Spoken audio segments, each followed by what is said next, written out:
Simulation initialized. You're cornered in the backyard annex by your future brother-in-law. He plans to force you. You choose to end your life first to deny him. You died. Simulation terminated. Holy shit. He stared at the empty room, stunned. The scene faded like a film he had just watched about himself, yet the disgust and dread lingered. He clutched his backside on reflex, then forced a shaky breath.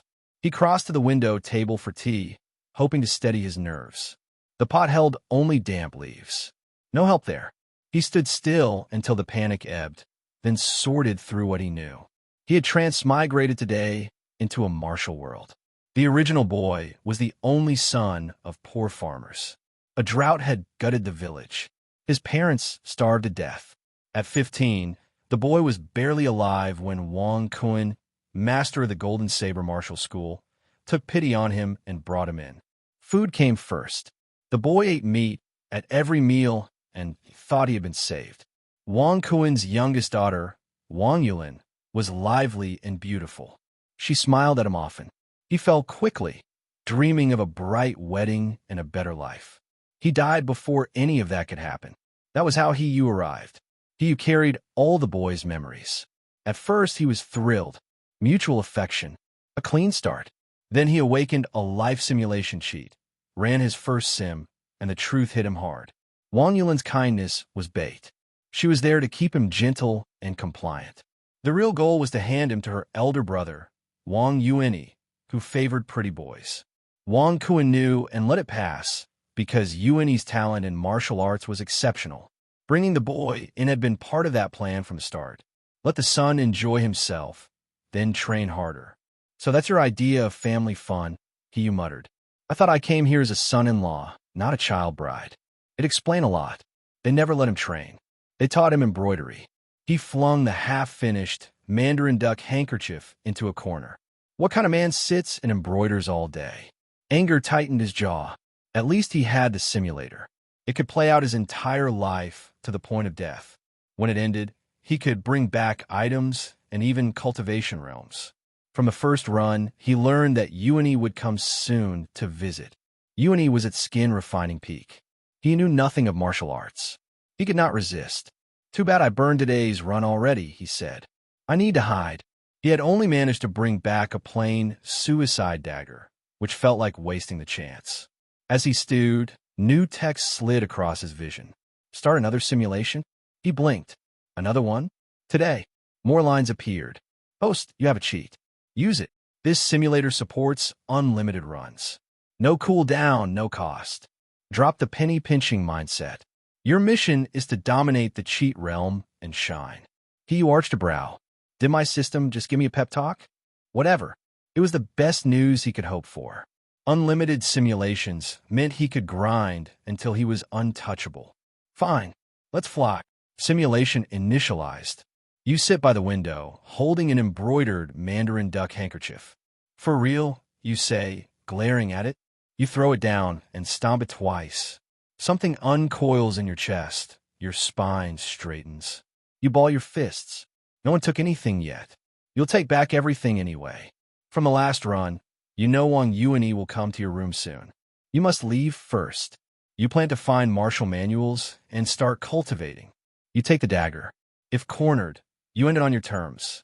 You decide to seek Wang Yulin. She does not cultivate. You can pressure her for manuals. Near her courtyard, you sense Wang Yuini's presence. Inside, Wang Yulin speaks. Brother, I put all the medicine you gave me into his teapot. When it kicks in, you can go. Her crisp voice carries a flattering tone. Overheard. Did you pour in all the medicine? Wang Yuini sounded surprised. Of course.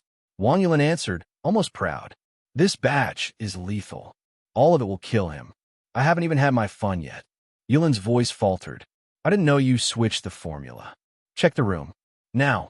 Their footsteps hurried off. You slipped from the shadows only after the courtyard fell quiet. The empty teapot back in your room flashed through your mind. So that was it. The boy whose body you wore hadn't fallen ill. He'd been poisoned. And from the way the siblings talked, this wasn't the first time. The missing boys? Dead. You'd almost joined them.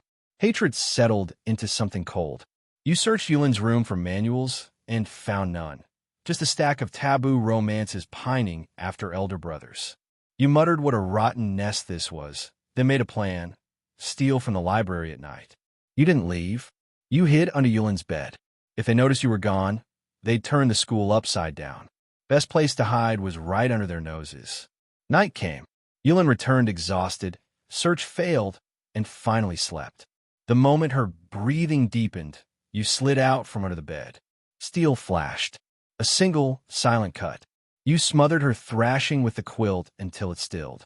Fear and surprise were stamped on her face when you lifted the cover. You wiped the blade clean on white silk and left without a sound. The library had 2 guards. No entry. You made your distraction. In the kitchen, you swept rice, flour, oil, liquor, meat, everything into your simulator space where nothing spoiled. Enough food for 3 or 4 years. Then you crept back to the library, sloshed stolen liquor over the walls, and struck a spark. Flames leapt. Fire. One guard ran for help. The other held his post. Soon the whole school poured in with buckets and basins. Wang Kuan and Wang Yuani arrived, barking orders. The library held more than manuals. Part of the school's wealth sat inside. The blaze ate through doors and windows. The building groaned. That was your moment. You broke from cover like a black rat and sprinted straight into the inferno. Who's there? Yuani roared, launching after you. When your face cut through the firelight, shock twisted his features. It's your granddaddy. You shot back and vanished into the flames. Inside, your hair crisp, clothes lit. You stripped them off and forced yourself forward. Heat seared. You moved anyway. You grabbed 4 manuals and tossed them into the simulator space. Most others were already ash. Then you found 3 heavy chests, gold and silver. You took them too. You were still alive. Char black, half blind with pain, you staggered to the threshold. Outside, the entire school froze. The fire painted the night. You stood framed in it, a burned silhouette that somehow still held itself proud. You managed a rasp. We'll meet again. The library collapsed with a thunderous crash and buried you where you stood. Simulation ended. Hugh's awareness snapped back. No time had passed in the real world. He was at the table, heart pounding, mouth dry. Then he grinned. Jackpot. Loot scrolled before his eyes. Golden Saber Technique, First-Class Bone Tempering Manual. Spirit Serpent Spear, Third-Class Skin Refining. Iron Armor Technique, Third-Class Skin Refining. Cloud Treading Steps, Second-Class Movement. 381 taels of gold. 5,428 taels of silver. Pearls, jade, assorted jewelry, small cash. White rice, 2,670 caddies. Flour, 834 caddies. Vegetables, 1,756 caddies. Meat, 1,812 caddies. Liquor, 299 caddies. Cultivation herbs, 1,095 caddies. He rolled on the floor 3 times like a kid with a new toy. Manuals, money, medicine, everything martial arts demanded. A quick skim of the manuals firmed up the realm ladder. Skin refining, bone tempering, marrow washing, organ fortifying, essence refining, dragon transformation, grandmaster, ultimate grandmaster.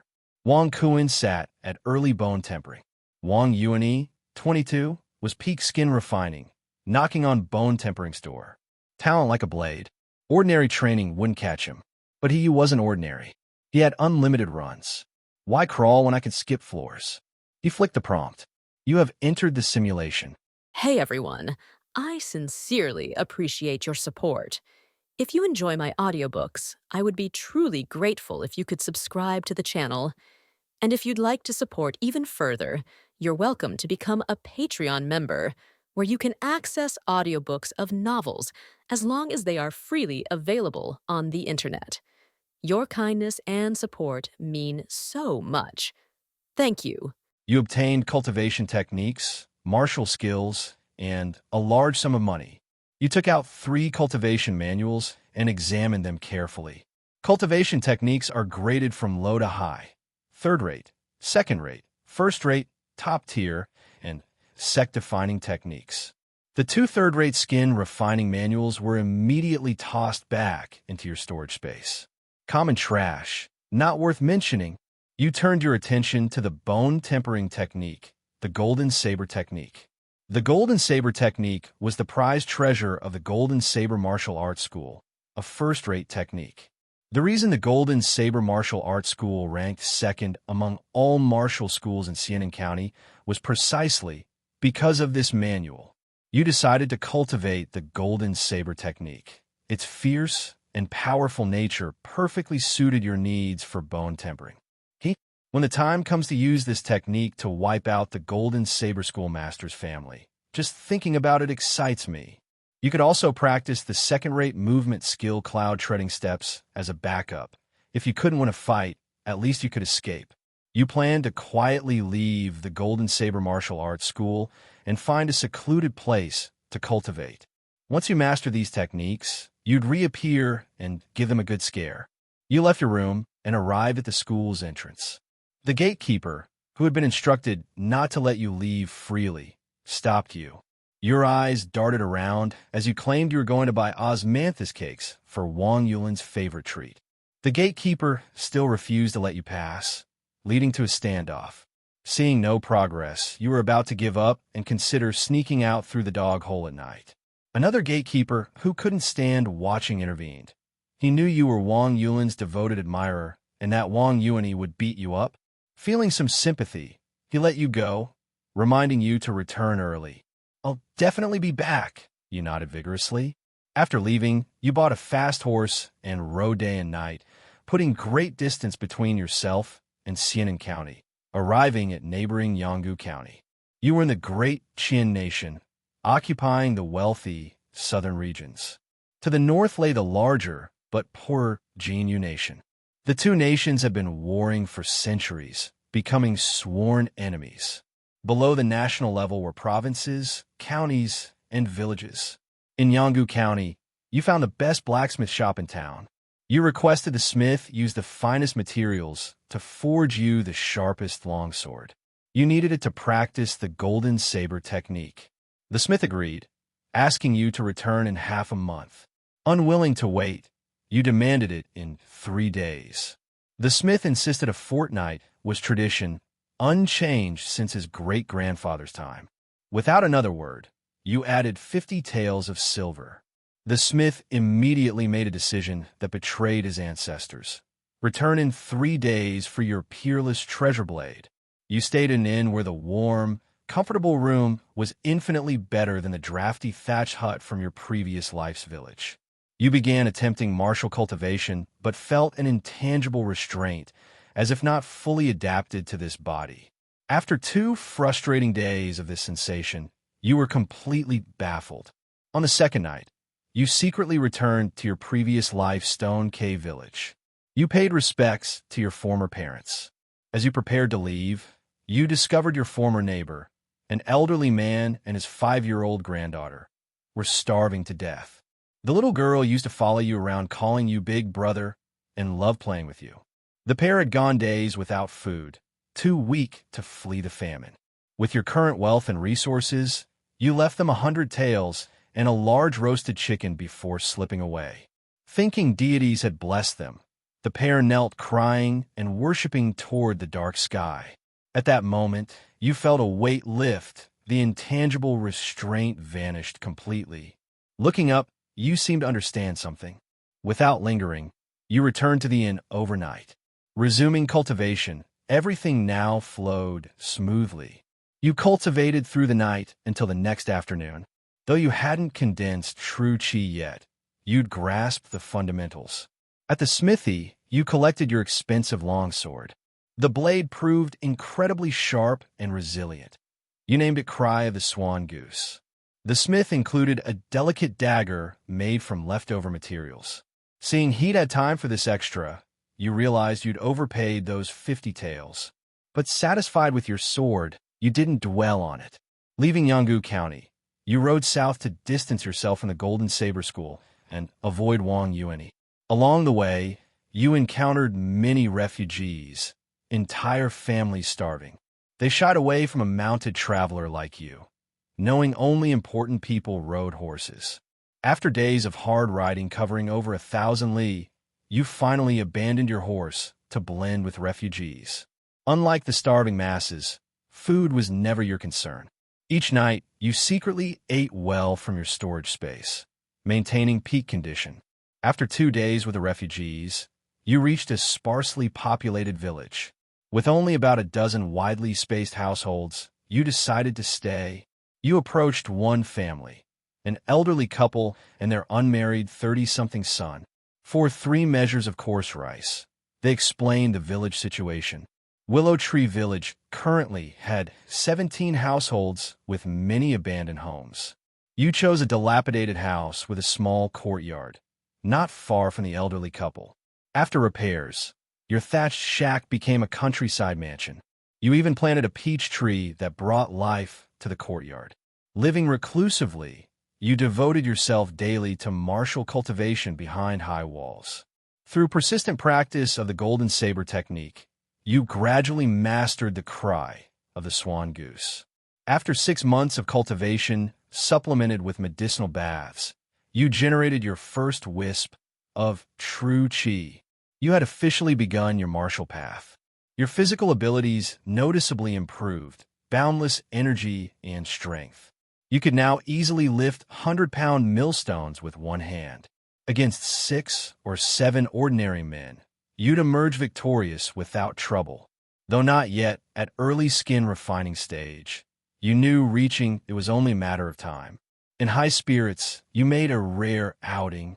After necessary shopping at the nearest market, you returned to find the elderly couple's bachelor son waiting outside.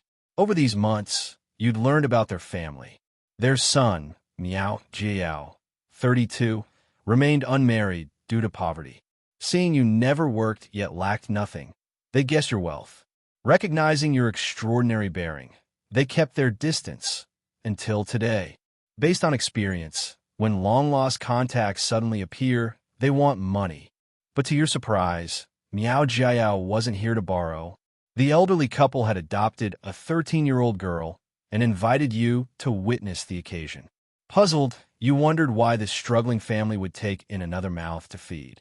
You were puzzled until you saw the simple and honest Miao Jiao's face break into a foolish grin. Suddenly, you understood this wasn't about adopting a daughter, but about buying a wife for Miao Jiao. The little girl was still too young, so they were raising her under the guise of adoption until she came of age for marriage. This meal essentially served as their wedding banquet. A 32-year-old man and a 13-year-old girl. The age gap was nearly a full generation. You were inwardly shocked. Miao Jiao had really lucked out. However, you knew the girl's family must have been in dire poverty to resort to selling their daughter. As an outsider, you couldn't comment. You agreed to attend the meal and entered the courtyard to put down your daily purchases. While waiting outside, Miao Jiao noticed the wooden dummy and weapon racks in your yard, clear signs of martial arts training. His respect for you grew instantly. Martial artists occupied the highest social stratum. The butcher from the neighboring village had only spent a month in a martial arts school, yet he dominated his village completely. Seeing your professional training equipment, Miao Jiao assumed you must be far stronger than that butcher. If only he knew the principle that poor students often have the fanciest tools, he wouldn't judge skill by equipment alone. When you emerged, Miao Jiao's manner became even more deferential. At the meal in Miao Jiao's home, you noticed a delicate-looking girl across from you stealing timid glances. Compared to the rough farming families, your refined appearance and fine clothing made you stand out dramatically. The naive girl couldn't help her curiosity. Miao Jiao introduced her as Wei Xia, the old couple's adopted daughter. You observed the thin, childish girl. She was still very much a child. After the meal, you gifted them 5 taels of silver as a wedding present, nearly equivalent to their annual income. The family was moved to tears. Miao Jiao grew so emotional he nearly asked to become your sworn son, until you pointed out you'd be taking on a son older than yourself.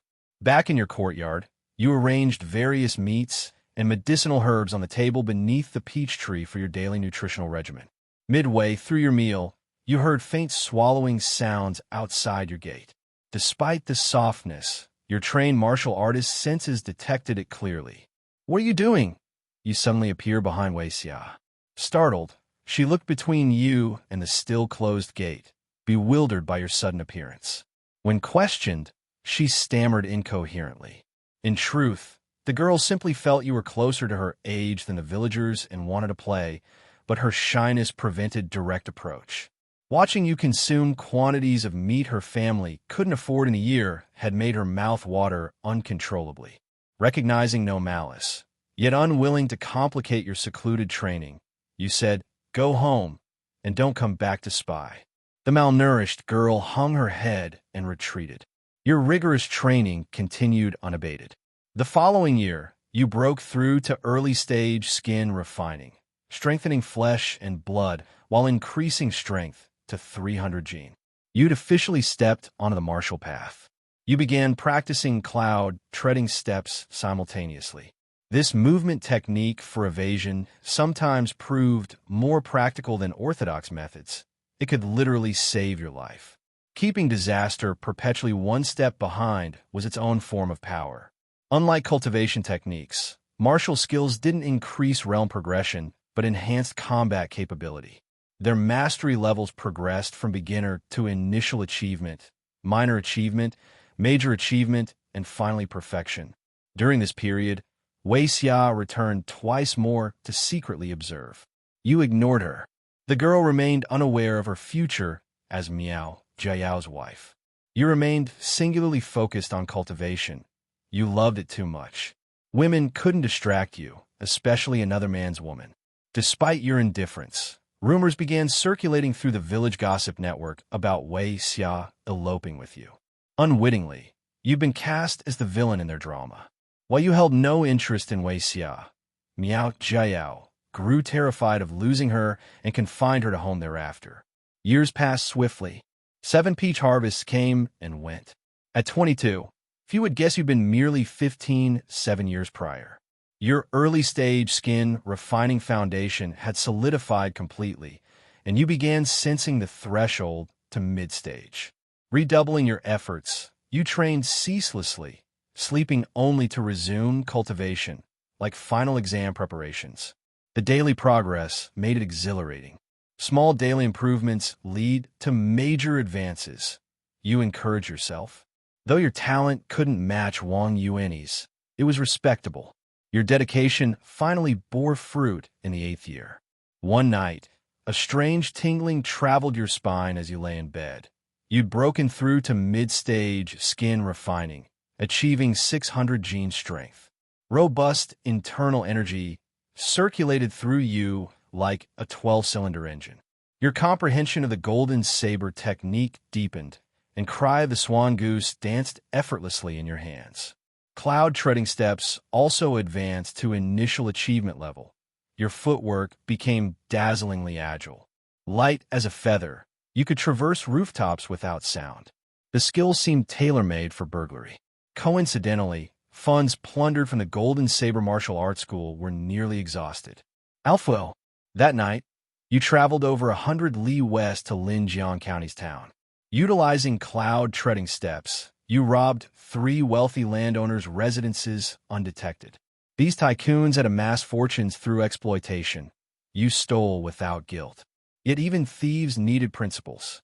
Take wealth, not lives, you reminded yourself. Right before decapitating one landlord's son, you assaulted women publicly. You forfeited humanity. This didn't violate professional ethics. You reasoned proudly. True professionals love their craft. Your haul totaled 32,800 taels silver for 1,790 taels gold, plus assorted jewelry, an immense windfall. Returning stealthily, you resumed low-profile cultivation. While your courtyard remained tranquil, Linjiang County erupted in uproar. 3 prominent families, robbed simultaneously, became the scandal of the century.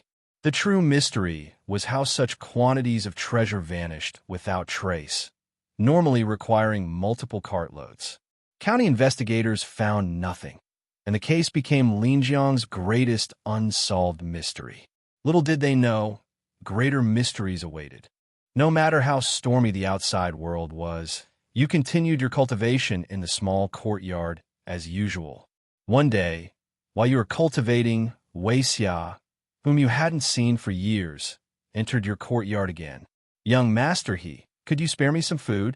The 21-year-old Wei Xia had fully matured into an adult. You could vaguely recognize traces of her 13 to 14-year-old self. Without asking questions, you simply let her eat her fill. After the meal, she voluntarily shared her experiences over the past few years. It turned out that because she couldn't conceive, the elderly couple often abused Wei Xia when Miao Jiayao was working in the fields, denying her food. You took Wei Xia back to Miao Jiayao's house and warned the elderly couple against mistreating her. The old couple hastily agreed. They didn't dare disobey you since you'd recently dealt with Zhang the butcher, the influential figure from the neighboring village. They knew if you wanted, you could easily become Willow Tree Village's de facto leader. But you weren't slow sheep. You had no interest in being village chief. You only wanted to cultivate. After you left, Wei Xia leaned against the doorway, gazing at your courtyard for a long time. But she knew the social gap between you was too wide to harbor any hopes. Miao Jiayao later learned about the abuse too and scolded his parents, forbidding them from bullying Wei Xia. Though Miao Jiayao often sighed while staring at Wei Xia's flat belly, the elderly couple constantly lamented about the Miao family line ending with them. You returned to your courtyard to continue cultivation. After reaching mid-stage skin refining, you felt your progress slowing down. You reminded yourself to avoid arrogance and impatience. Only through steady accumulation could you reach the peak. The 9th year you accumulated. The 10th year you accumulated. The 11th year you were still accumulating. The 12th year, you couldn't take it anymore because your cultivation speed had become unbearably slow. Frustrated, you knew you needed higher-level cultivation resources and more money. You put on your black clothes and had again to rob the wealthy. You returned to your old profession. This time you made a bold decision to steal from the Linjiang County Magistrate's residence. Landlords and rich merchants were small fry. The real money was with the magistrate. At night, you stealthily infiltrated the magistrate's mansion. With auto-loot activated, you rummaged through the place. The haul was substantial. Over 10,000 taels of silver and 3,000 taels of gold were just bonuses. The real prize was 3 bottles of blood chi pills. Pills? Now that's rare. Pills were extremely expensive, only affordable by high-level martial artists. A single blood chi pill could replace half a month of cultivation. These 3 bottles contained 60 pills total, saving you 2.5 years of cultivation time. Compared to the grueling daily routine of herbal baths and massive nutritional supplements. Now, just swallow a pill, and you could climb 6 flights of stairs without getting winded. You stored the pills in your simulation space. As you prepare to leave, you discovered the magistrate's son having an affair with the magistrate's young concubine. The passionate noises they made forced you to readjust your egg alignment. To enhance their immersive experience, you helpfully locked their door with a dozen locks. Then you jumped onto the wall and shouted, "Fire! The magistrate's son's room is on fire. Everyone come quick." The mansion immediately erupted into chaos. Soon you heard the magistrate's furious curses and the lover's pleas for mercy. "Magistrate bro, this is all I can do for you. Don't ask my name. I never leave one when doing good deeds." You vanished into the night. The next day in your courtyard, you swallowed a blood chi pill and meditated under the peach tree. Your cultivation speed returned to normal, even better than before. It's back. Everything's back. You saw hope of breaking through to late-stage skin refining. While you cultivated peacefully, Linjiang County descended into chaos. The county government launched an unprecedented crackdown on thieves and bandits. Many seasoned outlaws were captured. As the instigator, you offered exactly 1 second of sympathy for your fallen colleagues. Most of those arrested weren't serious bandits, though. The majority were actually rapists. These rapists lacked real martial prowess. They spent all their energy on women, making them easy arrests. Since rapists technically counted as thieves, the arrests weren't wrong. Another year of monotonous cultivation passed. The 13th year, with the pill's assistance, your cultivation progressed rapidly. You clearly felt your internal energy growing more robust, a major step toward late stage. Your strength reached 800 gene. You could now play with the 400 gene millstone like a yo-yo. At 28 years old, most commoners would have had 3 or 4 children by now, but you remained alone. Coincidentally, Miao Jiayao seemed to realize this too. That night, he came to you. The 45-year-old Miao Jiayao was hunched and graying, while martial cultivation kept you in your prime. Young master, please sleep with my wife tonight. Miao Jiayao's opening line was explosive. You never expected the seemingly simple Miao couple to be into this lifestyle? Though engaging in extreme self-cuckolding, Miao Jiayao's eyes were full of pain and pleading. He said he knew Wei Xia liked you. He just wanted her to conceive. He wanted a child, even if not biologically his. He couldn't bear the Miao line ending. Turns out Wei Xia's infertility wasn't her fault. It was Miao Jiayao's. Though Miao Jiayao was strict about cuckolding himself, you weren't like Chancellor Chao. You refused. Miao Jiayao left dejected. You continued your accumulation. Focused cultivation made time fly. Another year passed. The 14th year, without pills, your progress slowed again, but your strength reached 900+ gene. You could feel you were on the verge of breaking through to late stage. Your cloud-treading steps mastery reached advanced level, just needing a catalyst for perfection. Over the years, using cloud-treading steps, you'd robbed every wealthy household within 100 li. Several families moved away in fear, even exhuming their ancestors' graves to relocate them. That year, a severe drought struck the region. No crop survived. Willow Tree Village was no exception. The drought didn't affect you much. Over the years, your side hustle as a thief had earned you plenty of dirty money. Your stealing skills had reached perfection. You even considered patenting them. Sometimes you'd share stolen money with the poor, and legends of your rob from the rich to give to the poor deeds had spread through the martial world. Your fellow rogues gave you a nickname, Flying Sky Cockroach. Though it didn't sound great, you accepted it as a form of recognition. You had to accept it. The alternative nicknames were even more goddamn awful.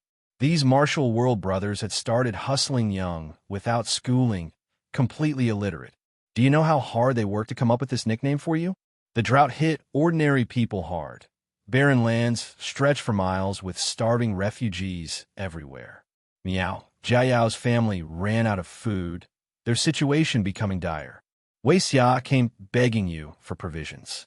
After over a decade of hardship, Wei Xia had lost all her youthful innocence, becoming just another worn-out peasant woman. That tiny flicker of hope she'd once held for you, she'd snuffed it out herself long ago. Wei Xia was emaciated from hunger. Miao Jiayao and the elderly couple huddled by the bed, too weak to even move their eyes. Focused on cultivation, you hadn't realized how bad things had gotten for them. Why didn't you come to me sooner? Your tone came out harsher than intended. After over 10 years together, you'd come to see this family as friends. Wei Xia kept her head down, not daring to speak. You used your qi to stabilize them, giving them enough strength to eat. After wolfing down the food you brought, the family knelt before you in tearful gratitude for saving their lives. You left them sufficient money before returning to your courtyard to continue cultivation. Without blood qi pills, you had to rely on medicinal baths and massive nutritional intake. Primitive cultivation methods like slash-and-burn farming. Progress was slow, but you were advancing. You could feel a breakthrough coming. You decided to focus on effort and let time handle the rest. Year 15. The drought ended this year. One morning, peach blossoms fell like snow. As usual, you rose early to cultivate. When the first sunlight touched you, your eyes snapped open. You'd broken through. You reached the late stage of skin refining. The qi inside you shattered barriers, suddenly quintupling in volume. Thunderous rumbles echoed through your body. Your physical strength broke through to 1,200 gene. Cloud-treading steps also advanced, reaching perfection. You'd mastered the technique completely. Stepping on your own feet could launch you over 10 meters high. No wall could contain you now. That same day, Miao Jiayao and Wei Xia came to you beaming with joy. They announced Wei Xia was finally pregnant. You were puzzled, since Miao Jiayao was infertile. How could Wei Xia conceive? When you asked, Miao Jiayao explained they prayed to the child-giving bodhisattva at Zhuaming Temple 30 li away. You asked if Wei Xia had stayed overnight at the temple. Miao Jiayao happily confirmed it. He said their sincere piety moved the bodhisattva in just one night, unlike less devoted couples who prayed repeatedly without results. Wei Xia kept her head lowered the entire time he spoke. You knew the child was actually some monks or pilgrims doing. Your past life's history had similar records. But seeing Miao Jiayao's genuine, simple smile and Wei Xia's bowed head, you kept silent. No need to interfere with their chosen way of life. Year 16. Miao Jiayao and Wei Xia's son was born. That same day, the elderly couple passed away peacefully, their regrets resolved. Birth and death are often two sides of the same coin. They asked you to name their son. You shook your head playfully. This child is heaven's gift to you. Let's call him Miao Gift. The couple was delighted. Young master he. What's the meaning behind this name? It signifies the child will understand propriety and carry virtue. You actually using literary phrases impressed them greatly. They hoped Miao Gift would grow up as educated and clever as you. Year 20. Miao Gift, you little idiot. 3 days, and you still can't tell big from grand. Teaching the 5-year-old to read made you curse in frustration. The boy was dumb as a post. Days spent on a single character with no progress. It made you so angry your piss turned dark yellow. Mid-rant, you suddenly felt chi surging within. You'd broken through again. Miao Gift's stupidity had triggered your breakthrough. How absurd. You'd unexpectedly reached skin-refining peak. Your flesh strengthened further, boosting both defense and offense. Your strength reached 2,400 gene.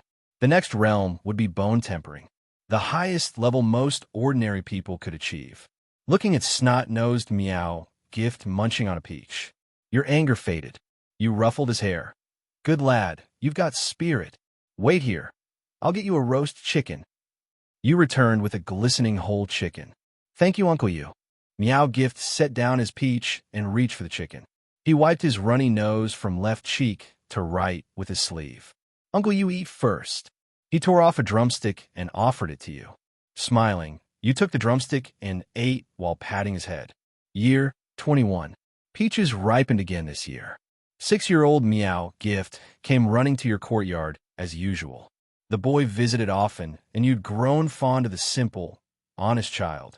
Though slow, his pure nature made him likable. That day, as you cultivated beneath the peach tree, Miao Gift climbed up to pick peaches. Munching fruit, he stared blankly at your training. Soon, he frowned. Uncle You, my tummy feels warm. You lifted him down. Checking his pulse, you were shocked to detect faint chi within him. Just by watching you practice, Miao Gift had unconsciously begun martial cultivation. Holy shit, what kind of freakish talent is this? You were stunned. Miao Gift sniffled, asking blankly, Uncle You, am I sick? After reassuring him and sending him home, you immediately packed your belongings. Willow Tree Village was no longer safe. You had to leave. With such a monstrous talent appearing, chaos would surely follow. As this novel's protagonist, you'd inevitably get dragged in. So you fled overnight, seeking a new place to lay low. Before leaving, you visited Miao Gift one last time. 6 years watching him grow had forged real affection. You left him the Spirit Serpent Spear Technique Manual and a gleaming silver spear. Finally, you uprooted your peach tree and transplanted it to his home. The boy loved its fruit best. You departed Willow Tree Village, traveling west.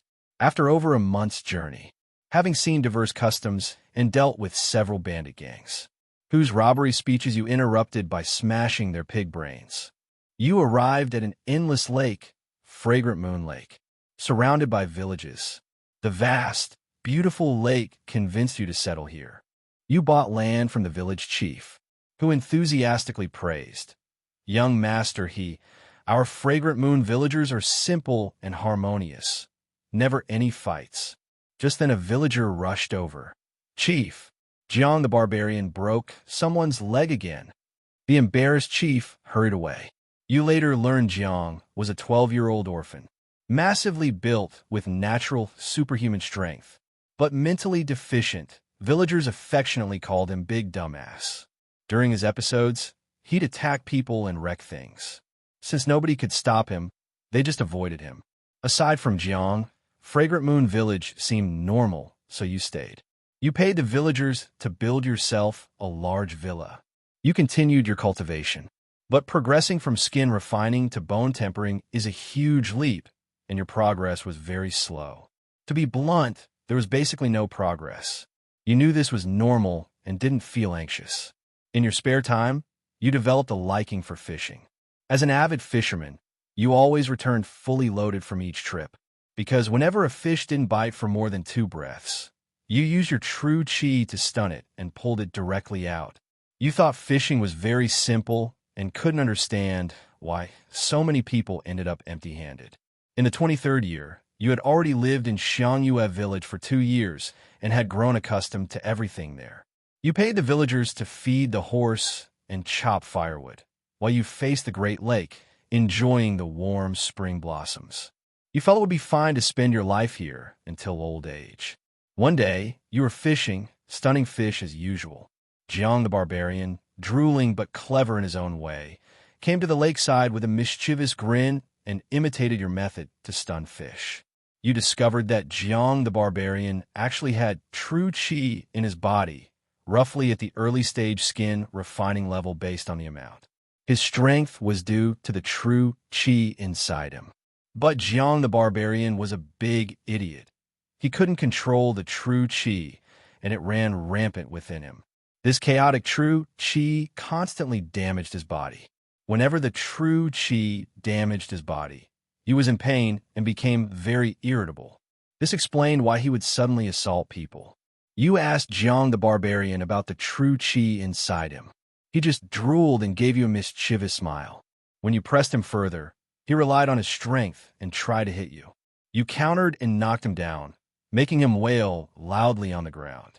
"I usually don't hit kids or idiots, but I didn't expect you to stack 2 buffs and still be this annoying."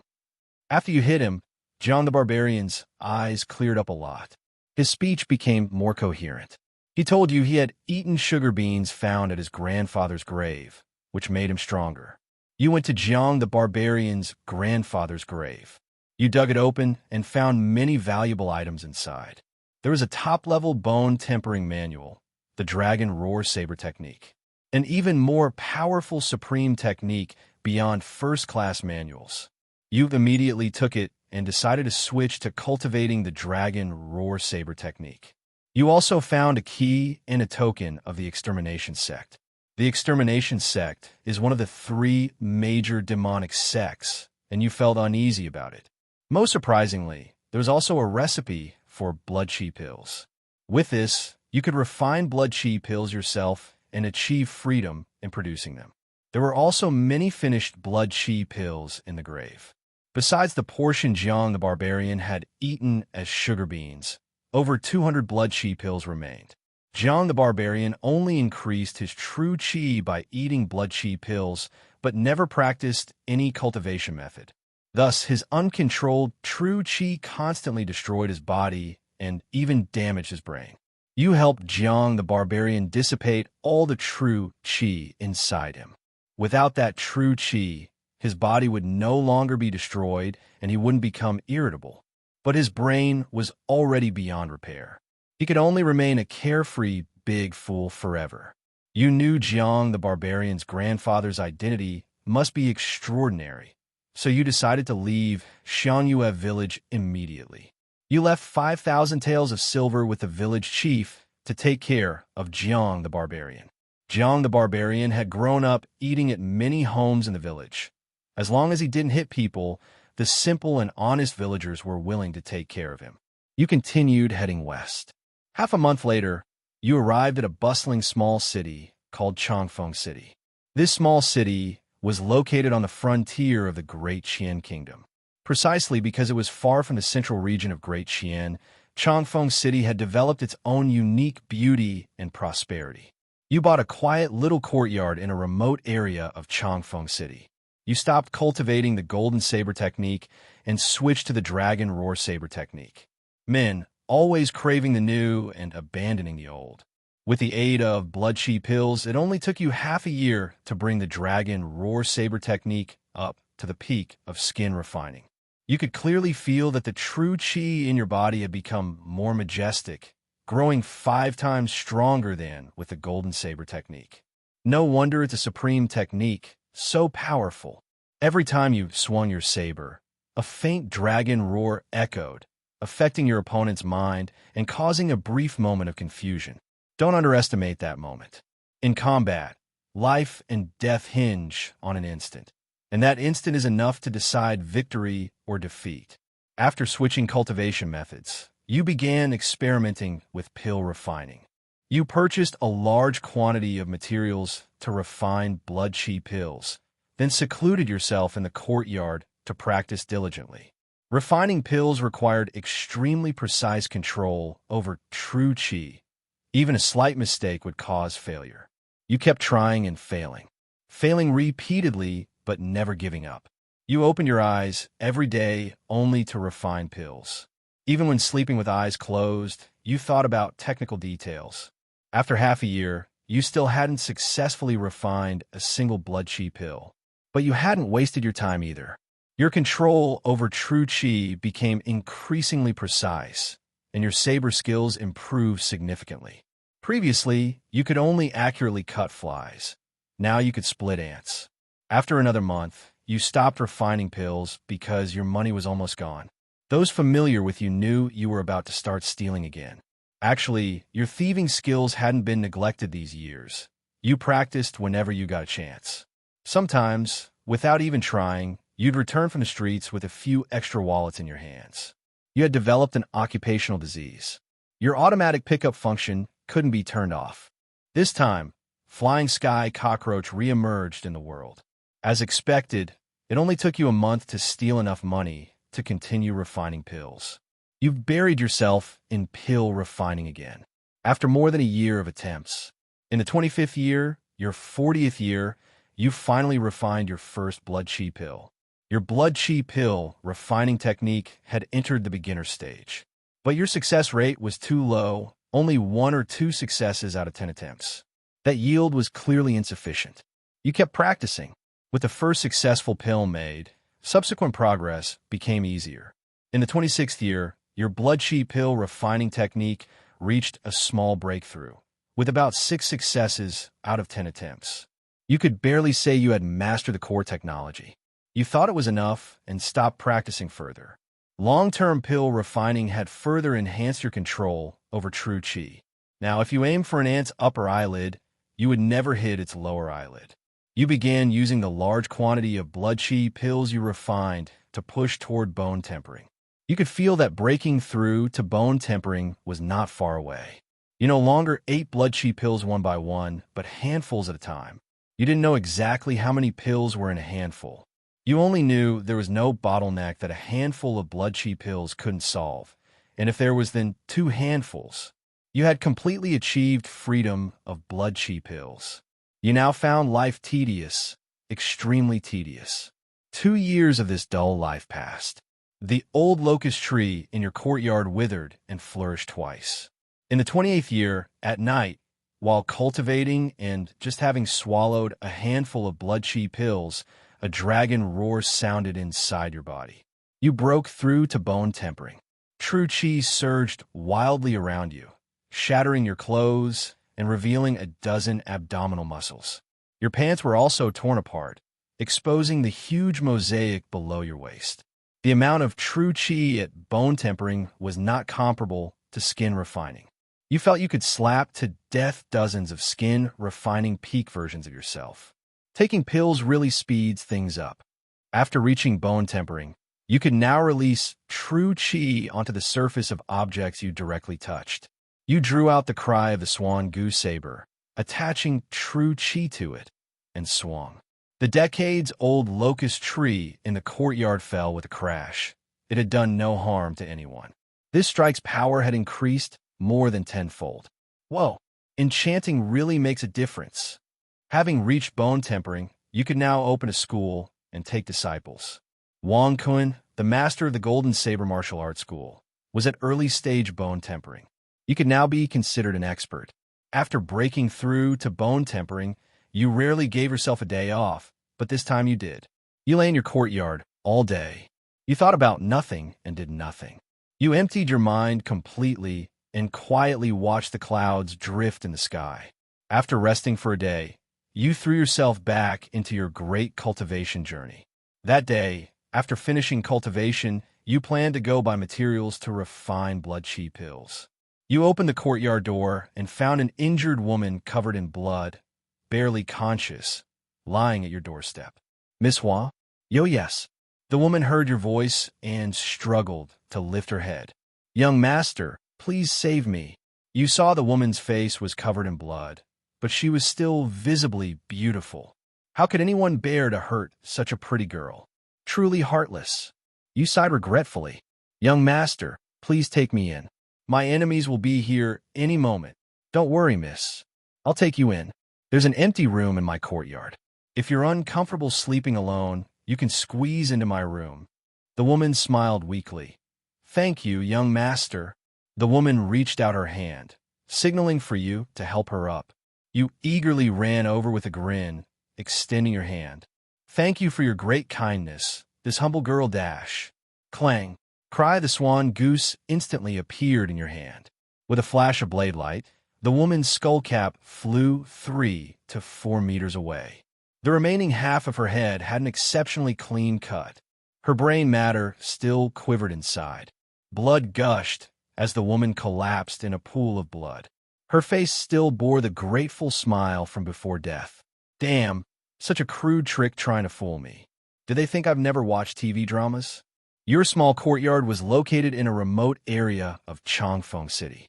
Normally no one came by, so a beautiful woman appearing out of nowhere was suspicious.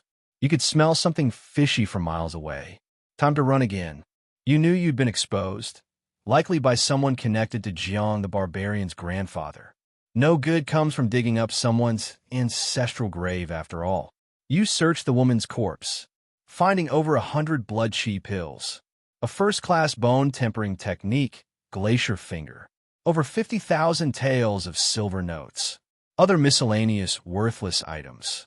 You dragged the corpse into the courtyard and burned it completely.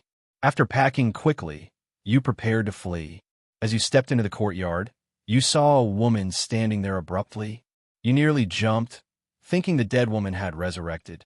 Fortunately, this woman looked different from the one you'd burned. The woman in your courtyard was also beautiful, stunningly so. To put it simply, she could make fish sink and geese fall, a beauty that could shame the moon and flowers. The most beautiful woman you'd ever seen. Wan Qingluan's voice was cold. Young master, did you think killing my junior sister would go unpunished? You couldn't gauge Wan Qingluan's cultivation level, but you felt tremendous pressure from her presence. Her strength surpassed yours. You weren't sure if you could handle her. Heroine, don't misunderstand. I wasn't planning to leave, just planning to run. As soon as you finished speaking, you activated Cloud treading steps to its limit, leaping onto the roof in one step. You scaled walls and roofs in frantic escape. After running for a while, you glanced back. Wan Qingluan remained half a meter behind you, as if glued to your shadow. Yet she made no move to attack, simply watching you calmly. Like some damn ghost. You stopped running. You knew Wan Qingluan could kill you easily. Young master, why stop running? Wan Qingluan's voice remained cool and composed. Heroine, since you're not here to avenge your junior sister, tell me what you want. You cut straight to the point. You're smart, young master, I want that key you took from Jiang Hui's grave. You figured Jiang Hui must be Jiang the barbarian's grandfather. What's the key for? You asked. You expected no answer, asking just out of curiosity. But Wan Qingwan explained everything. Wan Qingwan and the junior sister you killed were both Jiang Hui's disciples. All three belonged to the extermination sect. The extermination sect's cultivation philosophy emphasized following one's heart and unleashing one's nature, ultimately seeking to completely erase humanity and unite with the heavens. They acted without reason, like monkeys on a May mountain that might suddenly scratch you. Neither righteous nor demonic factions tolerated the extermination sect. Even righteous cultivators would attack them on sight. The key was crafted by the extermination sect's leader, one of 5. The leader decreed whoever collected all 5 keys could ask for anything. Gathering the keys could summon the leader to grant a wish. You almost asked, "Is your leader a dragon god?" "Anything you asked," Wan Qingwan replied. "Anything. Even ordering him to kill himself on the spot. That too. You damn. Don't question the extermination sect. Their whole deal was following whims." "How did your master get this key?" Wan Qingwan said calmly. "He ambushed and killed his own master for it." You clicked your tongue. Then no need to ask. You and your junior sister tried ambushing your master for it, but failed to finish him off, and he escaped. And Baides. Wan Qingwan's eyes brightened. "Essentially, your temperament suits our extermination sect well." What endless backstabbing. The extermination sect's corporate culture was beyond evaluation. No wonder everyone hated them. They operated with 0 principles.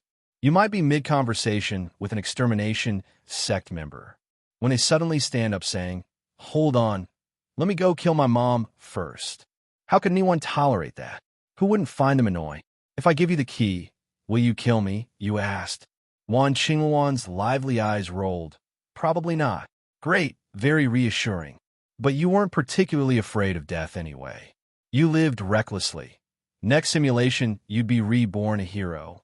You directly handed the key to Wan Qingwan. "If you're going to kill me, make it quick. I'm not afraid of death, just pain." "Thanks." Wan Qingwan gave you a surprised look. "I can tell you're telling the truth." "Of course I am. I never lie." You said. "That was a lie." You paused. "I'd occasionally tell small lies." Wan Qingwan nodded. "She said your movement skills were poor and left you a top-tier movement martial technique, Phantom Phoenix steps." You didn't understand why Wan Qingwan gave you a technique. Don't question the extermination sect. Whims rule all. Wan Qingwan left directly. You didn't return to the courtyard, fearing more extermination sect members might come. You needed to disappear completely somewhere remote. Before leaving, you went on a 7-day stealing spree across Chongfeng City, plunging the city into chaos with widespread laments. You stole like a madman. With sufficient funds, you bought materials for refining blood chi pills, along with massive amounts of food and water.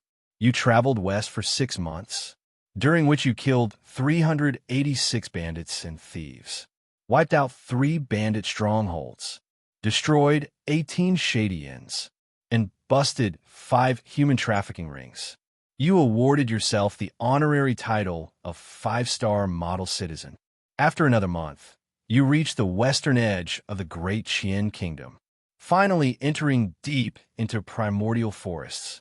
This vast primeval forest west of Great Qian was called Black Serpent Woods. Black Serpent Woods spanned endlessly, nearly untouched. No one had fully traversed it. After a month trekking through Black Serpent Woods, you found a waterfall. You settled near the waterfall. Year 31. You built a small log cabin, beginning dedicated pill-consuming cultivation, while also practicing Phantom Phoenix steps. Year 32. You expanded into a courtyard, planting fruits and vegetables, craving fresh produce. Though stored food remained eternally fresh, you thought it lacked soul, like zombie meat from a freezer. In the 33rd year, you lived alone in the Black Serpent Woods for 3 years. You began raising pigs and dogs, chickens and ducks. Every day, you spoke to these animals so your language skills wouldn't deteriorate. You planted several peach trees in your quiet little courtyard. You liked peach trees very much, Their flowers were beautiful, and the peaches were delicious. Looking at the peach trees, you would think of Miao Li Wu, wondering how this martial arts prodigy was doing. You established your own base in this dense forest. You often lay under the peach trees in your courtyard, closing your eyes to rest. Sometimes you would go fishing at a nearby waterfall. You no longer used true qi to shock fish, but quietly waited for the fish to bite. You gradually truly understood the joy of fishing. Besides cultivation, your life was very leisurely. You comprehended the meaning behind the phrase, picking chrysanthemums by the eastern fence, leisurely seeing the southern mountain. In the 35th year, you were 50 years old. You still looked like you were in your early 20s. This was the benefit of cultivating martial arts. Your appearance aged much slower than ordinary people. Even at 80 or 90, you would only look like you were in your 30s or 40s. So, judging a martial artist's age by appearance alone was unreliable. You might see a young man, but he could be much older than your aunt. Although martial artists aged slowly in appearance, their actual lifespan was about the same as ordinary people. Martial artists generally lived to 80 or 90, with some exceptionally living past 100. There were rumors that ultimate grandmasters lived even longer. You had never met anyone at that level, so you didn't know if the rumors were true. You didn't dwell on it. You were only in early-stage bone tempering, far from ultimate grandmaster level. You focused solely on your cultivation. Your cultivation at early-stage bone tempering was very stable. Judging by the intensity of your current pill consumption, you estimated you could break through to mid-stage bone tempering in about 2 years. You had cultivated Phantom Phoenix steps to a minor success realm. Your movement became even more graceful. Your positioning could even dodge basic attacks. You now knew Wan Qingwan hadn't used her full strength when chasing you. You became more proficient at refining blood qi pills. Out of 10 blood qi pills refined, you could successfully produce 8. Your pill refining skill had reached mastery level. With this blood qi pill refining technique, you could serve as a core technician in any sect. However, blood qi pills were only effective for skin refining and bone tempering. At marrow washing and higher levels, blood qi pills had little effect.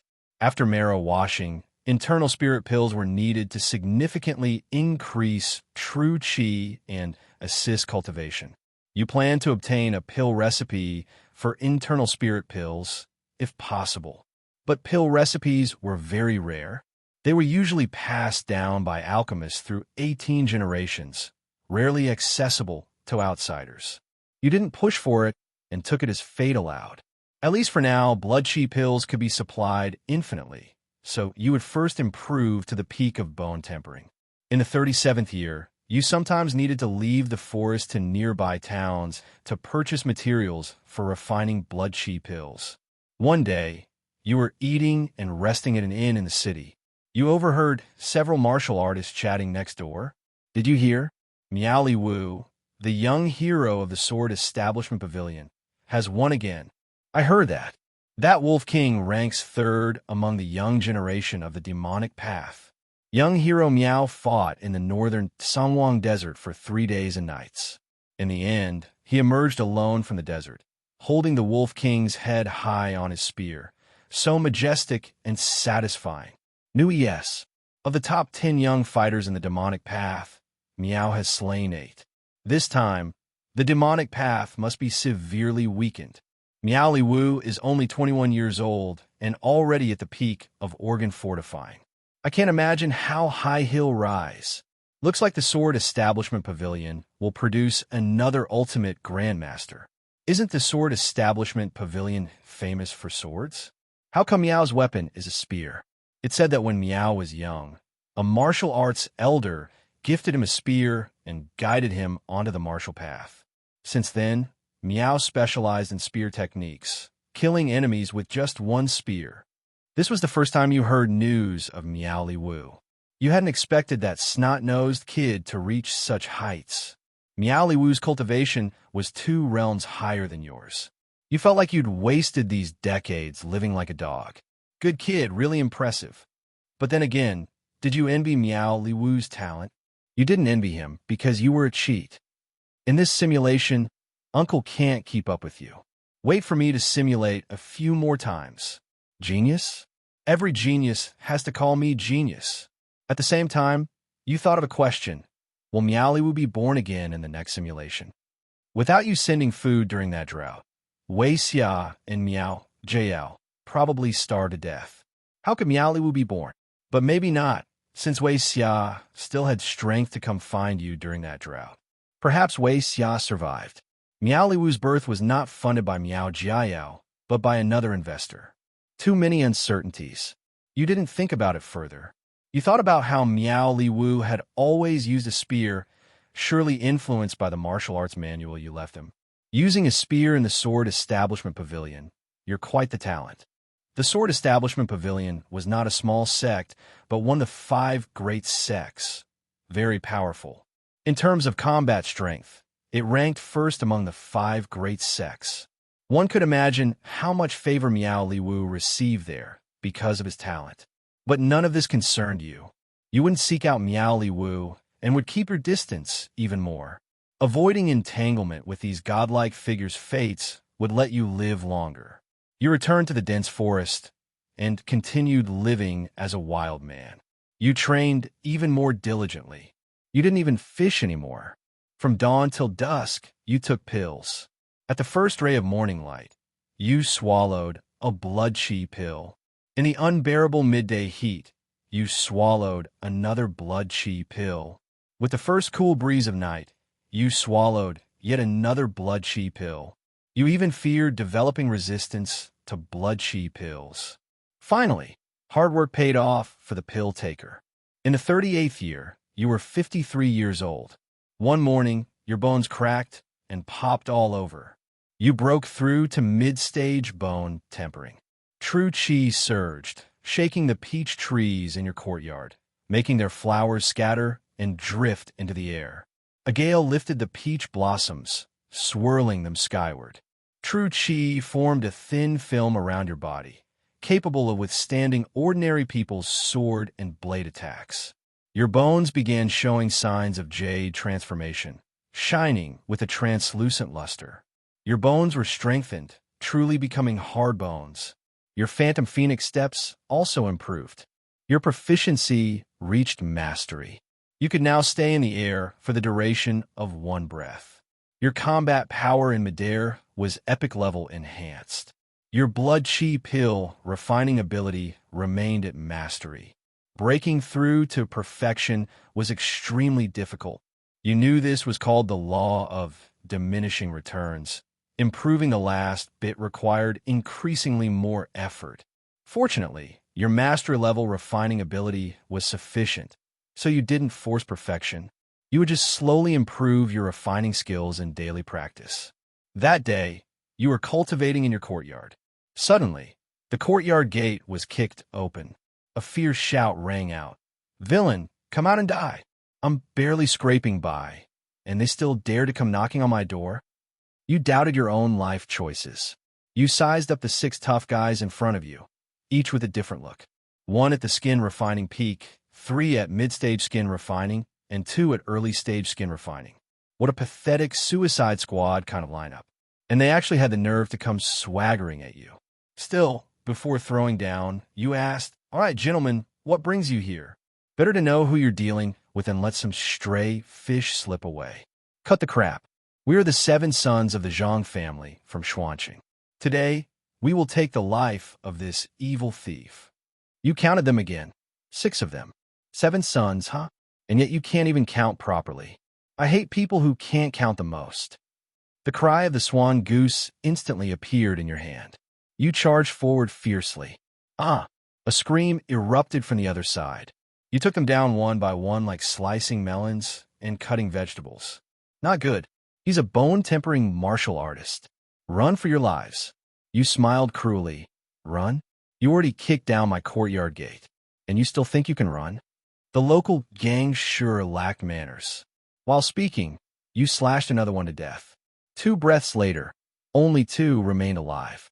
The last 2 were utterly terrified and decided to split up and escape. They ran wildly without any plan.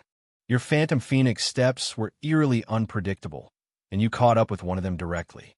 With one slash, you split that man vertically into two halves. Without a glance, you turned and chased after the other. But the last one had vanished. You frowned and scanned the area. Running this fast? Suddenly, a flash of insight struck your mind. You headed straight back to the small courtyard, still daring to play tricks on me in the dark. You pulled that person out from the pig pen. Mercy, please. Mercy, please. The man was soaked in filth and reeked of stench, begging incessantly for mercy. You chopped off his hands and feet to prevent him from escaping. I ask, you answer. Got it, got it, got it. You asked, did the 7 sons of the Zhang family lose one on the way here? Hero, only 6 of us came. My 7th brother was killed by you 8 years ago. You recalled only killing a few groups of bandits and never provoking a proper family. That title of 7 sons for these 7 brothers sounded nothing like bandits. You frowned. Explain everything clearly. It turned out that 8 years ago, the 7th son of the Zhang family went roaming the martial world. He became the 3rd in command of the Black Wind stronghold. Every day he raided and plundered, living a carefree life. One day, he tried to rob you. You didn't tolerate it at all. You stormed the mountain and wiped out the Black Wind stronghold's main base. Naturally, the 7th son was killed by you in the process. So the 6 remaining brothers of the Zhang family came to seek revenge. They were usually arrogant and reckless, but today they met a hard nut, you, and were completely wiped out. You understood the entire situation. You ignored this last man's pleas and smashed his dog head with a slash. Rich 2nd generation, yet refuses to behave and instead wants to experience life. Fine, go experience life, but choosing to be bandits and cause chaos. And when killed as bandits, still dissatisfied and come back for revenge. You deserve to die. The Zhang family for Xuanqing, huh? You decided to completely eradicate them. Since these 6 brothers came together, it meant they surely informed their family before leaving. You didn't want endless trouble from them. They all had to be wiped out. A month later, you arrived in Xuanqing. The Zhang family had a considerable reputation locally. All 7 sons were martial artists, and no one dared to mess with them. Even a local county magistrate avoided the Zhang family whenever possible. Calling the Zhang family the local overlords wouldn't be an exaggeration. You easily found out the location of the Zhang family mansion. You arrived outside the Zhang family estate. 2 guards at the gate cursed. What the hell are you doing blocking the Zhang mansion's gate? Want to die? Get lost. You ignored them and walked straight forward. Hey, did you get lost when I told you to scram? One guard weighed his silver longsword in his hand, glaring ferociously as he approached. Clang! You didn't move at all. The lower half of his longsword suddenly snapped off and fell to the ground. He looked confused as he picked up the upper half of the sword. The broken cut was unusually smooth, reflecting the sunlight. Before he could finish, the upper half of his body slowly slid down. Like his broken sword, his body snapped into 2 halves and crashed down. The 2 halves in the pool of blood twitched twice before losing all life signs. The other guard panicked, his face pale, legs weakening as he collapsed to the ground. Murder! Murder! The guard screamed wildly, crawling and stumbling on the ground, trying to escape. You slid over in 1 step. A flash of the blade, and a perfect head flew up. You kicked the Zhang family's gate open. Everyone get down and cover your heads. Anti-prostitution raid.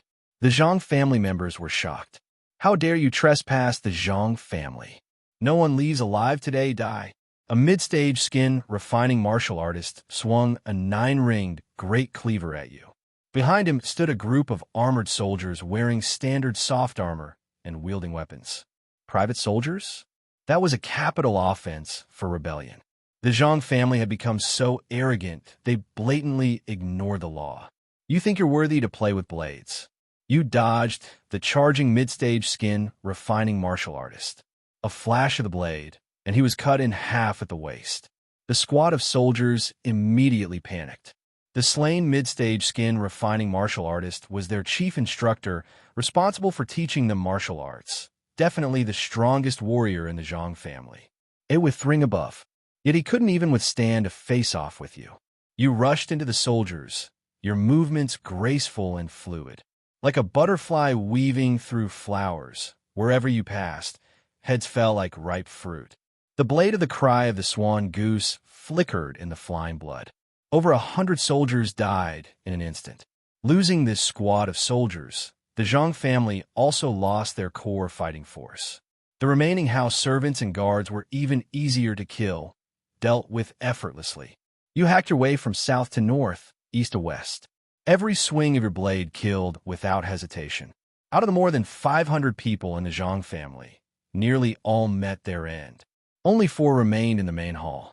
The Zhang family patriarch, his wife, and 2 grandchildren around 10 years old, a boy and a girl.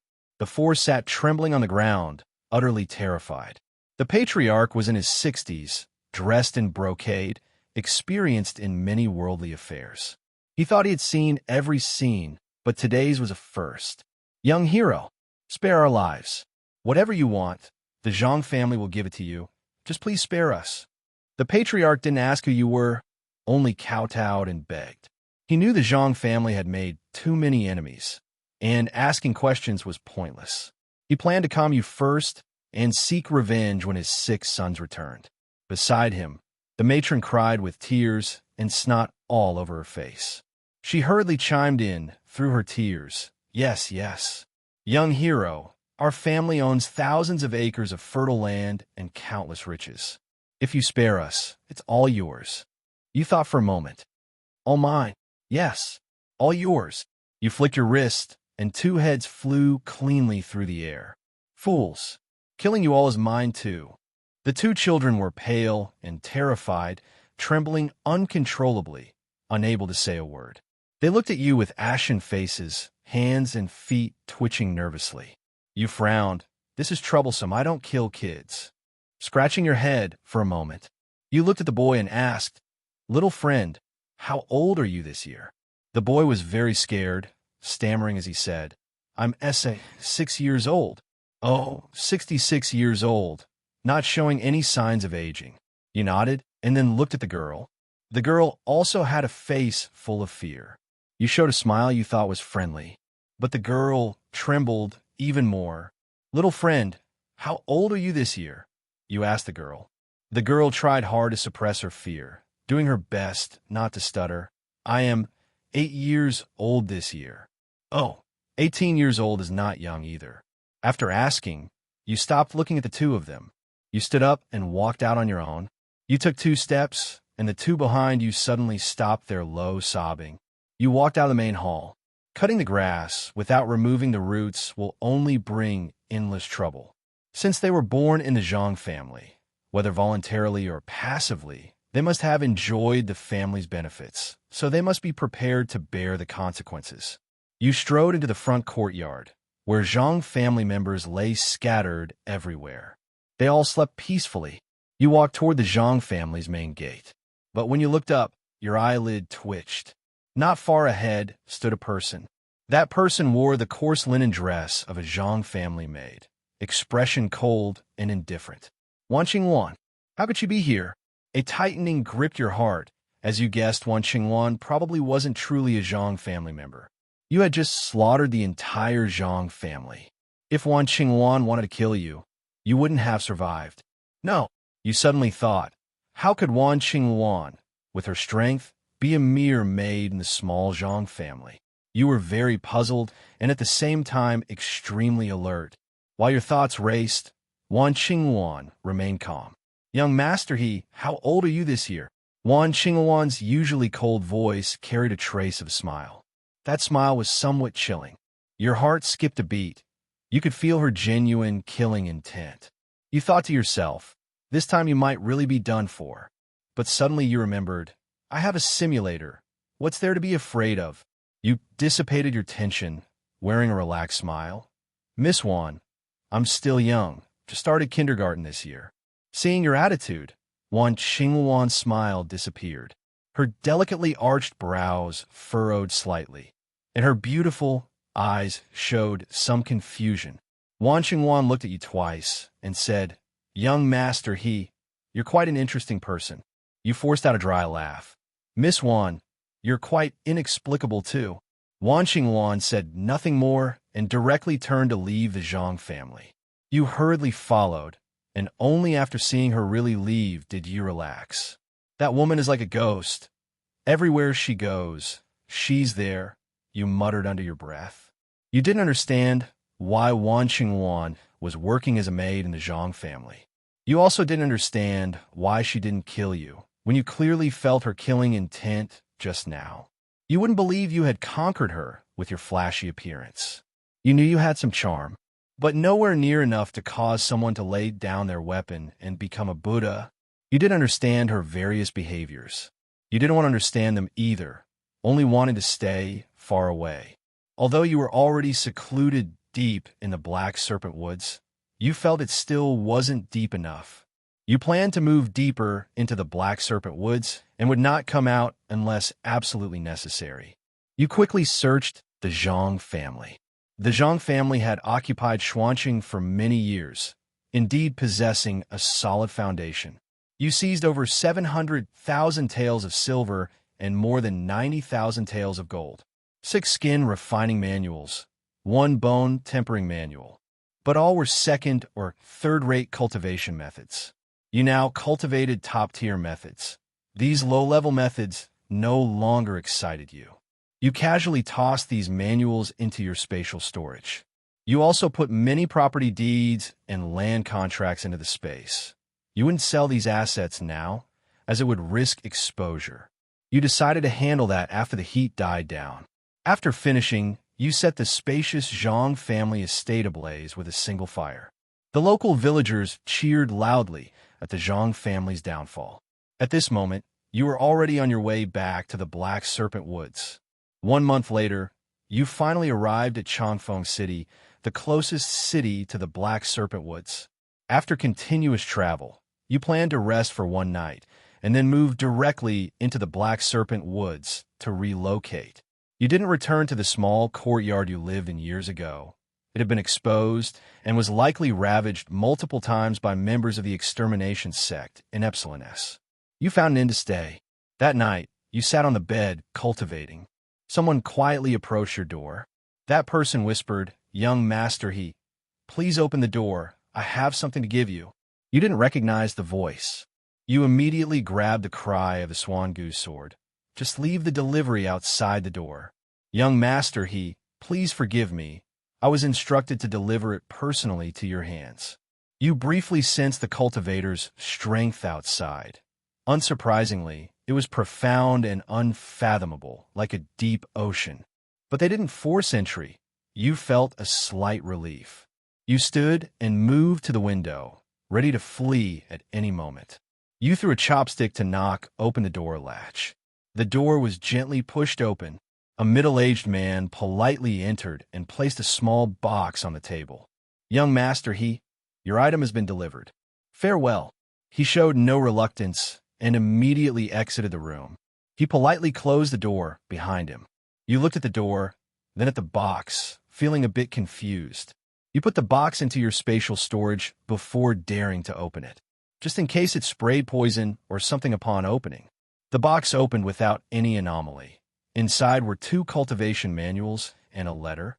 You opened the letter and found it was from Miao Li Wu. The letter expressed deep thanks for your care of his parents over more than 10 years. It also thanked you for guiding him onto the martial path back then. Miao Li Wu said you left in a hurry years ago. He guessed you encountered some trouble and didn't want to implicate his family, so you were forced to leave.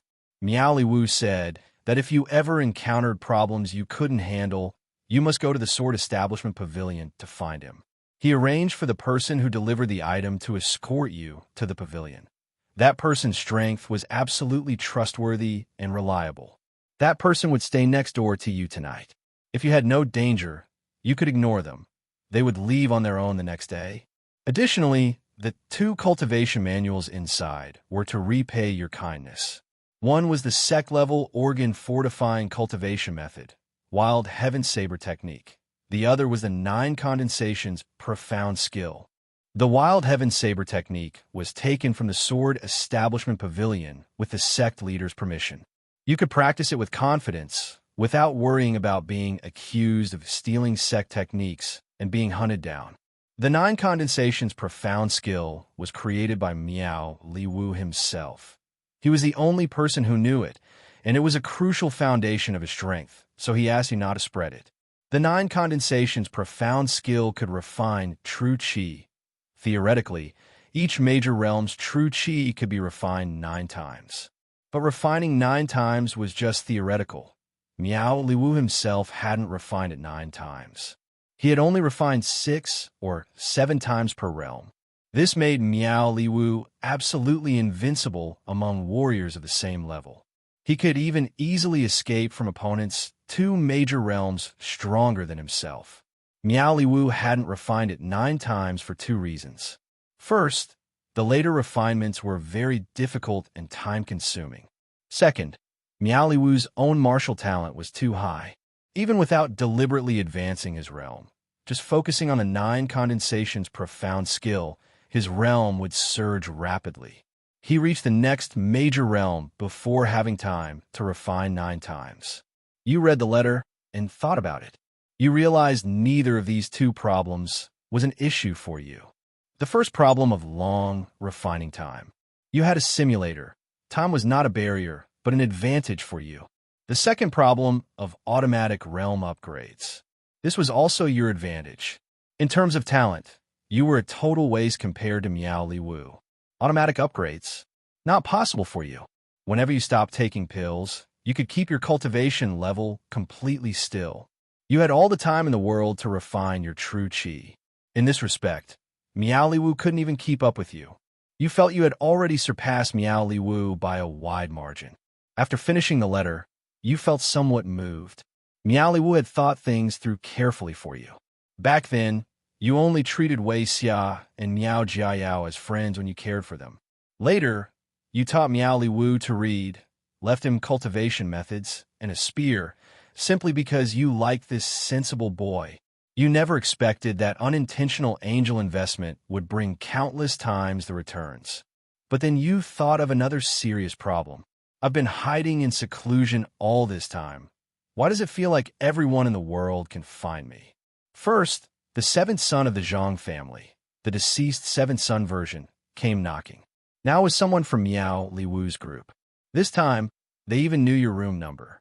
What if you happened to be inside your room, conducting a love transaction, and got caught red-handed? The outside world was far too dangerous. No, I have to escape immediately. This feeling of being watched was unbearable. You didn't wait until dawn. You left the inn under the cover of night. You returned to your small courtyard deep in the Black Serpent Woods. You planned to go deeper into the Black Serpent Woods, entering a true no-man's land. You packed all your belongings into your spatial storage. On your way back, you also purchased a massive amount of daily supplies and materials for refining blood qi pills, enough to supply you for 20 to 30 years. This time, going deep into the Black Serpent Woods, you intended to revise the Wild Heaven Saber technique. It was a sect-level cultivation method that could be cultivated all the way to organ fortifying. You had no reason not to practice it. More importantly, you had to start cultivating the 9 Condensation's profound skill. It was perfect timing to refine the true qi of the skin refining stage again, while revising the Wild Heaven Saber technique. You didn't know if you could refine it 9 times.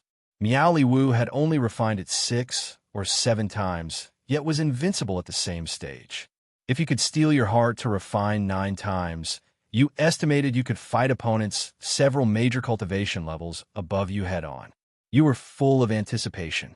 This time, you swore not to come out unless you had exhausted your supplies completely. You headed deeper into the Black Serpent Woods. After more than 10 days, the surrounding trees were species you had never seen before. Towering trees dozens of meters tall surrounded you. Occasionally, bird and insect chirps mingled with various beast roars echoed through the forest. From time to time, unknown birds and beasts came to harass you, but all were sliced cleanly in half by your blade. After nearly another month of walking, the humid jungle began to emit poisonous miasma. This miasma would cause ordinary people to experience fever, headaches, diarrhea, and in severe cases, even life-threatening dangers. But as a bone-tempering martial artist, your skin was tough and flesh thick. You felt no discomfort at all.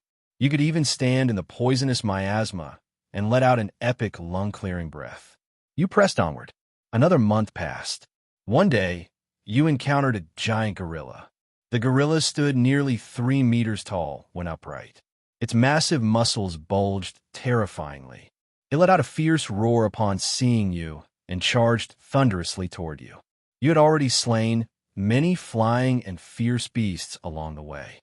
Although the gorilla's size was unusually large, it no longer surprised you. With a sharp sound, your cry of the swan goose sliced the gorilla cleanly from head to toe. The giant body crashed through a large cluster of trees before coming to a stop. You surveyed the surroundings and decided to settle here.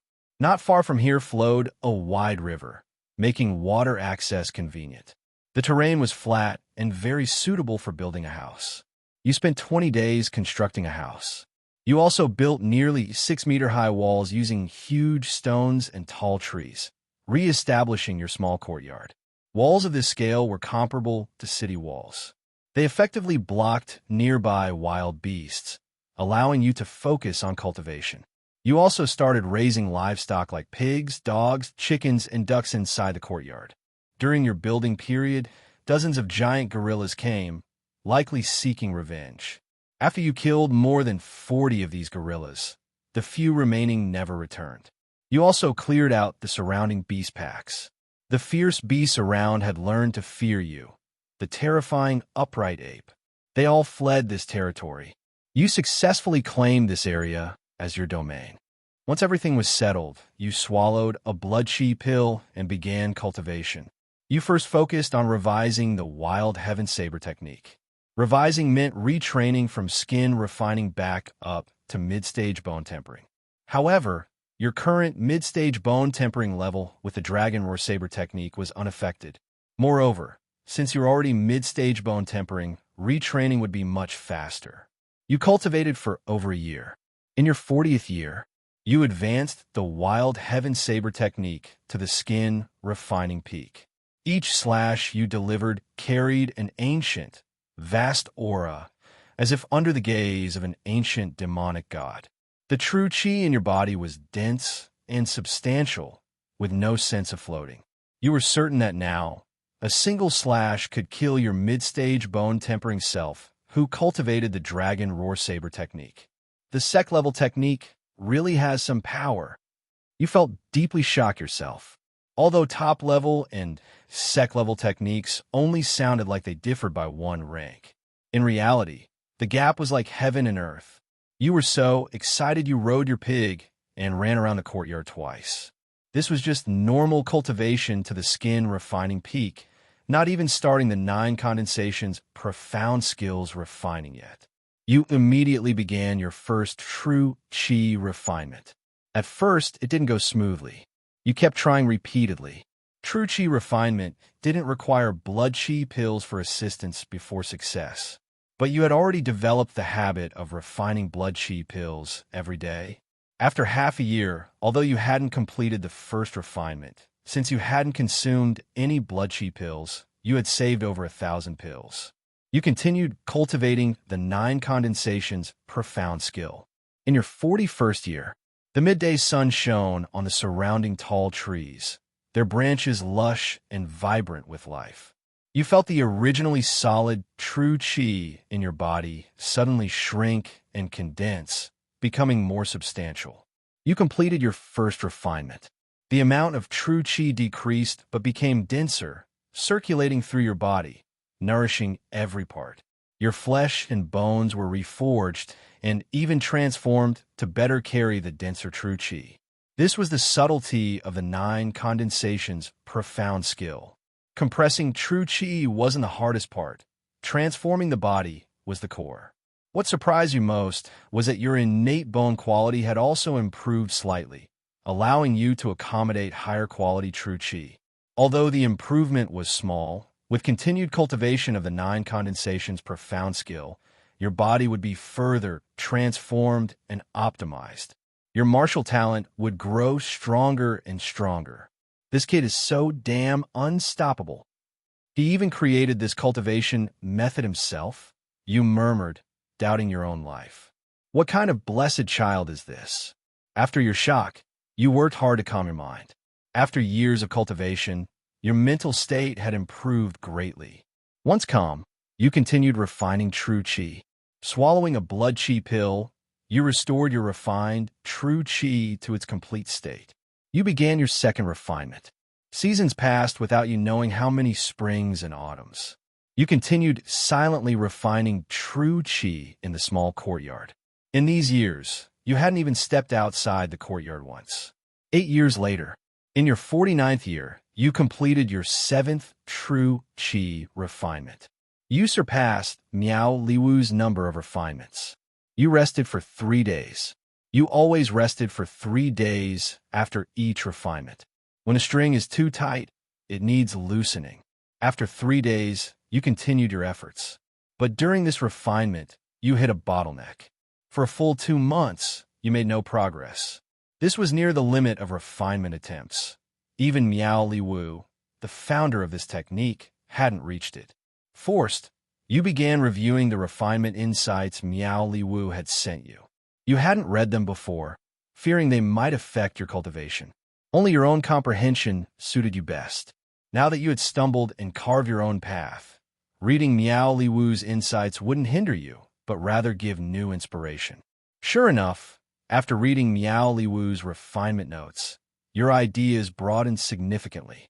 You officially began your 8th refinement. The peach trees in your courtyard bore fruit twice, and you ate your fill both times. In your 52nd year, just as nightfall enveloped the dense forest, your true qi surged turbulently inside. The true qi became as dense as mercury. You completed your 8th true qi refinement. Thunder roared in your lower abdomen's dantian. It really felt like your belly was rumbling with thunder. You weren't sure of your exact current strength, but you knew that being invincible at your stage no longer described you. Facing someone 1 cultivation level above you was just a single slash. Absolutely no second slash. If there were a second slash, it meant the blade wasn't sharp enough, and it had nothing to do with you personally. You would bear no legal responsibility. Even against an opponent 2 cultivation levels above you, you had confidence to win.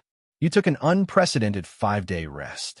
During this short holiday, you wandered around the surroundings. These years, you had been cultivating in the courtyard, and the surrounding beasts had returned to gather here again. More than 20 giant gorillas had come back. You ignored these gorillas and beasts. As long as they didn't disturb your cultivation, they were good neighbors living in harmony. But the wild beasts of the primal forest were fiercely untamed. Your livestock were often scared stiff by the beast roars nearby. At first, the rooster would crow loudly every morning, straining its throat to sing. Now it only dared to make a small, hurried crow before running back to the coop, terrified of being heard. 5 days later, you returned to the courtyard and shut the heavy 6-meter-high gate. You launched your assault on the 9th true qi refinement. You adjusted yourself to the optimal state. You sat cross-legged under a peach tree and quickly entered cultivation mode. Although you had mentally prepared yourself, knowing that the 9th condensation would definitely not be easy, it was only when you personally began cultivating that you realized just how damn difficult it truly was. For a whole half year, you made no progress whatsoever. You found that continuous cultivation had lost all meaning, no different from sitting idly. You began to cultivate intermittently. During the intervals of condensing true qi, you started practicing your body technique. 1 year later, in the 53rd year, your Phantom Phoenix steps reached complete proficiency. Your speed became absurdly fast. Originally standing in front of the dog kennel without any visible movement, the next moment, you appeared beside the pig pen. This teleportation covered more than 2 meters in distance. Moreover, the afterimage in front of the dog kennel lingered for half a breath before slowly dissipating. Phantom Phoenix Steps was just a top-tier body technique. You couldn't imagine how powerful the Sec's signature body technique must be. 98 is already at this level. 398 has to be able to take off. Your eyes shone brightly, eagerly awaiting the chance to get your hands on the Sec's signature body technique for practice. After mastering Phantom Phoenix Steps, you continued condensing True Chi. Half a year later, your ninth attempt at condensing True Chi still failed. But another problem emerged. Because you kept condensing True Chi, your Wild Heaven Saber technique cultivation at the skin refining peak was barely under control. It was already extremely close to breaking through to bone tempering. You finally encountered the troublesome blessing of automatic cultivation level upgrade. You gritted your teeth and persevered. While suppressing the cultivation level that was about to break through, you worked hard to condense True Chi. You regretted having fully retrained up to the skin refining peak. You should have stopped at the late stage instead. But now it was too late. You could only passively face the inch-by-inch stopping challenge. In the 54th year, you finally felt for the first time signs of True Chi beginning to condense. You knew this time you had finally taken the right path. From then on, it was only a matter of time. You worked even harder cultivating the 9 condensation's profound skill, condensing True Chi. In the 55th year, you turned 70 years old. Although you had passed your 70s, your appearance remained youthful, looking no older than in your 20s. Your face was full of collagen, still that famous handsome young man known across miles of countryside. This was the benefit brought by cultivating martial arts. One day, while you were cultivating in the courtyard, suddenly, a movement stirred in your heart. A bright light flared in your eyes. The True Chi inside your body suddenly compressed and condensed. Its form began to change. The free-floating True Chi inside started to merge and gather. The gaseous True Chi began to transform into liquid. Before long, all True Chi transformed into liquid form. You finally completed the 9th True Chi condensation at the skin refining realm. Roar! You howled to the sky. A wild, unrestrained aura surged upward. The poultry in the yard and the wild birds and beasts outside all cowered, trembling on the ground, as if confronted by the absolute overlord of the forest. The liquefied True Chi caused your combat power to skyrocket. The amount of True Chi in your body was more than 500 times that of an ordinary skin refining peak martial artist. Even if you crossed 2 realms, you were absolutely confident you could defeat a martial artist at marrow washing peak using your skin refining peak cultivation. Are a Nigerian Ira obese? True Chi actually liquefied. You knew this was a change that only happened at the essence refining realm. Skin refining, bone tempering, marrow washing, organ fortifying, essence refining. You had advanced 4 realms ahead to liquefy your True Chi. You found it utterly incredible. After the shock, you began cultivating the Wild Heaven Saber technique again. But rather than cultivation, it was more like no longer suppressing your cultivation level. Your True Chi surged, and the Wild Heaven Saber technique directly broke through to early-stage bone tempering. Once the Wild Heaven Saber technique reached bone tempering, your True Chi surged tens of times again. Moreover, your bones, which had already partially turned to jade, were tempered once more. Just a bit more, and they would reach the fully jade-like state of late-stage bone tempering. Your combat power underwent a qualitative leap once again. After retraining to early-stage bone tempering, you did not linger at all.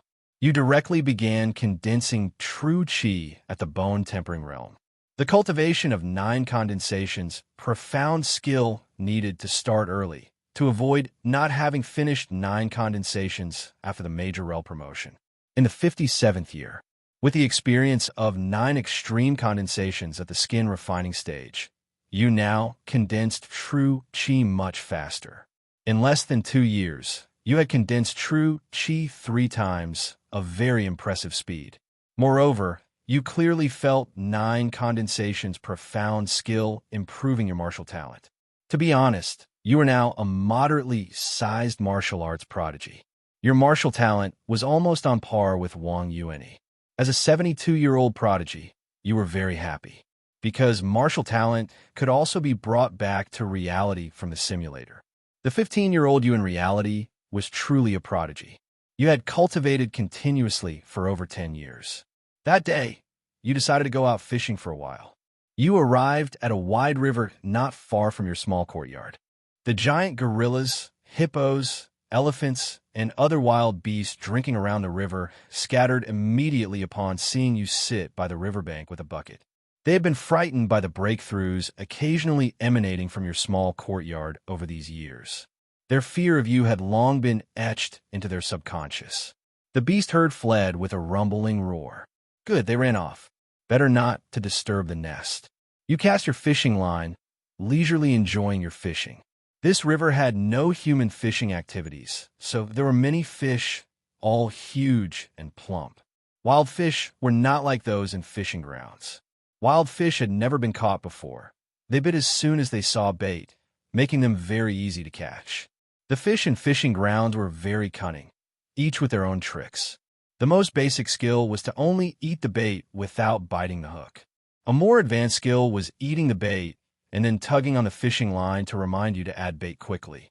Those pesky fish in fishing grounds treated your carefully mixed bait like an all-you-can-eat buffet. Extremely rude. By contrast, these little wild fish outside were much cuter. In less than an hour, your fish basket was almost full. You couldn't possibly eat that many. You planned to hollow out a large blue stone to make a big water tank and keep the surplus fish alive. You packed up and headed home. Another day, full of harvest. Big girl, grab a handful, some melon seeds. Young man showing that black hair, those black hair pants. You hummed a cheeky little song while walking back to the small courtyard. Suddenly, your figure vanished abruptly from where you stood. The fishing rod and gear dropped to the ground. When you reappeared, you were already on the opposite side of the river. In your hands was a little girl about 8 or 9 years old. The girl was dressed simply, her fair and tender face full of fear, with big round eyes brimming with tears. Who are you? Where did you come from? Where are you going? You immediately fired off 3 ultimate questions. The little girl was clearly scared, only able to whimper and pout, repeatedly murmuring through tears. My name is Xiao Xian. Xiao Xian is my name. Xiao Xian. Xiao Xian. Where are you? Xiao Xian. Come out quickly, Xiao Xian. You hear the voices of several men and women in the distance, calling out this little girl's name. You furrow your brows slightly, your eyes scrutinizing the little girl. You cover the little girl's mouth and swiftly slip into the bushes. Soon, 4 men and 1 woman, 5 adults in total, arrive near the riverbank. All 5 have dark skin, lean builds, and wear short-sleeve shirts and shorts suitable for movement. They're all ordinary people, not martial artists.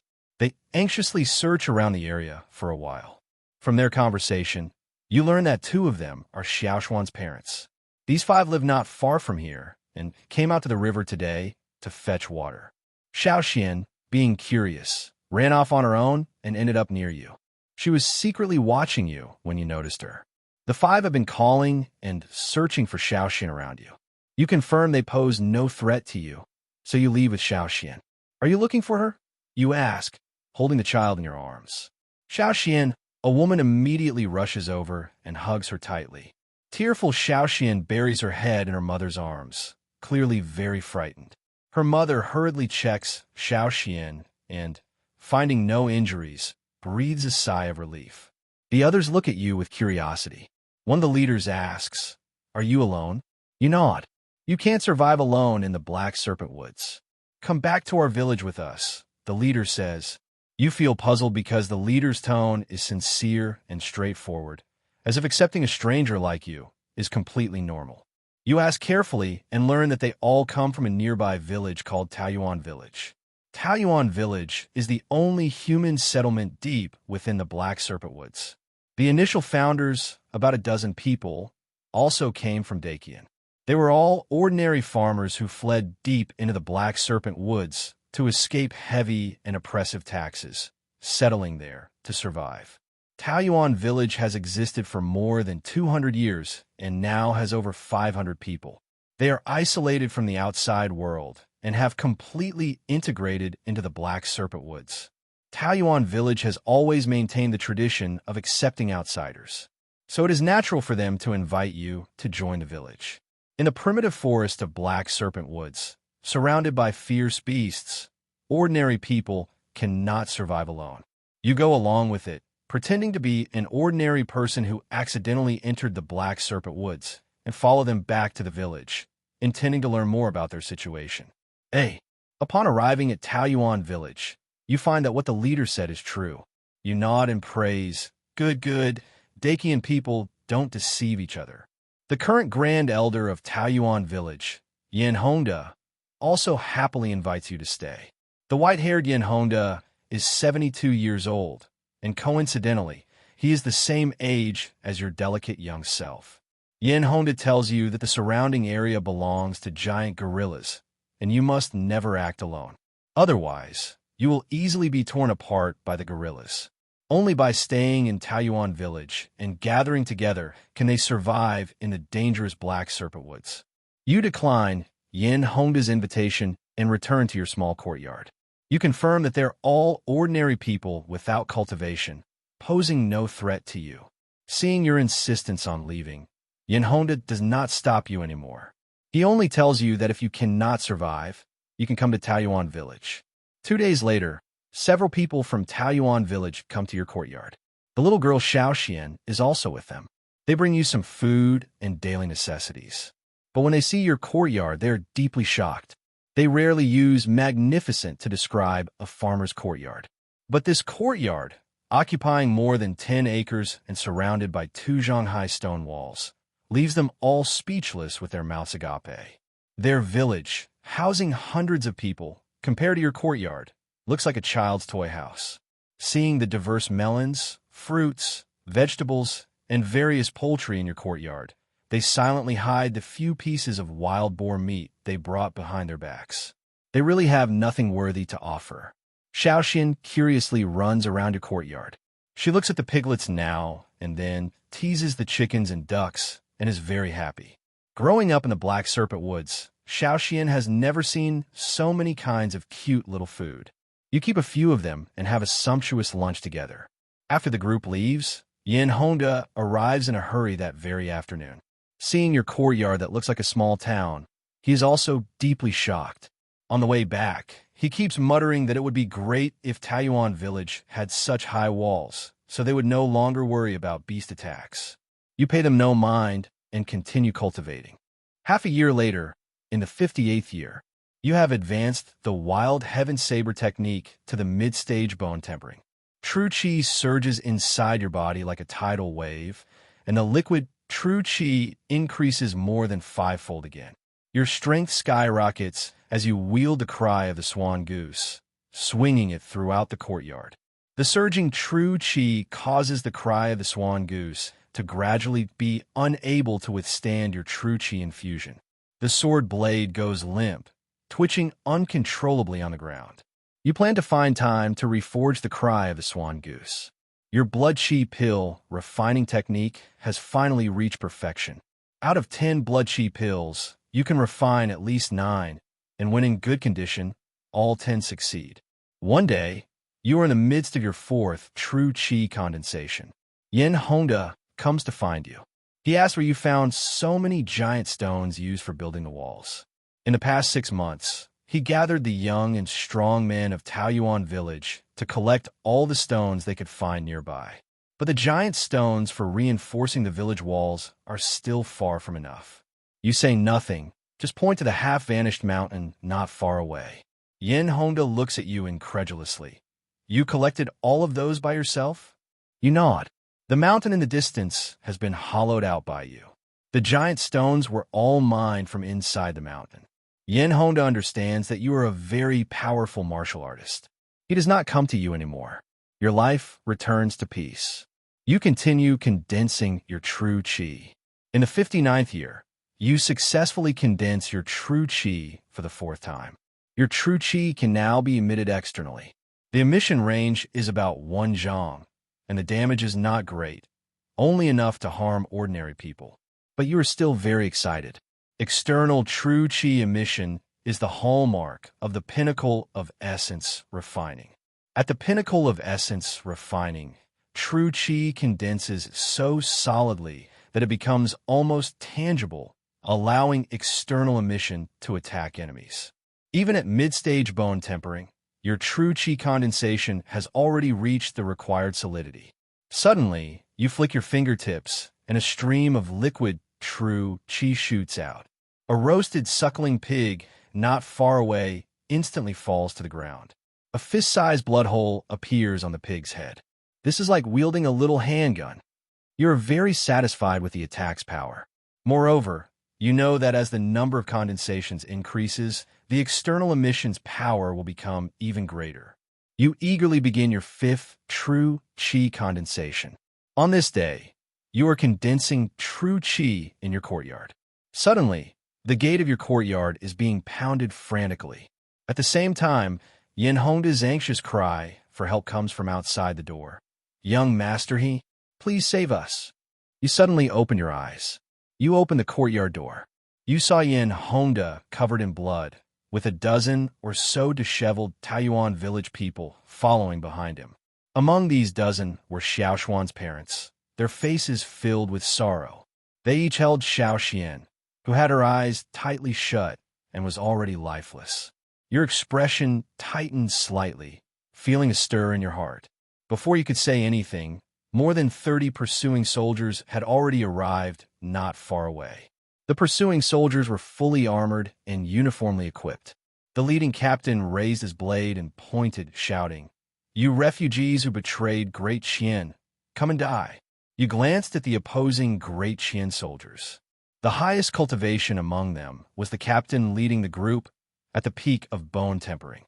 There were also 2 deputy captains at mid-stage bone tempering. The rest were skin refining warriors.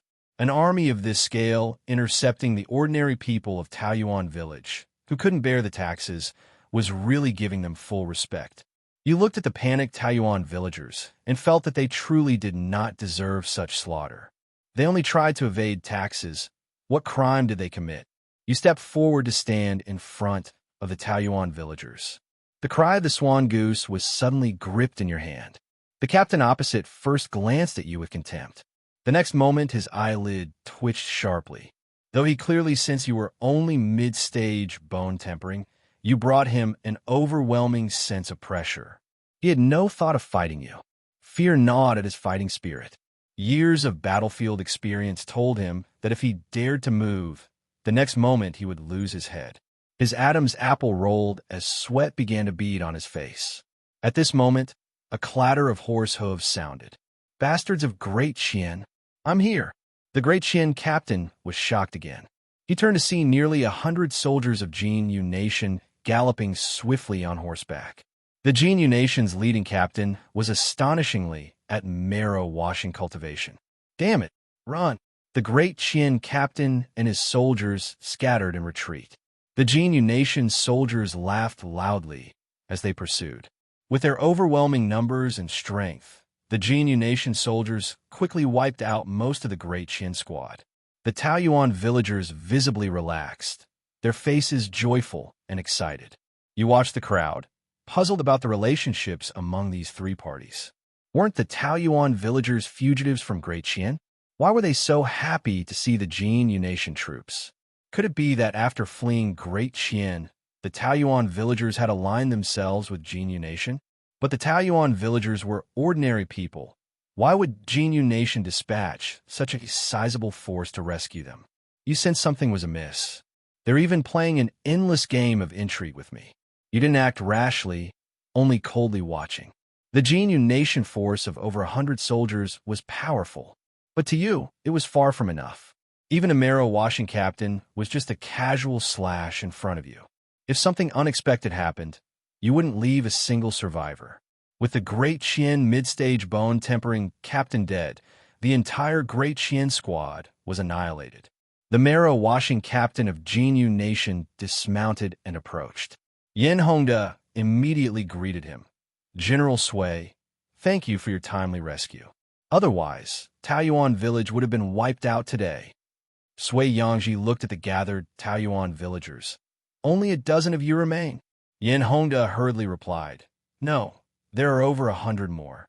We scattered and escaped. That's good. You gather them all here. Yin Hongda immediately sent people to summon the remaining 100 or so Taoyuan villagers. Sui Yangji nodded as he looked at the regrouped villagers. He noticed your small courtyard and asked, When did Taoyuan village build this small town? Yin Hongda's expression changed, but he finally answered truthfully, General Sui, this courtyard is the residence of young Master He. Young Master He? Sui Yangji was stunned. He's not from Taoyuan village. Yin Hongda hesitated and nodded. Young Master He is not from Taoyuan village. Before Yin Hongda finished, Sui Yangji swiftly drew his sword. Who are you? Sui Yangji shouted, sword raised at you. You frowned and retorted. Who are you? Shouting and causing a disturbance at my doorstep without any decency. Sui Yangji was slightly stunned by your calmness. He sensed you were mid-stage bone tempering, but couldn't understand why you were so unfazed facing someone one realm higher than you. He scrutinized you and then asked Yin Hongda, Who is he? Yin Hongda hesitated, then briefly said, Young Master, he is from Great Qian. Sui Yangji immediately understood. He sneered and looked at you coldly. Kid, no matter how you found this place, you have to die. Wait, you shouted.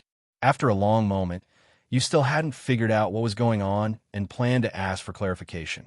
It was better to let them die knowing the truth. Elder Yin, shouldn't you explain what's really going on? Yin Hongda slowly turned his back to you. Young Master He, I'm sorry for dragging you into this. After speaking, Yin Hongda fell silent, clearly not intending to stop Sui Yangji from killing you. You glanced at the Taoyuan villagers. They all silently lowered their heads, showing no intention to explain or plead on your behalf. It was as if they had forgotten you were standing alone to shield them moments ago. Fine, I'll ask each one later. You drew the cry of the swan goose, true chi flowing into the blade. The sword trembled slightly, as if eager for battle. You looked at the disdainful face of Sui Yangji. I'm coming. You raised your sword and launched a fierce attack. Sui Yangji snorted coldly, ready to meet you. But before he could react, your figure flashed, suddenly appearing behind him. A drop of dazzling red blood slid down the cry of the swan goose. Sui Yangji froze where he stood. A vertical line of blood extended from his forehead down to his chin. His eyes abruptly lost focus as he fell backward stiffly. Thud! Sui Yangji's body split in two, steaming entrails spilling onto the ground. General Sui, the general has been killed. Chaos erupted immediately. The remaining soldiers surged toward you. Some Taoyuan villagers began to flee, others gathered to watch. You completely lost control. You started slashing indiscriminately. With every strike, a soul perished beneath your blade. The fleeing Taoyuan villagers were attacked remotely with your outward true chi, making the kills highly efficient. During the chaos, you discovered some Taoyuan villagers were actually warriors. You had confirmed earlier that none of them had practiced martial arts, so you were puzzled. Despite the confusion, you did not stop your actions. Before long, all over 100 Jinyu Nation soldiers were cut down by you. Almost all Taoyuan villagers were also killed by you.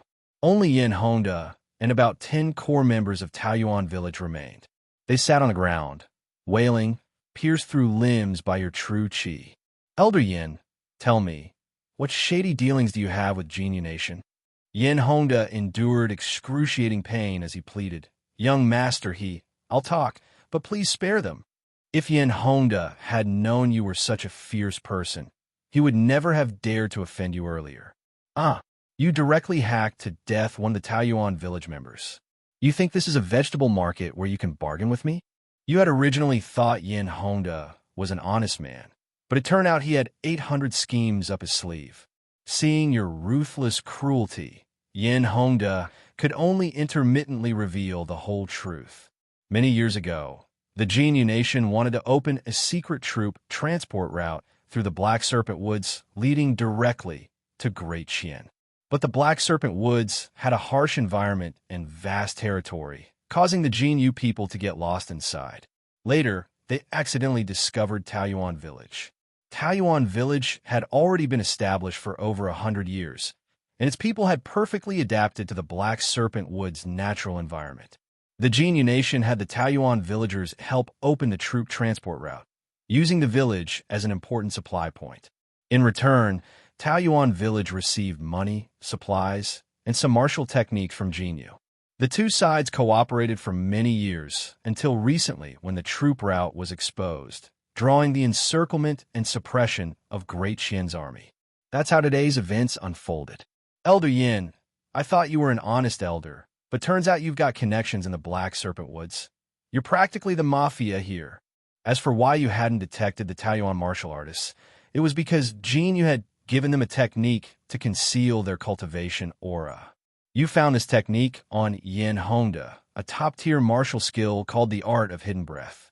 The Art of Hidden Breath allows practitioners to only display the cultivation level they wish to show, effectively hiding their true strength. At least I got some loot out of this, you muttered while flipping through the Art of Hidden Breath. Yin Honda and the last dozen or so Taoyuan villagers were also dealt with by you. You thoroughly searched Taoyuan Village, but unfortunately only found third-rate techniques, too rough even to use as toilet paper. Moreover, there wasn't much money either. Jinyu had actually provided very few resources to Taoyuan Village. It was more accurate to say Jin, you had been exploiting Taoyuan Village.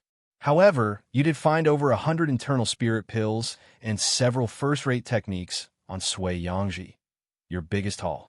Internal spirit pills are cultivation-assisting pills used at marrow washing level and above. Though you were only at bone tempering stage, you could still use them, and their effects were better than blood chi pills. After thoroughly looting the place, you prepared to leave.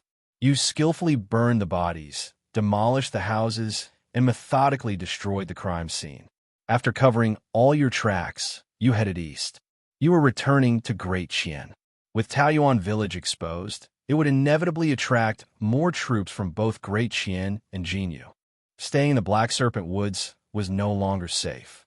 You walked east for 2 months, occasionally encountering Great Qian's troops along the way.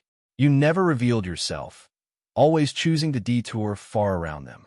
Thus your journey took longer than when you had entered the Black Serpent Woods. But you didn't idle during this time. You had practiced the Art of Hidden Breath to beginner level. You could now conceal your cultivation from martial artists of the same level. You traveled for 4 more months. You noticed that the closer you got to the Black Serpent Woods periphery, the stricter Great Qian's military inspections became. You knew this was because of the exposed secret troop route. You still chose to stealthily circumvent the checkpoints. The Black Serpent Woods was vast, and Great Qian couldn't possibly blockade all exits. You deliberately took paths where there were no roads. You crossed mountains and valleys, taking a much longer route.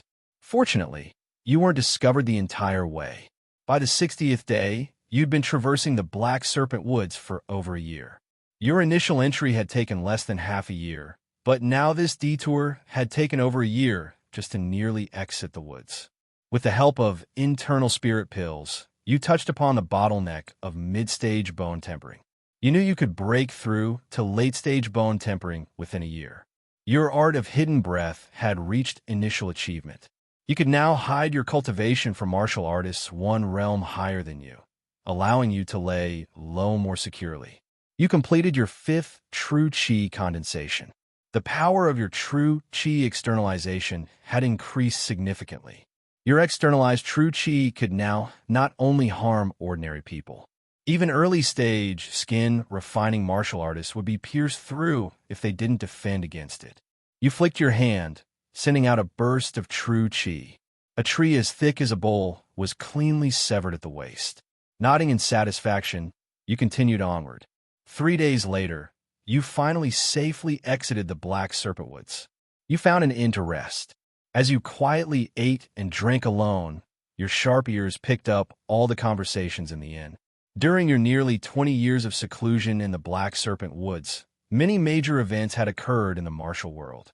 You learned about the death of the extermination sect's leader. You recalled he was that dragon sect leader who had people collect 5 keys to fulfill wishes. This dragon sect leader wasn't much, promising to fulfill others' wishes but couldn't even keep himself alive.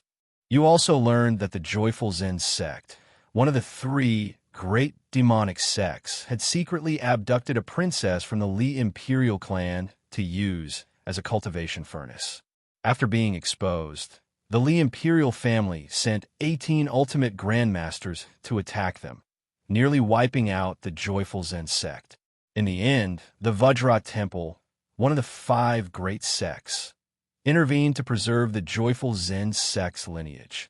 The Joyful Zen sect never recovered, falling from one of the 3 great demonic sects to a third-rate faction. These dual cultivation practitioners really let their little heads control their big heads. Abducting a princess to play with? They really screwed up this time. Taking another bite of food, you continued eavesdropping. Then a discussion from a nearby table reached your ears. Are you going to watch the Sword Establishment Pavilion's leader Lin Jingji fight the Blood Demon sect's leader Zhou Qiyun in 3 days? Of course. This is a life and death battle between ultimate grandmasters. What life and death battle? Zhou Qiyun stands no chance against Leader Lin. Can't call him Leader Lin anymore. Hero Lin has announced he's stepping down as Sword Establishment Pavilion's leader. He's going to the Blood Demon sect in a personal capacity. 3 years have passed, but Hero Lin still can't let go. Who could? A prodigy disciple like Miao Gift, with such heaven-defying talent, was brutally murdered by the Blood Demon sect. Hearing Miao Gift's name mentioned, your expression darkened as you approached them. You said Miao Gift is dead. The group looked at you strangely. You didn't know? This spread throughout the martial world 3 years ago. Composing yourself, you sat down directly. You tossed out 500 taels of silver. Tell me everything in detail. The nearest person snatched up the silver note with a grin. No problem, young master. My neighbor's 3rd brother once spent time with the Sword Establishment Pavilion's cleaning lady. I know this story better than anyone. Cut the nonsense. Get to the point. All right. Here's what happened. 3 years ago, the 41-year-old Miao Gift had reached the peak of Grandmaster realm. As the youngest Grandmaster in history, he could already fight ultimate Grandmasters beyond his level without losing. Crossing realms below Ultimate Grandmaster wasn't particularly shocking. But between Grandmaster and Ultimate Grandmaster lay an insurmountable chasm. Just in terms of lifespan, Grandmasters lived about 100 years, while Ultimate Grandmasters could reach 200. This lifespan-breaking limit completely defied common understanding. This showed how vast the gap was between Grandmaster and Ultimate Grandmaster. Yet despite this objective disparity, Miao Gift could battle Ultimate Grandmasters. This had never occurred in history. Miao Gift's talent and combat power were monstrous. Had he achieved Ultimate Grandmaster status, he would undoubtedly have become the #1 martial artist. That same year, the Blood Demon sect recognized Miao Gift's immense threat, so they launched a siege to kill him. The Blood Demon sect had obtained information about Miao Gift's movements in advance. They also knew Miao Gift was being protected by an ultimate grandmaster from the Sword Establishment Pavilion. The Blood Demon sect directly dispatched 6 ultimate grandmasters to ambush them. After a fierce battle, the ultimate grandmaster from Sword Establishment Pavilion died, fighting while covering Miao Gift's escape. Miao Gift fled with severe injuries. The Blood Demon sect didn't fare well either. 2 of their ultimate grandmasters were killed in the fight. The remaining 4 were seriously wounded, with 1 dying shortly after returning to their sect. Miao Gift and the Sword Establishment Pavilion's ultimate grandmaster had effectively killed 3 ultimate grandmasters and severely wounded 3 others. This was an exceptionally glorious achievement. Miao Gift hid while trying to return to Sword Establishment Pavilion, but he was intercepted by Zhou Qiyun, leader of the Blood Demon sect. Already severely injured, Miao Gift fought with all his might, but was no match. He ultimately met his end at Heavenly Summit Snow Mountain. A generation's unparalleled genius had fallen. When Lin Jingji, leader of Sword Establishment Pavilion, learned his beloved disciple had been killed, he single-handedly attacked the Blood Demon sect. Known as the Great Qian Empire's top swordsman, Lin Jingji possessed formidable strength. The Blood Demon sect mobilized all 18 remaining Ultimate Grandmasters. Lin Jingji suffered serious injuries but managed to kill 4 Ultimate Grandmasters and wound 9 others before being rescued by Sword Establishment Pavilion's arriving Ultimate Grandmasters. 3 years later, just days ago, Lin Jingji announced he would step down as Pavilion leader and personally attack the Blood Demon sect again. Having already lost 7 Ultimate Grandmasters in these 2 encounters, the Blood Demon sect was significantly weakened. Not daring to face Lin Jingji directly again, sect leader Zhou Qiyun declared he would fight Lin Jingji alone. Lin Jingji's ultimate goal was to kill Zhou Qiyun with his own hands. The two agreed to duel 7 days later at Heavenly Summit Snow Mountain, where Miao Gift had died. After hearing this account, your heart trembled. You hadn't expected Miao Gift to truly be dead. Your memory of him still lingered as that snot-nosed kid. You could vividly see his honest little face looking up at you, calling you Uncle You. Your expression turned icy as anger burned within you at Miao Gift's death. In your rage, you raged, then stopped. There was nothing you could do. At only mid-stage bone tempering, Zhou Qiyun could crush your head with one slap. No chance of winning, absolutely none. You left the inn, heading southeast towards Sword Establishment Pavilion to pay respects at Miao Gift's grave. The journey would take a month. By the 10th day, news arrived about the duel's outcome. Zhou Qiyun's corpse had been impaled on a spear and hung from Heavenly Summit Snow Mountain's peak. Lin Jingji returned unharmed. The martial world was shocked. Everyone knew Lin Jingji was ruthless, but none expected this.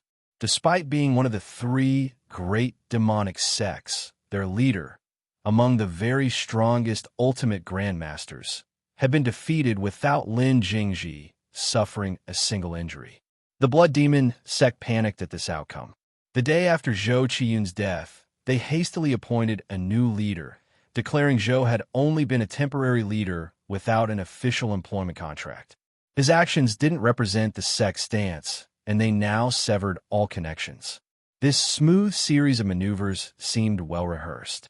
You couldn't help but admire their crisis management. Seeing the Blood Demon sect surrender, Sword Establishment Pavilion pursued the matter no further. A month later, you arrived at Sword Establishment Pavilion. After identifying yourself, you were admitted. You met Wei Xia, just 1 year younger than you. She was now in her 70s. Hearing of your arrival, she came out trembling with a cane. Unlike your still youthful appearance, Wei Xia had white hair, deep wrinkles, and tear stains at her eyes. She examined you carefully before finally sighing. I'm nearing my end. While young master, he remains as elegant as ever. You didn't see Miao Jiayao. Knowing he must have passed away, he'd been nearly 20 years older than Wei Xia. Wei Xia slowly led you to Miao Gift's grave, where a peach tree bloomed vibrantly. As she burned paper offerings, she rambled about Miao Gift's life. Speaking of him brought light back to her dull eyes. She recounted all his glorious achievements, from his rise in Willow Tree Village to gaining fame in the martial world, joining Sword Establishment Pavilion, becoming the top disciple under the Ultimate Grandmasters, and finally being designated as the sole successor to become next Pavilion leader. She remembered every detail about Miao Gift, even the exact words he'd used when sharing good news. Ace, an old family friend, Wei Xia wanted to tell you everything about Miao Gift's life. The more she spoke, the happier she became, pride and joy shining in her eyes. Her wrinkled, sagging face showed a long-absent smile. But then her gaze fell on the grave. She froze as if suddenly deflated, realizing Miao Gift was truly gone. Shaking her head, she fell silent, all desire to speak vanishing. With great effort, Wei Xia stood and turned away. Actually, she sighed deeply, our family could have lived happily in Willow Tree Village our whole lives. Hunched over her cane, she slowly shuffled away. Her small, thin back resembled that timid figure from decades ago when she'd first secretly visited your courtyard and been chased away. You understood Meow Gift's death had devastated Wei Xia. The precious son she'd gone to such lengths to conceive had died before her. The pain was unimaginable. You burned more paper offerings for Meow Gift. Then Lin Jingji arrived. This man who could easily kill fellow ultimate grandmasters stood before you. Young master, he said, truthfully, I was only Meow Gift's second master. You were his first. You flatter me, pavilion leader. You had merely accidentally started Meow Gift on his martial path and left some techniques and weapons, hardly qualifying as his master. Lin Jingji produced a sizable box. Young master, these are things he meant to give you, but couldn't find you to deliver. You guessed your deeper travels into Black Serpent Woods had made you unreachable. Opening the box revealed 500 internal spirit pills and a gleaming treasure blade. Even buried underground, that snot-nosed kid was still dropping loot for you, truly giving his all. You pocketed the pills and sheathed the blade, patting Meow Gift's grave. Good kid. Solid work. Lin Jingji said, this is the Soul Awakening Blade, the personal weapon of a supremely powerful ultimate grandmaster. If even Pavilion Master Lin says they're strong, then they must be truly formidable. Lin Jingji's combat prowess ranked among the top few in Great Qian. For Lin Jingji to acknowledge someone as strong meant they were undoubtedly his equal. The personal weapon of a peak ultimate grandmaster was absolutely a priceless treasure. The Soul Awakening Blade had a sleek black blade with fluid lines. The chilling aura emanating from it made one's courage waver. Pavilion Master Lin, the Sword Establishment Pavilion is renowned for swords. Why do you possess such a precious saber? This blade was forfeited to me when its owner came to challenge me and lost, Lin Jingji replied calmly. Lin Jingji stood with his hands behind his back, exuding composure.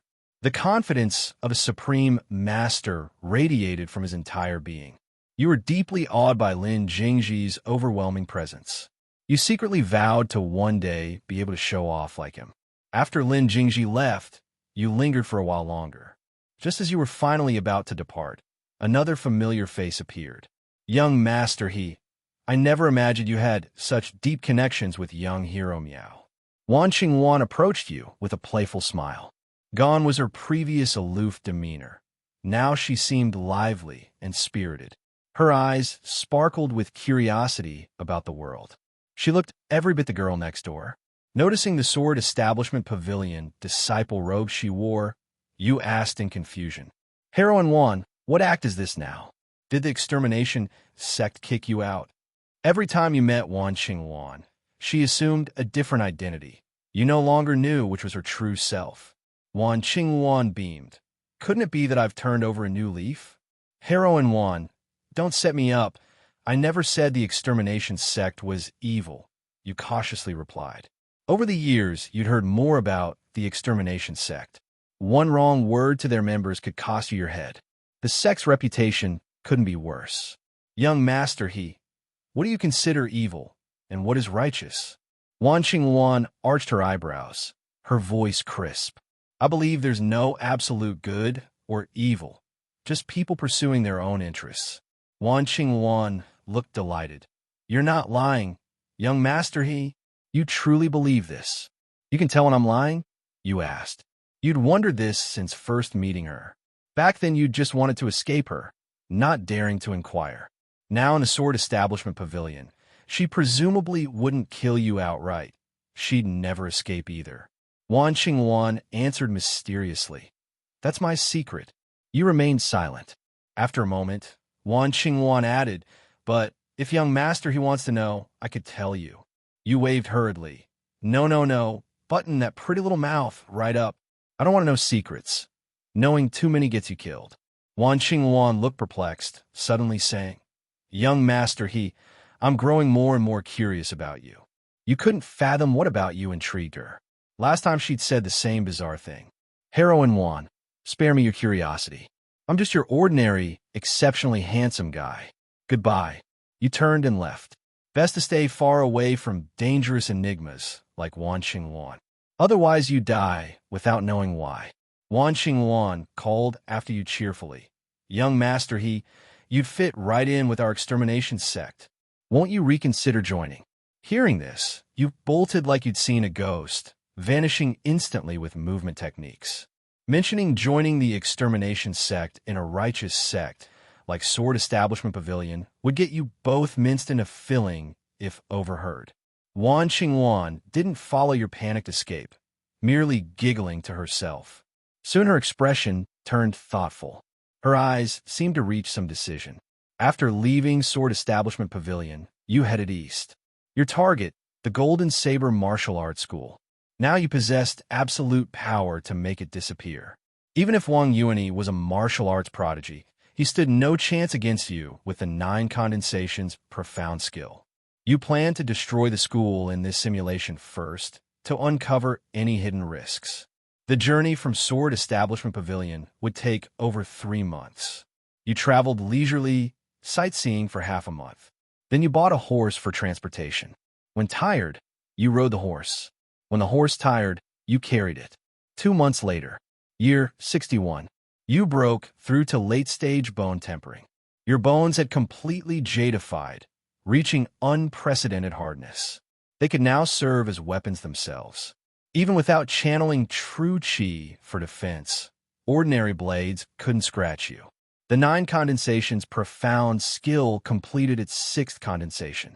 Your condensed true chi could now easily pierce mid-stage skin, refining martial artist defenses. Launching condensed true chi became a key offensive technique.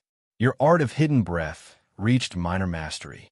Even martial artists 2 realms higher couldn't discern your true cultivation level. With your original talent, you wouldn't have progressed this fast. But the 9 condensation's profound skill kept enhancing your martial aptitude. Thus, you could master top-tier techniques like the art of hidden breath with shocking speed. Another pleasant surprise was your blood chi pill refinement skill. You now succeeded every single attempt, 10 out of 10 batches perfect. Even though you'd moved on to internal spirit pills for cultivation, you kept refining blood chi pills. For low-level martial artists, they remained miraculous elixirs. You could sell them for funds to buy more internal spirit pills. After all, you couldn't keep stealing forever. Persistent criminal activity carried too much risk. You also planned to leverage this refinement skill in future simulations. 1 month later, you returned to Xianan City. Following memory, you swaggered to the Golden Saber Martial Arts School. The soul awakening blade slid into your grip. You kicked the school's gates to splinters. Time to face judgment, you bastards. With a wild laugh, you charged inside. But your ferocious grin froze instantly. Instead of brawny martial artists, you faced over 100 curious children. Each held a book, with a terrified teacher at the front. Since when did the Golden Saber School become a nursery? Stepping back, you checked the sign, now clearly naming a private academy. Baffled, you re-entered. Eventually, the teacher explained everything. The Golden Saber Martial Arts School had fallen 12 years prior, destroyed by Xianan's top-ranked Black Tiger Martial Arts School. Back then, Wang Yuanyi had reached mid-stage bone tempering, joining his early-stage father Wang Kuan, giving them 2 bone tempering experts. No longer hiding their strength, they frequently clashed with Black Tiger School. The Black Tiger's leader was a late-stage bone tempering expert. Naturally, he didn't tolerate the father-son duo's provocations. As tensions escalated, the schools finally erupted into violent conflict. The 2 martial arts schools began fighting to the death with real weapons. That final battle involved over 300 martial artists. The sky darkened and the earth trembled as blood flowed like rivers. Even the county magistrate dared not intervene. Only after the fighting ended did the constables dare come out to clean up.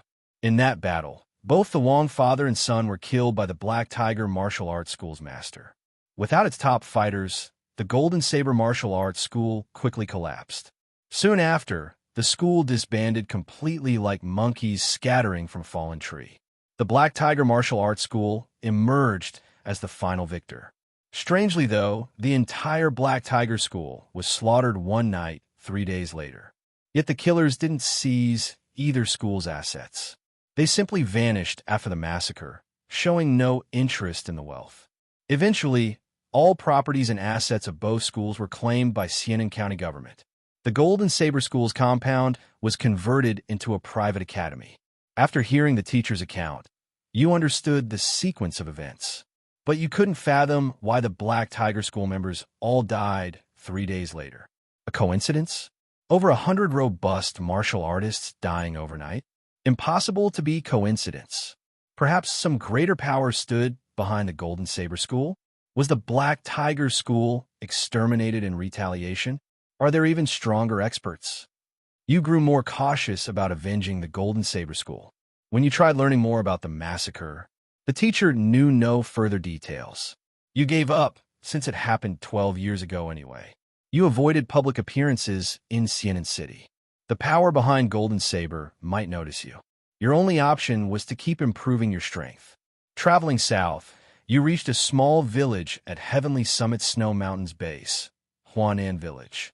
The sparse population in this cold climate suited your seclusion. You quietly purchased a small courtyard and settled in. Unlike neighbors chopping firewood daily, the cold didn't affect you. As a bone-tempering martial artist, you feared no chill. Sometimes you trained shirtless in snow to dissipate excess heat. Villagers who saw this called you a crazy fool who couldn't feel temperature. Your training continued normally. In the 62nd year, you succeeded in your 7th true chi refinement. This enhanced true chi could now pierce through skin-refining late-stage defenses, and its range extended to 3 zhang, 10 meters. Your condensed true chi attacks became genuine range techniques. Deep winter arrived at Huanan Village. Standing in your courtyard, you saw nothing but endless white. Despite the cold, households grew lively preparing for New Year's Eve. Even poorest families hung red lanterns outside. The scarlet dots against pure, white snow heightened festive atmosphere. On New Year's Eve, amidst falling snow and glowing lanterns, you took a rare break from training, setting a table in your courtyard with fine dishes. You warmed expensive, drunken, immortal wine from Fulling Tavern on a small stove. Young master, he enjoys himself, while poor me has nowhere to go. A familiar melancholic voice sounded. Wan Qingwan appeared in your courtyard, her snow-white dress complementing peerless beauty. Snowflakes settled on her shoulders. Gone was her usual aloofness or playfulness. Her eyes brimmed with unexpected sorrow. Though puzzled by her transformation, you invited her for drinks.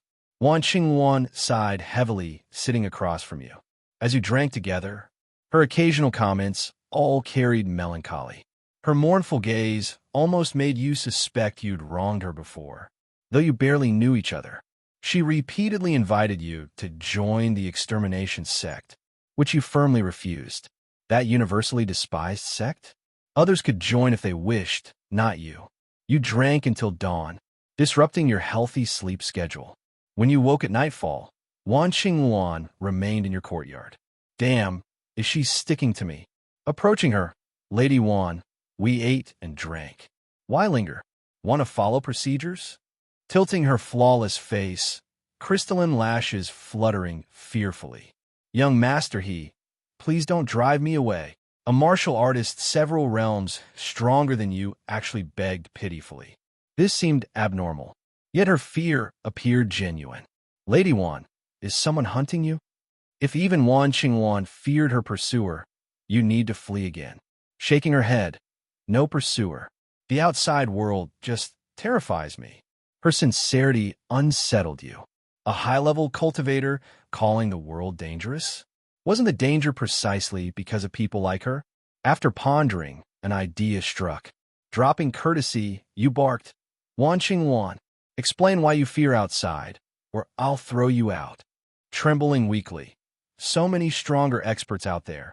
You could just avoid provoking them, but still feels dangerous. Her worried expression confirmed your suspicion. Growling again. Your personality changes each meeting. Explain, or out you go. I don't know. Her evasive eyes betrayed lies. As you lifted her threateningly toward the gate. Don't. I'll talk, she pleaded urgently. flushing with fright, eyes glistening pitifully. My personality shifts come from cultivation techniques. Techniques affecting personality? Sounded unorthodox. Then again, the extermination sect was among the 3 great demon sects.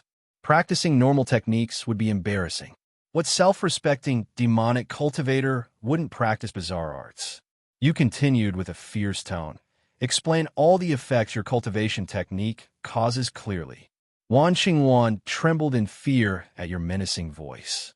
Pitifully, she answered all your questions truthfully. Through this, you finally understood Wan Qingwan's peculiar condition. It turned out her cultivation technique had a strange side effect. Every month, for 7 days, she would transform into 7 completely different personalities in sequence.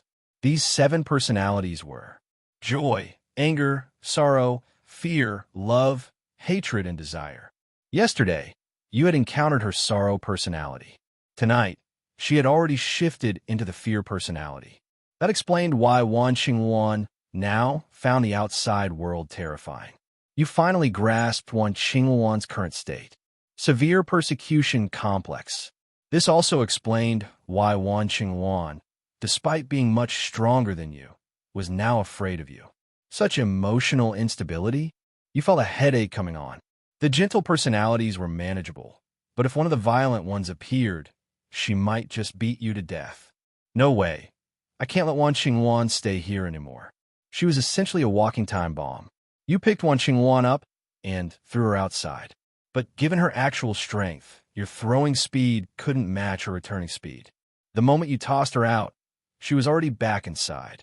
She kept pleading desperately not to be abandoned outside. After several failed attempts, Wan Qingwan even flipped the tables, pinning you down in the snow. Kneeling on top of you, rendering you immobile while tearfully begging not to be sent away. Fine, fine. Begging on your knees for me not to die, is that it? Unable to fight back or escape, you finally had to angrily plead for her to release you. Terrified of your anger, Wan Qingwan let you go. Neither of you had any accurate assessment of your own capabilities. At 76 years old, this scuffle left your elderly bones creaking alarmingly. Helpless, you had to let Wan Qingwan stay. You assumed she'd only remain for 1 day. Once her fear personality passed, she'd surely leave. The next day, Wan Qingwan didn't leave. Not only did she stay, she moved into the room next to yours. Somehow, Wan Qingwan found and brought back 3 chubby little puppies. She even bought goat milk to carefully nurture them, her eyes full of tender affection. You recognized this as her love personality manifesting. Ignoring her, you continued your cultivation practice. On the 3rd day, Wan Qingwan brutally killed all 3 puppies. That day, she viewed everyone with disgust and hostility. You hid in your room, trembling. Joy, anger, sorrow, fear, love, hatred, desire. You realized today's Wan Qingwan was the hatred personality. Tomorrow will be desire personality. If this woman still won't leave, does she plan to defile my pure body? Never imagined at 70+ years old you'd face such a trial. This realization brought a pained smile to your face. 4th day, amidst ice and snow, you strutted bare-chested, showcasing your abs, pacing before Wan Qingwan's door like a peacock displaying its plumage. Wan Qingwan promptly shut her door. She remained inside all day without emerging. You were surprised she resisted your charms. After all, your handsome looks were second only to our esteemed readers. You couldn't help but praise Wan Qingwan's admirable restraint. Good. Didn't disgrace yourself. 5th day, Wan Qingwan regained her usual aloof demeanor, yet showed no intention of leaving. You couldn't take it anymore. Having such an unstable element nearby made you feel extremely insecure. You confronted her directly. Heroine Wan, what exactly do you want? Why are you clinging to me? Wan Qingwan studied you. I'm curious about you. What exactly makes me so interesting? She'd said similar things before. Wan Qingwan parted her red lips. During our first 2 encounters, I showed genuine killing intent, yet you displayed no fear. That intrigued me. So just because I'm not afraid to die, I became interesting You asked with a frown. Wan Qingluan continued. Not just that. You simultaneously don't fear death, yet possess an intense will to live. Contradictory, yet coexisting within you. Or, you remained silent, showing slight confusion. Wan Qingluan tilted her head slightly. You give me the impression that you're playing. Yes, playing. That's exactly it. Her eyes lit up at finding the perfect description. Pleased, she added. You're merely a bone-tempering martial artist, yet you truly don't fear me. You didn't fear Lin Jingji either.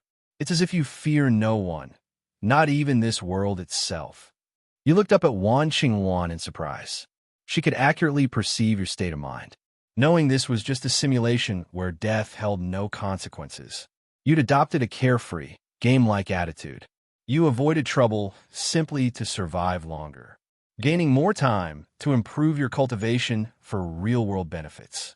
Yet you'd never voiced this mindset to anyone. A chill ran down your spine. Could Wan Qingluan actually read minds? Are demon sect members really this creepy? What makes you think I have such an attitude? You asked. Wan Qingluan's lips curved slightly. Also because of my technique. Can I learn this amazing technique of yours? You asked half seriously. What kind of technique could see through people's thoughts? Wan Qingluan laughed. Of course you can learn it, though you might be disappointed. It doesn't actually read minds, just makes one more observant. Observant? Before reaching Grandmaster Realm, my technique requires worldly experiences to find one's path. That's why you've seen me in different identities. You had an epiphany. So you're experiencing various roles to cultivate your technique? Your ability to detect lies comes from broader life experience. Wan Qingluan smiled. You're smarter than I thought. Essentially correct. Relieved that she couldn't actually read minds, you asked, what role are you playing this time? Now you understood why she lingered. She must be using you for her cultivation. Without hiding it, Wan Qingluan said, this time, I need to experience being an ordinary man's wife. Your expression turned odd as you coughed. Ahem, could you roleplay as a flight attendant or nurse instead? I prefer those scenarios. Wan Qingluan frowned. What are flight attendants and nurses? Never mind. Wife is fine too. Wan Qingluan nodded uncertainly. You resolved to fix everything yourself from now on. No bald repairman neighbors will be entering your home. You refuse to play the doped husband who never wakes up during the action. You asked another question. Shouldn't these experiences require authenticity? Doesn't talking about it ruin the effect? Wan Qingluan rolled her pure eyes at you. I only need to comprehend the mental state. If each experience required complete realism, 9 lives wouldn't be enough. So I just need to act along with you? Yes. You studied her. Heroine Wan. Could it be? You've fallen for me? Wan Qingluan calmly replied. Young master he, are you always this confident? Heroine Wan, of all people in this world, you chose me for this act. Isn't that telling? After consideration, she said, primarily I'm curious about you. Secondly, you're moderately pleasant looking, hence selecting you as my husband. Really, you remained skeptical, adding, where I'm from, many fake relationships turn real after pretending for parents. Maintaining her aloof demeanor, Wan Qingluan understood your concern. I know my limits. You nodded, as long as you're self-aware. After more thought, you asked, Heroine Wan, what's in it for me? If playing her husband, there must be compensation. Wan Qingluan replied coolly, what does young master he desire? Heroine Wan, I'm actually quite the helpful person myself. But having to play house with you every day would really delay my cultivation progress. Wan Qingluan took the hint and tossed you a bag containing 500 internal spirit pills. You accepted it with a beaming smile. Thank you, my dear wife. You got into character so quickly that Wan Qingluan froze momentarily. She opened her mouth slightly, her fair neck moving as if to say something, but ultimately couldn't bring herself to say that term of endearment.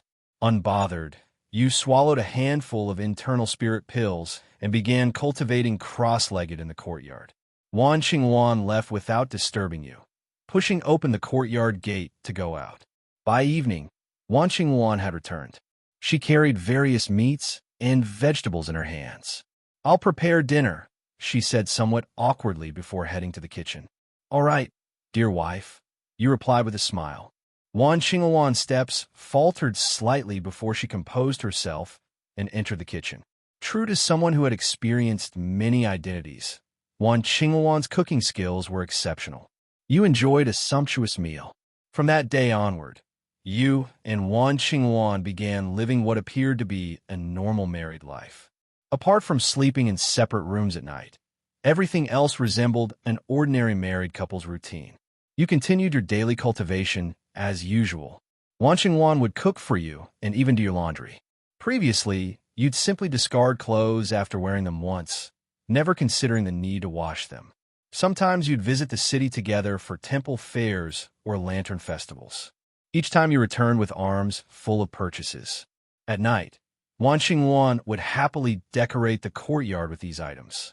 The small courtyard grew increasingly warm and lively. Look how beautiful this fish lantern is. Wan Qingluan pointed at the illuminated lantern in the yard. The massive fish lantern lit up half the courtyard. You nodded with a smile. It really is beautiful. Wan Qingluan smiled genuinely. Her smile seemed to glow even brighter in the darkness. Gazing at her exquisite features, you reached out and took her soft hand in yours. Wan Qingluan instinctively flinched but didn't pull away.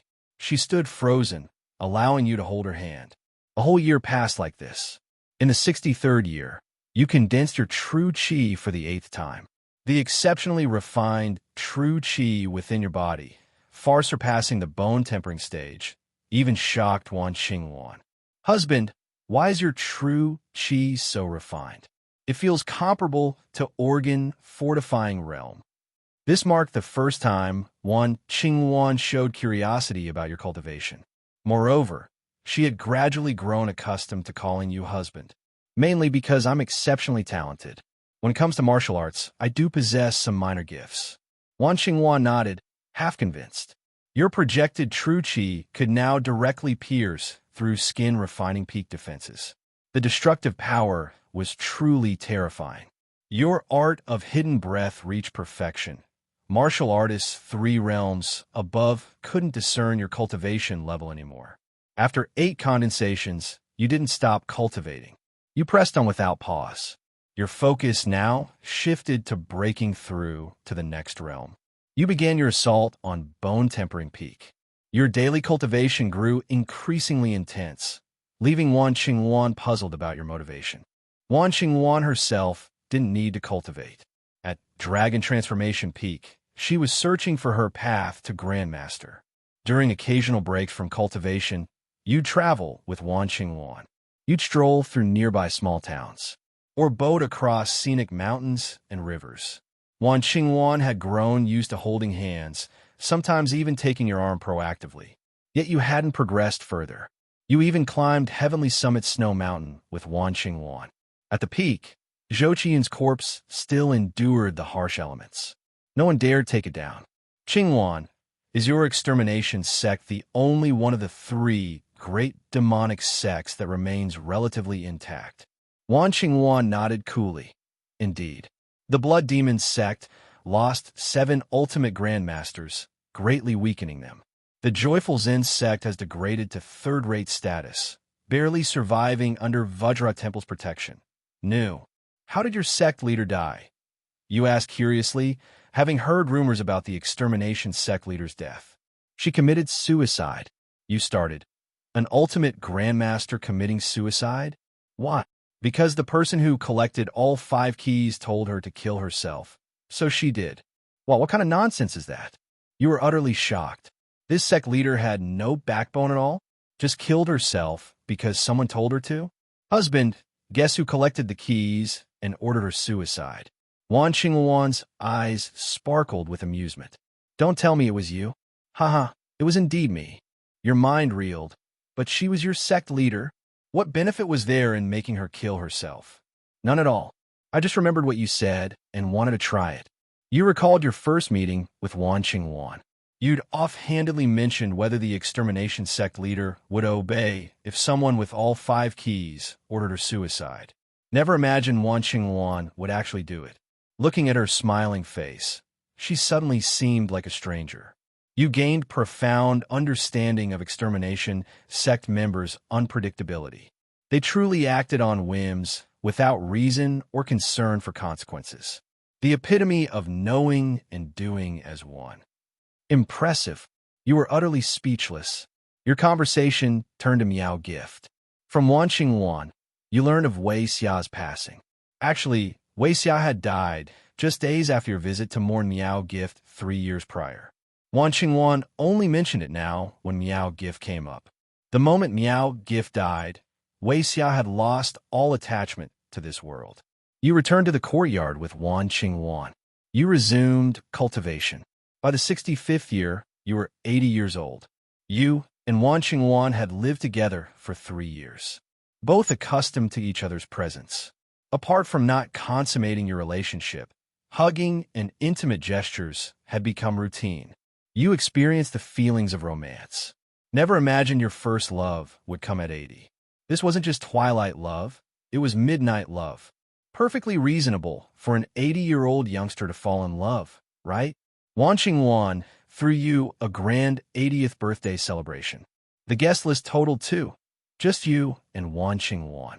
The lavish feast consisted of 5 whole dishes, 2 per person with 1 to spare, truly extravagant. That night, you both drank heavily.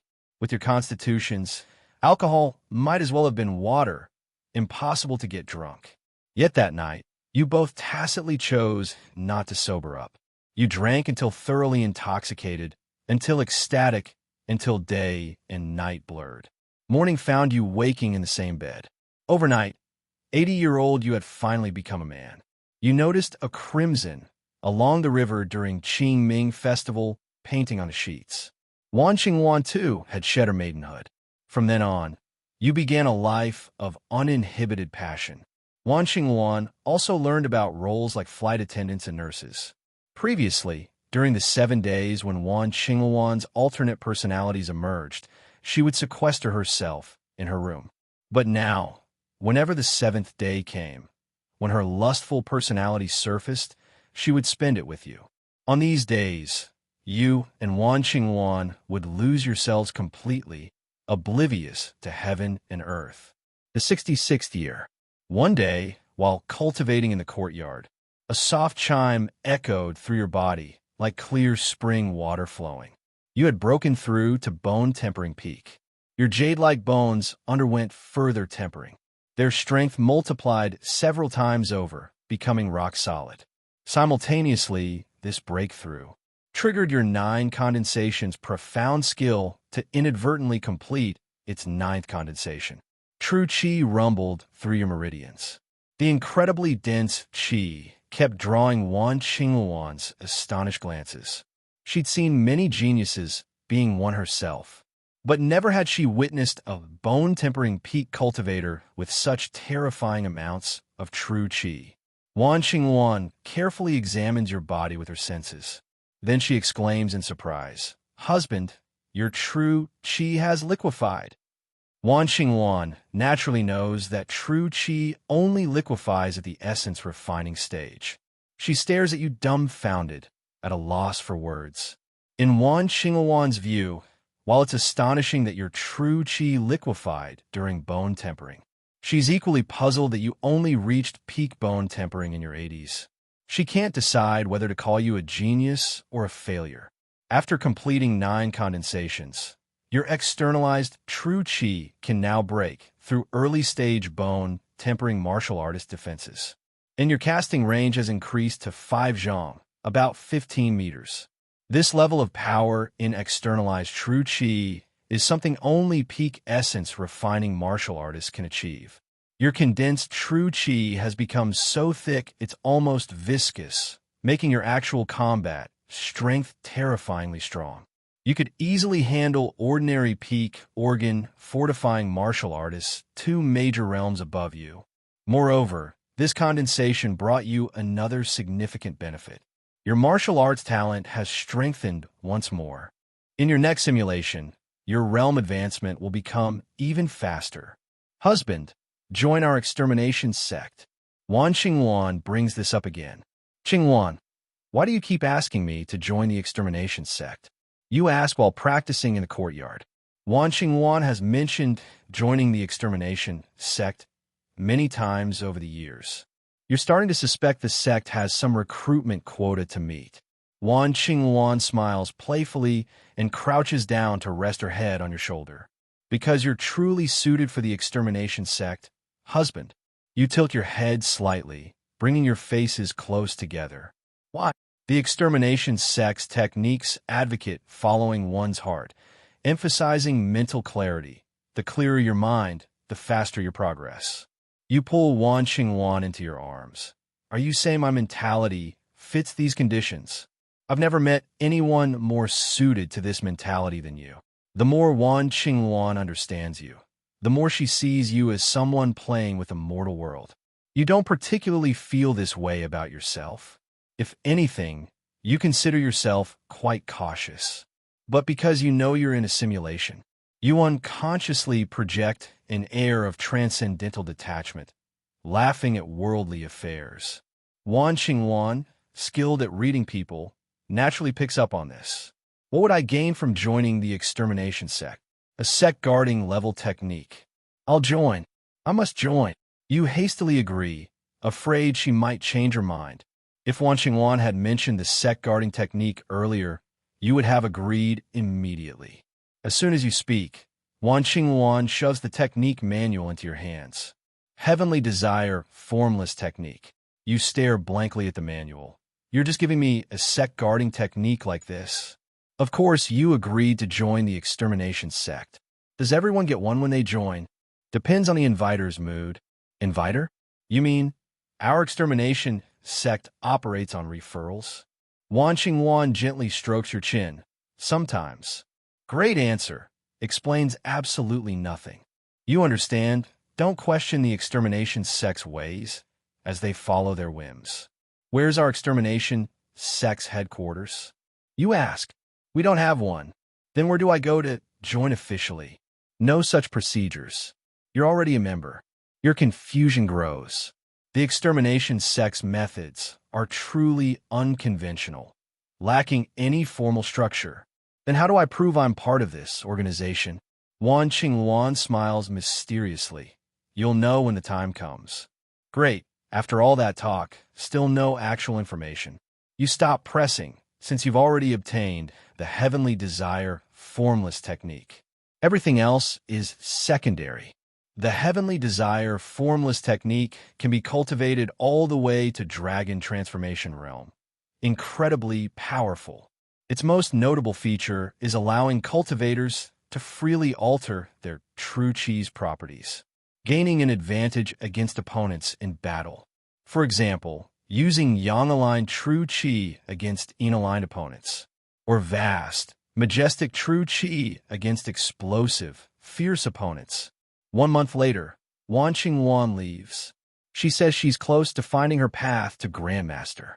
You've been genuine husband and wife for 4 years, developing considerable affection between you.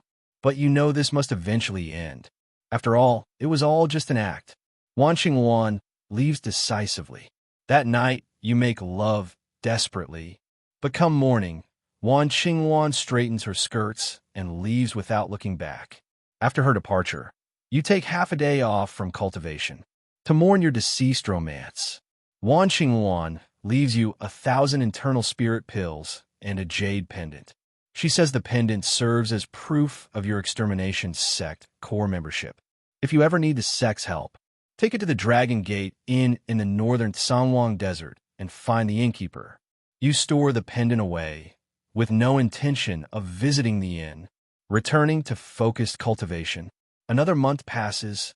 Your art of hidden breath reaches perfection. Martial artists 4 realms above you can no longer discern your cultivation level. Skin refining, bone tempering, marrow washing, organ fortifying, essence refining, dragon transformation, grandmaster, ultimate grandmaster. Meaning even dragon transformation cultivators can't see through me. If peak dragon transformation Wan Xingwan were still here, she couldn't sense your cultivation either. Once you advance to marrow washing, Even grandmasters won't be able to tell your level. You begin cultivating the heavenly desire formless technique. To your surprise, your progress is remarkably fast. Seems Qingwan was right. My mentality perfectly suits the extermination sex techniques. One day, while cultivating, a group of people come looking for trouble. The jade-faced leader tells his 7 or 8 followers, "That's you of the extermination sect. Kill him." You've only been in the extermination sect for 2 months, not even past probation. Haven't had time to commit any misdeeds. Yet just for joining, people already want you dead. Is this the power of reputation? You think wryly. You examine the fierce-looking group. Their strongest is the jade-faced leader at peak marrow washing. The rest are bone tempering. This lineup poses no threat. They're practically delivering themselves to death. Gentlemen, you must have the wrong person. You try sounding them out. No mistake. The jade-faced youth produces a high-definition portrait of you. You startle. The painting looks exactly like you. You didn't expect such thorough intelligence work. No denials now. Prepare to die. The jade-faced youth charges at you. His followers cheer him on. Look, young Master Yuan is attacking. Clang. Oh no, young Master Yuan is dead. You slash the jade-faced youth into 8 pieces. His companions immediately wet themselves in fear. You restrain them and ask about the portrait's origin. You learn its extermination sect tradition. 4 core members. The sect publicly releases their information. You're speechless. Do they want their members dead faster? You conclude the extermination sect leadership must be slightly unhinged. Their methods are too chaotic, too free, too happy. And since core members are usually dragon transformation or higher, no bone-tempering martial artists like you. That's why they dared come directly. After all, one picks the soft persimmons. But they didn't expect you'd be an iron plate that breaks toes when kicked. You swiftly dispatch all 8.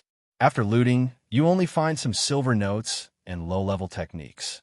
Damn, even poorer than me. You burn down your home of several years and leave quickly, heading north to the desolate Sangwang Desert at Great Xian's northern border, planning to hide there for the rest of your days. Day 18 night, you set fire to several corpses. These are the 7th group of assassins you've killed. You've grown accustomed to this by now. You continue heading north. You only travel at night, spending your days cultivating in inns. During nighttime travel, you cover your face completely, leaving only your eyes exposed as you move furtively. Like some celebrity just getting off a plane, your fully mastered art of hidden breath operates at full capacity constantly. You disguise yourself as an ordinary person. Your path northward isn't direct either. Your route twists and turns unpredictably. You only know which direction to take next 1 second before your pursuers do. After 3 months of this cat-and-mouse game, you gradually shake off those tracking you. You don't neglect your cultivation during this journey. Your heavenly desire formless technique has improved significantly. In less than 2 months, you've reached the late skin refining stage of the technique. Your rapid progress has 2 reasons. First, your martial talent has greatly increased.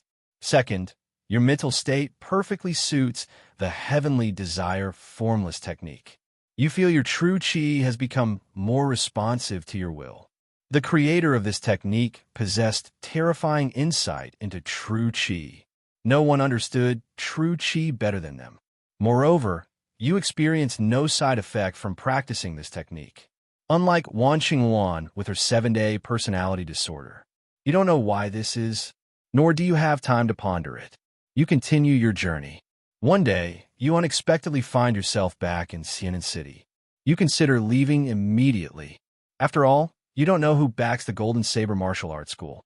But ultimately, you decide to investigate briefly. Putting your traditional skills to use, you infiltrate the county government office. There you find the case files about the Black Tiger Martial Arts School massacre. After carefully reading through them several times, you discover the records match what you already know. The only odd detail is, after the Black Tiger School massacre, Before the investigation was complete, County Magistrate Zhang Hongwen repeatedly urged for a swift conclusion to the case. Eventually, the case was hastily closed. You suspect this Zhang Hongwen is involved. That night, you break into Zhang Hongwen's residence. Searching through his estate, you finally discover numerous letters exchanged with Duan Qian, the prefect of Danzhou, in his study's secret room. Xianan County falls under Danzhou's jurisdiction. It would be normal for Zhang Hongwen to report to his superior, but you don't understand why these letters are kept so secretively in a hidden room. After examining all the correspondence, you discover that after the Golden Saber School's destruction, Zhang Hongwen proactively reported the situation to Duan Qian. Duan Qian's reply mentioned sending a team of experts. The next day, the Black Tiger School was annihilated. So it was Prefect Duan Qian who ordered the Black Tiger School's destruction. You realize, but if the Golden Saber School had connections to Duan Qian, how could they have been destroyed by the Black Tiger School? You ponder. This must mean Duan Qian didn't normally favor the Golden Saber School. Could their relationship not have been close? Then why would Duan Qian seek revenge after the Golden Saber School's destruction? You stroke your chin thoughtfully. Suddenly, you have an epiphany. Of course, Duan Qian must have wanted to retrieve something from the Golden Saber School that he didn't want the Black Tiger School to obtain. You roughly understand the whole sequence of events. Now, having clarity, you plan to thoroughly search the Golden Saber School after the simulation ends. To find whatever Duan Qian was after, the Golden Saber School likely possesses some extraordinary treasure. You leave Xianan County, continuing toward the Sangwang Desert. Along the way, you encounter 2 or 3 more groups of assassins. Having killed so many previously, you've accumulated more enemies. In the 68th year, you finally reach the Sangwang Desert. Under the blazing sun lies an endless expanse of yellow sand. The scorching air distorts your vision. No normal person could survive here. But you're no normal person. Your simulation space is stocked with water and food. You could live here for decades. During this journey of over a year, you've advanced your heavenly desire formless technique to late bone tempering stage. Just one minor realm away from matching your wild heaven saber techniques level. What a genius I am! You're quite pleased, taking out construction materials purchased earlier from your space. Like assembling building blocks, you construct a large villa in the desert. Your 3-story luxury villa stands out conspicuously in the barren desert. But deep in the desert, no one will come. So showing off doesn't matter. You settle in the Sangwang Desert. During breaks from cultivation, you tend to plants. Of course, nothing grows in sand. So you brought thousands of tons of fertile soil from outside to surround your villa, planting flowers, trees, and shrubs. Your afforestation project succeeds, creating a pleasant environment filled with birdsong and floral fragrance. You even dig a pond and stock it with fish and shrimp, becoming the first person to raise aquatic life in a desert. Your home becomes the only oasis deep in the desert. A beautiful scenic spot. Anyone seeing this would think it a mirage, never imagining it could be real. 3 months later, your heavenly desire formless technique breaks through to peak bone tempering. You also feel your wild heaven saber technique has reached its limit. Next is the breakthrough to marrow washing realm. But although your bone tempering has reached its peak, you can't seem to touch the threshold of marrow washing. You recognize this bottleneck, but maintain good spirits, continuing regular cultivation, though with slightly reduced hours and more rest time. One scorching day, after cultivation, you take a short break, eating chilled watermelon in your villa. Your true chi can transform into icy properties, perfect for chilling watermelon. You've also created ice blocks throughout the house for cooling. Your villa stays as comfortable as air conditioning. Life is good. Suddenly, you hear footsteps outside, along with hushed voices. No wonder this villain hides in the desert. He found this treasure land. You know trouble has come knocking again. Instantly appearing outside, the 6 intruders startle at your sudden appearance. Recognizing you, their expressions darken. So, it is you, extermination sect villain. Give me back my brother's life. The speaker is a female martial artist, tall and fair-skinned. She glares at you with hatred. Behind her stand 5 others, men and women, young and old, appearing to be family. This female martial artist is quite strong, at mid-organ fortifying realm, the strongest present, 2 major realms above you. But are you afraid? Not at all, though only at peak bone tempering. Your actual combat power could kill peak organ fortifying martial artists. Conventional realm classifications like early/middle/late can't describe your martial level. You prefer calling yourself advanced bone tempering. You villain, our family has searched for you for months, enduring countless hardships. Today, we finally dash. Enough already. You interrupt the woman's speech. Quite the dramatic extra. You crook your finger. Come at me together.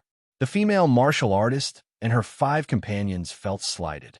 The female martial artist was furious. What an arrogant villain! She turned to 5 behind her. Father, mother, uncle, aunt, cousin, and Big Yellow. Let's attack together to avenge my brother.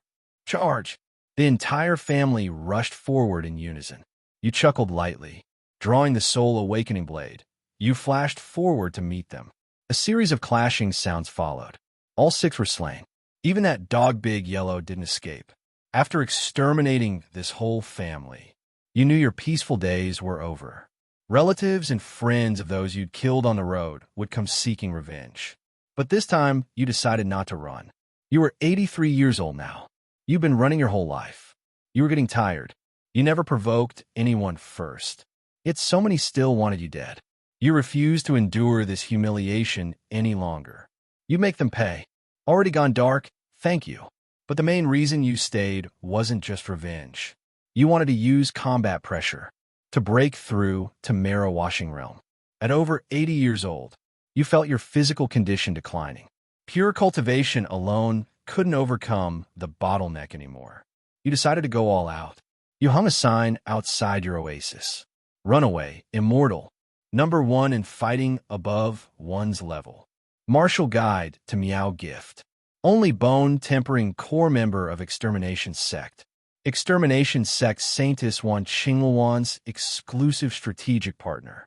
Expert in family extermination. Residents of Hero Hiyu. Welcome all revenge seekers, challengers, and bored losers wanting to admire my beauty for a good fight.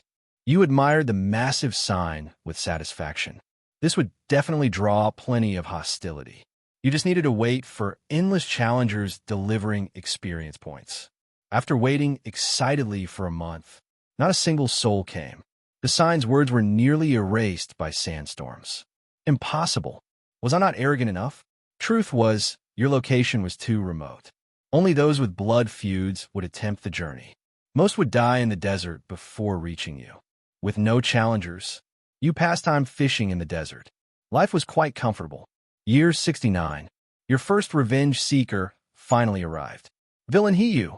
Found you at last. Today I'll avenge my brother's dash. Come in, come in. You happily welcomed the burly man into your villa. Your first experience package had arrived at last. You treasured it. The baffled man hesitated, wondering if he'd mistaken his target. He sat awkwardly in your villa, politely accepting the chilled watermelon you offered. After his desert trek, his throat was parched. The icy sweetness cooled him to his core. He shivered with pleasure. Wiping his mouth, he cautiously asked, Villain hero, what's the meaning of this? Need energy to fight properly. The man froze, then roared. So you are the villain? That's me. He smashed the watermelon. Die. A blade flashed. The man's head rolled. From that day, challengers gradually came. Delighted, you dug a mass grave outside the oasis. Convenient corpse disposal, clean and hygienic. More killings meant more enemies. More came for life or death duels. Month 8, year 69. Demon, you'll die horribly. A spirited youth, lay gravely wounded by your hand, dragging him to the mass grave's edge for final disposal. He pissed himself at the mountain of corpses, cursing wildly. This youth had exceptional talent. At Organ fortifying peak, he'd traded blows with you evenly. He lasted a full hour. Today's longest duel, topping his social circle rankings. Ignoring his insults. You'd heard it all before. You beheaded him and kicked the corpse in. Your infamy spread across the martial world. Many knew of the merciless demon in Songwang Desert's depths. Your nickname evolved from Flying Sky Cockroach to Desert Reaper. More challengers came, but all below Organ fortifying realm. Not enough pressure. While combat experience grew, your realm breakthrough stagnated. Year 71. Finally, an essence-refining elder arrived. First such opponent in 2 years. Mao Mingfeng, teacher of that spirited youth. This time, you felt real pressure. Even smelled death. Your battle raged for a full day and night. The soul awakening blade nearly chipped. Both severely wounded. Mao Mingfeng escaped. Too injured to pursue, you retreated to recover. The fleeing Mao declared he'd challenge Desert Reaper again in 6 months. To avenge his disciple, he invited martial peers to witness. Thanks to your mass grave, your reputation was mud. The martial world cheered Mao's vow to fight you to the death. Then came a terrifying realization. At Bone Tempering Realm, you'd fought evenly with someone 3 realms higher. The martial world finally grasped your terrifying combat power. This caused an uproar. Even grandmasters and ultimate grandmasters grew curious. Investigations revealed your connection to Miao Gift. Further piquing interest. Miao could defeat opponents 1 realm higher, survive against 2 realms higher. But you could kill opponents 2 realms above? Unprecedented. Many grandmasters decided to attend the half-year rematch. Month 1, year 71. Lin Jingji visited, offering protection. You declined politely. Month 2, year 71. Wan Qingwan arrived, now a grandmaster. She said the new extermination sect leader valued you, urging you to abandon the fight and return to headquarters. You refused again. You asked, "I thought our sect had no headquarters?" Wan Qingwan smiled faintly. Wherever the leader resides becomes headquarters. Great, the leader's a mobile base. Taking her healing pills, you recovered fully in half a month. After healing, Wan Qingwan stayed. She accompanied you daily, sightseeing by day, breaking multiple beds nightly, like old times in Huanan Village. Month 6, year 71. Tomorrow's the duel with Mao Mingfeng. Songwang Desert teemed with crowds, gongs and firecrackers roaring. The martial world came to watch, eager to witness your demise. Most of these martial artists had brought their own provisions, enduring the scorching heat as they trekked through the Songwang Desert. They slept under the stars, lying down wherever they could find space at night. They assumed your years living in the desert must have been equally harsh. But when they saw you living comfortably in your oasis villa, with the stunningly beautiful extermination sect saintess in your arms, their eyes turned green with envy. Whatever remaining respect they had for your combat prowess evaporated completely. You truly deserve to die. They cursed venomously between bites of their dry wheat buns, grinding their molars in frustration. Yet none dared act against you. They knew you had Lin Jingji and the entire extermination sect backing you. Standing by the second-floor window with Wan Qingwan beside you, you surveyed the dark mass of people gathered nearby. You gave Wan Qingwan's pert backside a firm slap. Having powerful backers sure feels great. Wan Qingwan retaliated by smacking your buttocks and giving them a playful squeeze with her delicate hands. Husband, you don't actually have to accept this challenge. You knew you could refuse. But at 87 years old, your body could no longer break through to marrow washing through cultivation alone.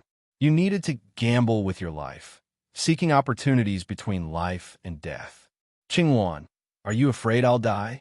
Wan Qingwan gazed at you affectionately. No. You raised an eyebrow. No. A fanatical gleam appeared in her eyes. Actually, husband, I'm quite looking forward to your death. You paused, hesitating before asking why.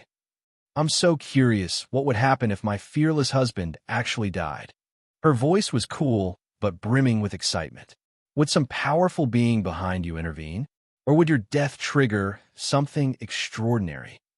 She stared at you with intoxicated eyes. I must know. Your expression remained impassive. After several breaths, you burst into laughter, pulling Wan Qingwan into a fierce kiss. When your lips parted, her tender pink mouth was left bleeding from your bite.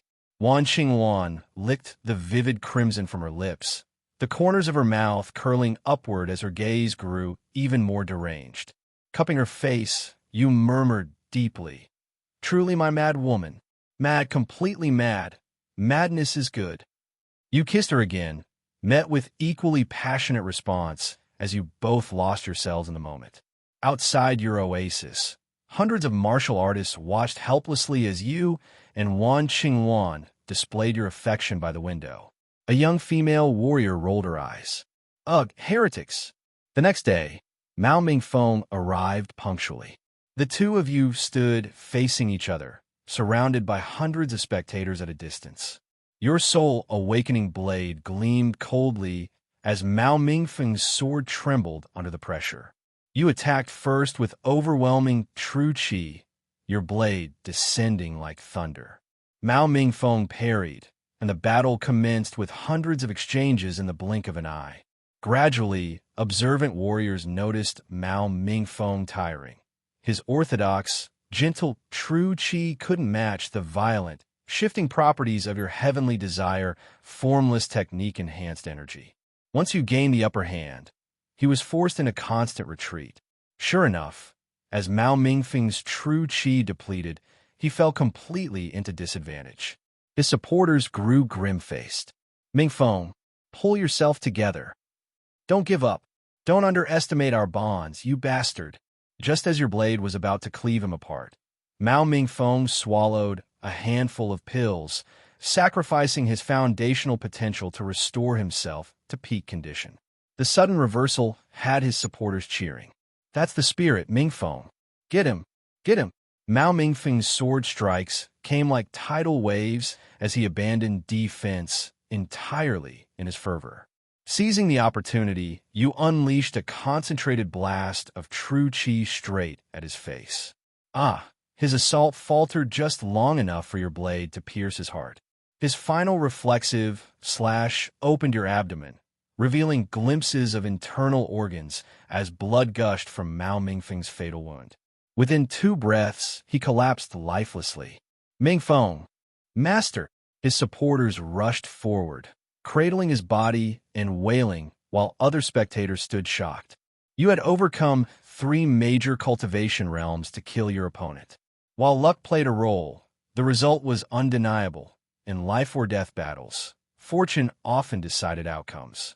More astonishingly, at merely bone-tempering peak, you could project true qi externally with enough force to threaten essence-refining warriors. Lin Jingji and several ultimate grandmasters exchanged bewildered glances. They'd never heard of such a feat. Lin Jingji recalled Miao Gift achieving early true qi projection, but only 1 realm ahead during organ-fortifying stage. You had done it 3 realms early. Clutching your grievous wound, you panted heavily but sensed your bottleneck at bone-tempering peak finally loosening.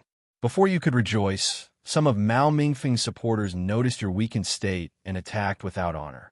Die, bastard! Though none reached essence refining level, their numbers threatened to overwhelm you through sheer attrition, especially in your injured state. Dodging desperately, you teetered on the brink of being beaten to death when Wan Qingwan tossed you a pouch of healing pills. You swallowed them immediately, watching in amazement as your abdominal injury visibly healed. Glancing at Wan Qingwan, you teased, "Thought you wanted to see me die? You'd sunder a woman." Alpha OES. With most injuries healed, your movements became even more phantom-like as the 200 attackers failed to land blows. You shouted dramatically, "Listen up, you're all surrounded by me. Surrender now." There. Their leader rallied them. "Don't fear. He can't kill us all before exhausting his true qi." Infuriated by their obstinance, you growled, "Very well. Not only do you refuse to surrender, but you dare fight back." Darting between them, you began systematically cutting them down. You remained cautious. These weren't mere weaklings. including several troublesome organ-fortifying peak experts. After killing 40-some, your true chi was half depleted. 30 more fell before your blade, reducing their numbers by nearly half. Though the casualties sounded impressive, most were bone-tempering or marrow-washing practitioners. Only 2 early/mid-stage organ-fortifying warriors had fallen. With your true chi nearly exhausted like a parched well begging for water, you swallowed several internal spirit pills, feeling energy surge back as your cultivation bottleneck loosened further. Smiling grimly, you charged back into the fray. You were raging like a madman, relentlessly charging and slashing. Your entire body was covered in a thick layer of blood scabs. These scabs kept soaking up fresh blood, drying and wetting again and again. You could no longer tell whether it was your own blood or that of your enemies. Your true chi had been replenished countless times. Your internal spirit pills were already finished. You began to downgrade to taking blood chi pills. Although restoring true chi was slower, at least the supply was almost unlimited. You fought from daytime all the way to dusk. Countless wounds covered your body. Your hands and feet were already numb. The soul awakening blade was tied to your hand with strips of torn cloth to prevent it from slipping. At first, when you were surrounded and attacked, the other spectators could still chat casually.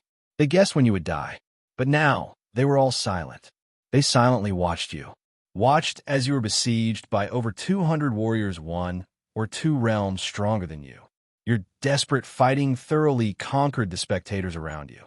Gradually, only 8 opponents remained out of the more than 200. They were all organ-fortifying peak warriors. Your body was pushed to its absolute limit. New and old wounds piled up relentlessly. Your internal organs were already in tatters. The blood chi pills you swallowed could no longer be absorbed by your body. You could no longer generate new, true chi. You couldn't even sense if your cultivation bottleneck had loosened. The 8 remaining opponents were also covered in wounds and had reached their limits. They were equally exhausted. They no longer harbored hatred toward you, only instinctive killing intent. You let out a furious roar and charged forward once more. There were 7 opponents left. 6 left. 5 left. 2. You panted heavily, as if you might collapse any moment. Of these 2, one was half kneeling on the ground, barely standing while leaning on a large axe. The other supported him by the shoulder, swaying as he stood. You used your last ounce of strength to behead the standing one. The man half kneeling with the large axe was too weak to react to his companion's death, letting his comrade fall before him. He only stared fixedly at you. 1. Your legs suddenly gave way, and you collapsed to the ground. You had no strength left at all. The man saw that you were utterly desperate. He dragged his heavily wounded, exhausted body and moved toward you. You watched helplessly as he crawled over, unable to even twitch a finger. He crawled in front of you and slowly raised his sharp axe. Still can't break through. You thought silently. The sharp axe was raised high above your head, temporarily blocking out the daylight. The axe head gradually grew larger in your sight. You stared blankly at it, a hint of unwillingness flashing in your eyes. Only one left? I won't accept this. Suddenly, you seem to hear a faint sound, like the breaking of a famous blade. This wonderful sound came from within your body. An invisible barrier was suddenly pierced through. Clang! The man in front of you was split in 2 with his body and axe severed. 0 left. You finally broke through to the marrow-washing initial stage. Your physical condition began to improve. Your body was being continuously repaired. Your body was once again filled with long-lost true chi. The dense true chi made you comfortable enough to howl at the sky. Now, facing Mao Mingfeng at the essence refining initial stage, you could instantly kill him. You staggered and slowly stood up. Corpses littered the ground beneath your feet. More than 200 bodies were neatly arranged. You shouted out loudly, "Is there anyone else?" The other spectators were now completely silent. Wan Xingwan quietly walked over and supported you. You smiled at her. The great battle had ended.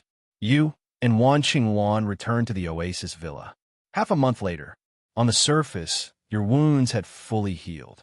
You looked no different from a normal person, but you knew your days were numbered. That battle had drained your origin and lifespan. Although you barely broke through to marrow washing at the last moment, it exhausted your final bit of life force. Your body was like a rotten piece of wood, shiny on the surface but decayed inside, emitting a heavy aura of death. You didn't fight anyone anymore, nor did you cultivate further. You spent your days in the oasis villa, devoted to tending flowers and plants. Your villa became a garden villa. Wan Xingwan loved the flowers and trees very much. She had stayed with you here since the Great Battle. You often fished in the pond. You always released the fish back into the water, just to sit by the pond and pass time. You grew increasingly sleepy. You were awake only 2 or 3 hours a day. You often fell asleep while chatting with Wan Xingwan on the chair. Wan Xingwan would quietly cover you with a blanket, silently accompanying your peaceful sleep. You no longer left the Sangwang Desert. Your body condition no longer supported long journeys.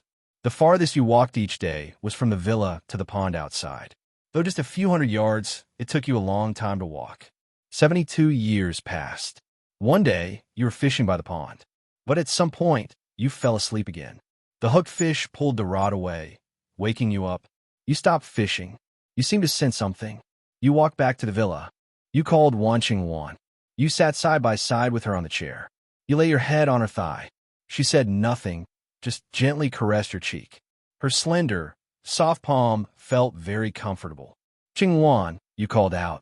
Wan Xingwan replied, Husband, I'm here. You curled your lips, though you want to see me die. Could you hold back the anticipation in your eyes a bit? Wan Xingwan smiled. Is it that obvious? Feels like you're about to stab me to death with a knife. Wan Xingwan pursed her lips and smiled. Husband, how long do you think you have left? You wanted to laugh, but your eyelids grew heavier and heavier. Your vision began to blur. Your consciousness gradually faded. You murmured softly, You crazy woman, I will come back. Like a computer shutting down. Your world suddenly plunged into darkness. You died. This simulation ended. Hiyu's consciousness returned. At the Golden Saber Martial Arts School, in Hiyu's own room, Hiyu was stunned for a moment. It felt like a lifetime had passed. Vast memories flooded his mind, like a vivid dream. Fortunately, emotions from the simulation did not carry over, so Hiyu had no extra emotional burden. I am an emotionless simulation machine. This simulation had taken Hiyu across almost the entire Great Qian. Only the far east, the East Sea, remained unvisited. The gains from this time were extraordinarily impressive. Hiyu became excited. He rubbed his hands together like a green bean fly. It's time to review the harvest this time. Hiyu focused his mind, checked the gains. The simulator's text rapidly refreshed before Hiyu's eyes. Current gains listed below. Marrow washing early stage cultivation. Perfect mastery of blood qi pill refinement. Minor reputation in martial talent. 87 years of combat experience and cultivation insights. Wild Heaven Saber Technique. Sect level organ fortifying technique. Marrow washing early stage. Heavenly Desire Formless Technique. Sect level Dragon Transformation Technique. Bone Tempering Peak. 9 condensations Profound Skill. 9 condensations at Bone Tempering Realm. Dragon Roar Saber Technique. Top-tier Bone Tempering Technique.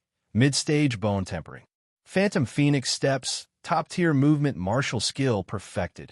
Art of Hidden Breath. Top-tier Martial Skill Perfected. Cloud Treading Steps. Second-rate Movement Martial Skill Perfected. Glacier Finger. First-class Bone Tempering Technique. Wolf Howl Sword Technique. First-class Bone Tempering Technique. Mountain Splitting Fist. First-class Skin Refining Technique. Masterful Technique for imperceptible transfer of irregularly shaped valuables. 1 Blood Qi Pill Recipe. 15,300 Blood Qi Pills. 1,640 Internal Spirit Pills. 1 Core Member Jade Pendant of the Extermination Sect. 1 Ordinary Extermination Sect Token. 1 Bounty Key for the Extermination Sect Leader. 1,576,200 Taels of Silver. 234,790 tails of gold, 200 fat pigs, 8 guard dogs, 480 chickens and ducks, 3,000 tons of food, 10,000 tons of water, 1,200 sets of clothes, 0 pairs of underwear, snail noodles, instant noodles, ham sausages, spicy strips. Hiyu's eyes darted back and forth, overwhelmed by the sheer volume. Enough already. Hiyu scratched his head excitedly. After displaying the gains, a prompt from the simulator appeared. All obtained items can be fully inherited. Please select one of the following options to confirm inheritance. 1. Inherit immediately. 2. Inherit right now. Hiyu stared at the 2 options, dumbfounded. Are you kidding me? What's the fucking difference? Finally, Hiyu randomly selected one with his eyes closed. Boom! True Qi violently surged into Hiyu's body. The massive true Qi of early-stage marrow washing flowed through Hiyu's limbs and bones. All the power cultivated during the simulation returned to Hiyu. Fuck yes. He was ecstatic. He instantly transformed from an ordinary person to a marrow-washing martial artist. The speed was dizzyingly fast. Beyond his cultivation, all martial skills, items, and talents were also inherited. The items were stored in the simulation space. Now it was time to deal with the twisted family of the Golden Saber Martial Arts School. Hiyu also needed to figure out what intricate connections existed between Duan Qian, prefect of Danzhou, and the Golden Saber Martial Arts School. To discover what hidden treasures this ordinary martial arts school possessed that could make Duan Qian so concerned. Hiyu's eyes gleamed with sharp intensity. A cold glint flashed in his right hand as the soul awakening blade slid into his grip. Golden Saber Martial Arts School, huh? Messing with me is like kicking vibranium. Without waiting for Wang Yuanyi to come, Hiyu headed straight for Wang Yulin's courtyard. From the previous simulation, Hiyu knew both Wang Yuanyi and Wang Yulin were currently in the courtyard. Hiyu activated his movement technique, leaving afterimages in his wake. Not bothering to conceal his power, Hiyu's overwhelming true Qi rampaged freely. In just 2 breaths, Hiyu arrived in Wang Yulin's courtyard. Boom! Wang Yulin's door was shattered into splinters by Hiyu. Who dares cause trouble at the Golden Saber Martial Arts School? Wang Yuanyi roared as he charged out from inside. When Wang Yuanyi saw Hiyu standing in the courtyard with the soul awakening blade in hand, his face twisted with shock and fury. He examined Hiyu in disbelief. You're Hiyu? The terrifying aura radiating from Hiyu made him shudder uncontrollably. It felt like a mere wave of Hiyu's hand could reduce him to dust. Wang Yuanyi's eyelids twitched violently. Countless thoughts flashed through his mind. Is this really that orphan father brought home? Wasn't he just an ordinary person? Wasn't he nearly starved to death when father brought him back? Then who is this person now? Why do I feel like a tiny fishing boat in a storm when facing him? And this is definitely not an illusion. What the hell is going on? Wang Yuanyi's expression was terrified, his mind in complete turmoil. Brother, did someone from the Black Tiger Martial Arts School break in? Wang Yulin came running out from inside. Wang Yulin first clung weakly to Wang Yuanyi's arm, before turning to look at Hiyu. You, why are you here? Her voice was full of suspicion. She thought after drinking that pot of tea, Hiyu shouldn't be standing here looking perfectly normal. Wang Yulin glanced at Wang Yuanyi's grave expression. Assuming he was angry the drug hadn't taken effect on Hiyu yet, she decided to placate Hiyu first and find another opportunity to drug him later. A pure, gentle smile appeared on Wang Yulin's face as she approached Hiyu. Hiyu, I was just coming to discuss embroidery with you. Let's go to your RO. Yulin, don't go near him. Wang Yuanyi reached out and grabbed Wang Yulin tightly. Ah, brother, that hurts. Wang Yuanyi was so tense, he momentarily forgot Wang Yulin was an ordinary person without martial training, his grip too strong. Wang Yuanyi clutched his sister's slender arm, as if letting go would mean losing her forever. Brother, what's wrong with you today? Let go. Wang Yulin's eyes suddenly trembled, her words cutting off abruptly. Wang Yuanyi thought he saw a cold glint flash by, but wondered if it was just his imagination. A thin red line appeared on Wang Yulin's delicate shoulder. The arm Wang Yuani was holding suddenly felt lighter. In the next moment, Wang Yulin's arm separated from her body. Wang Yuni stood frozen, still holding just his sister's arm, his mind unable to process what happened. Then, thin red lines appeared across Wang Yulin's face and body. Like cracking porcelain, the bloodlines spread across her entire form. Splash!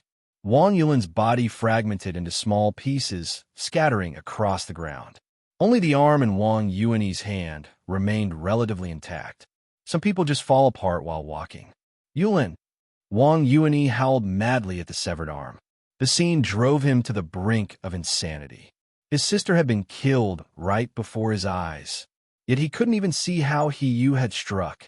Wang Yuani realized He's strength was at least 2 major realms above his own. But how was that possible? Wang Yuani couldn't believe it, didn't want to believe it. Terror gripped his heart completely. Yet this extreme fear birthed extreme rage. Hatred gradually consumed Wang Yuani's rationality. Whoever you are, die. Wang Yuani charged recklessly at He chuckled lightly and released a burst of true qi. Bang! Wang Yuani's leg exploded mid-sprint. Wang Yuani collapsed, clutching his mangled, half-missing thigh in agony. He walked over, looking down at the writhing Wang Yuani. Wang Yuani stared up at the composed He, his mind full of confusion. Who the fuck are you? One of those black tiger martial arts school bastards. Wang Yuani roared furiously, venting his fear and rage. He slowly crouched down, a sharp, true qi gathering at his fingertip. The energy pointed at Wang Yuani's face like a drawn crossbow. A gentle release would blast Wang Yuani's head apart.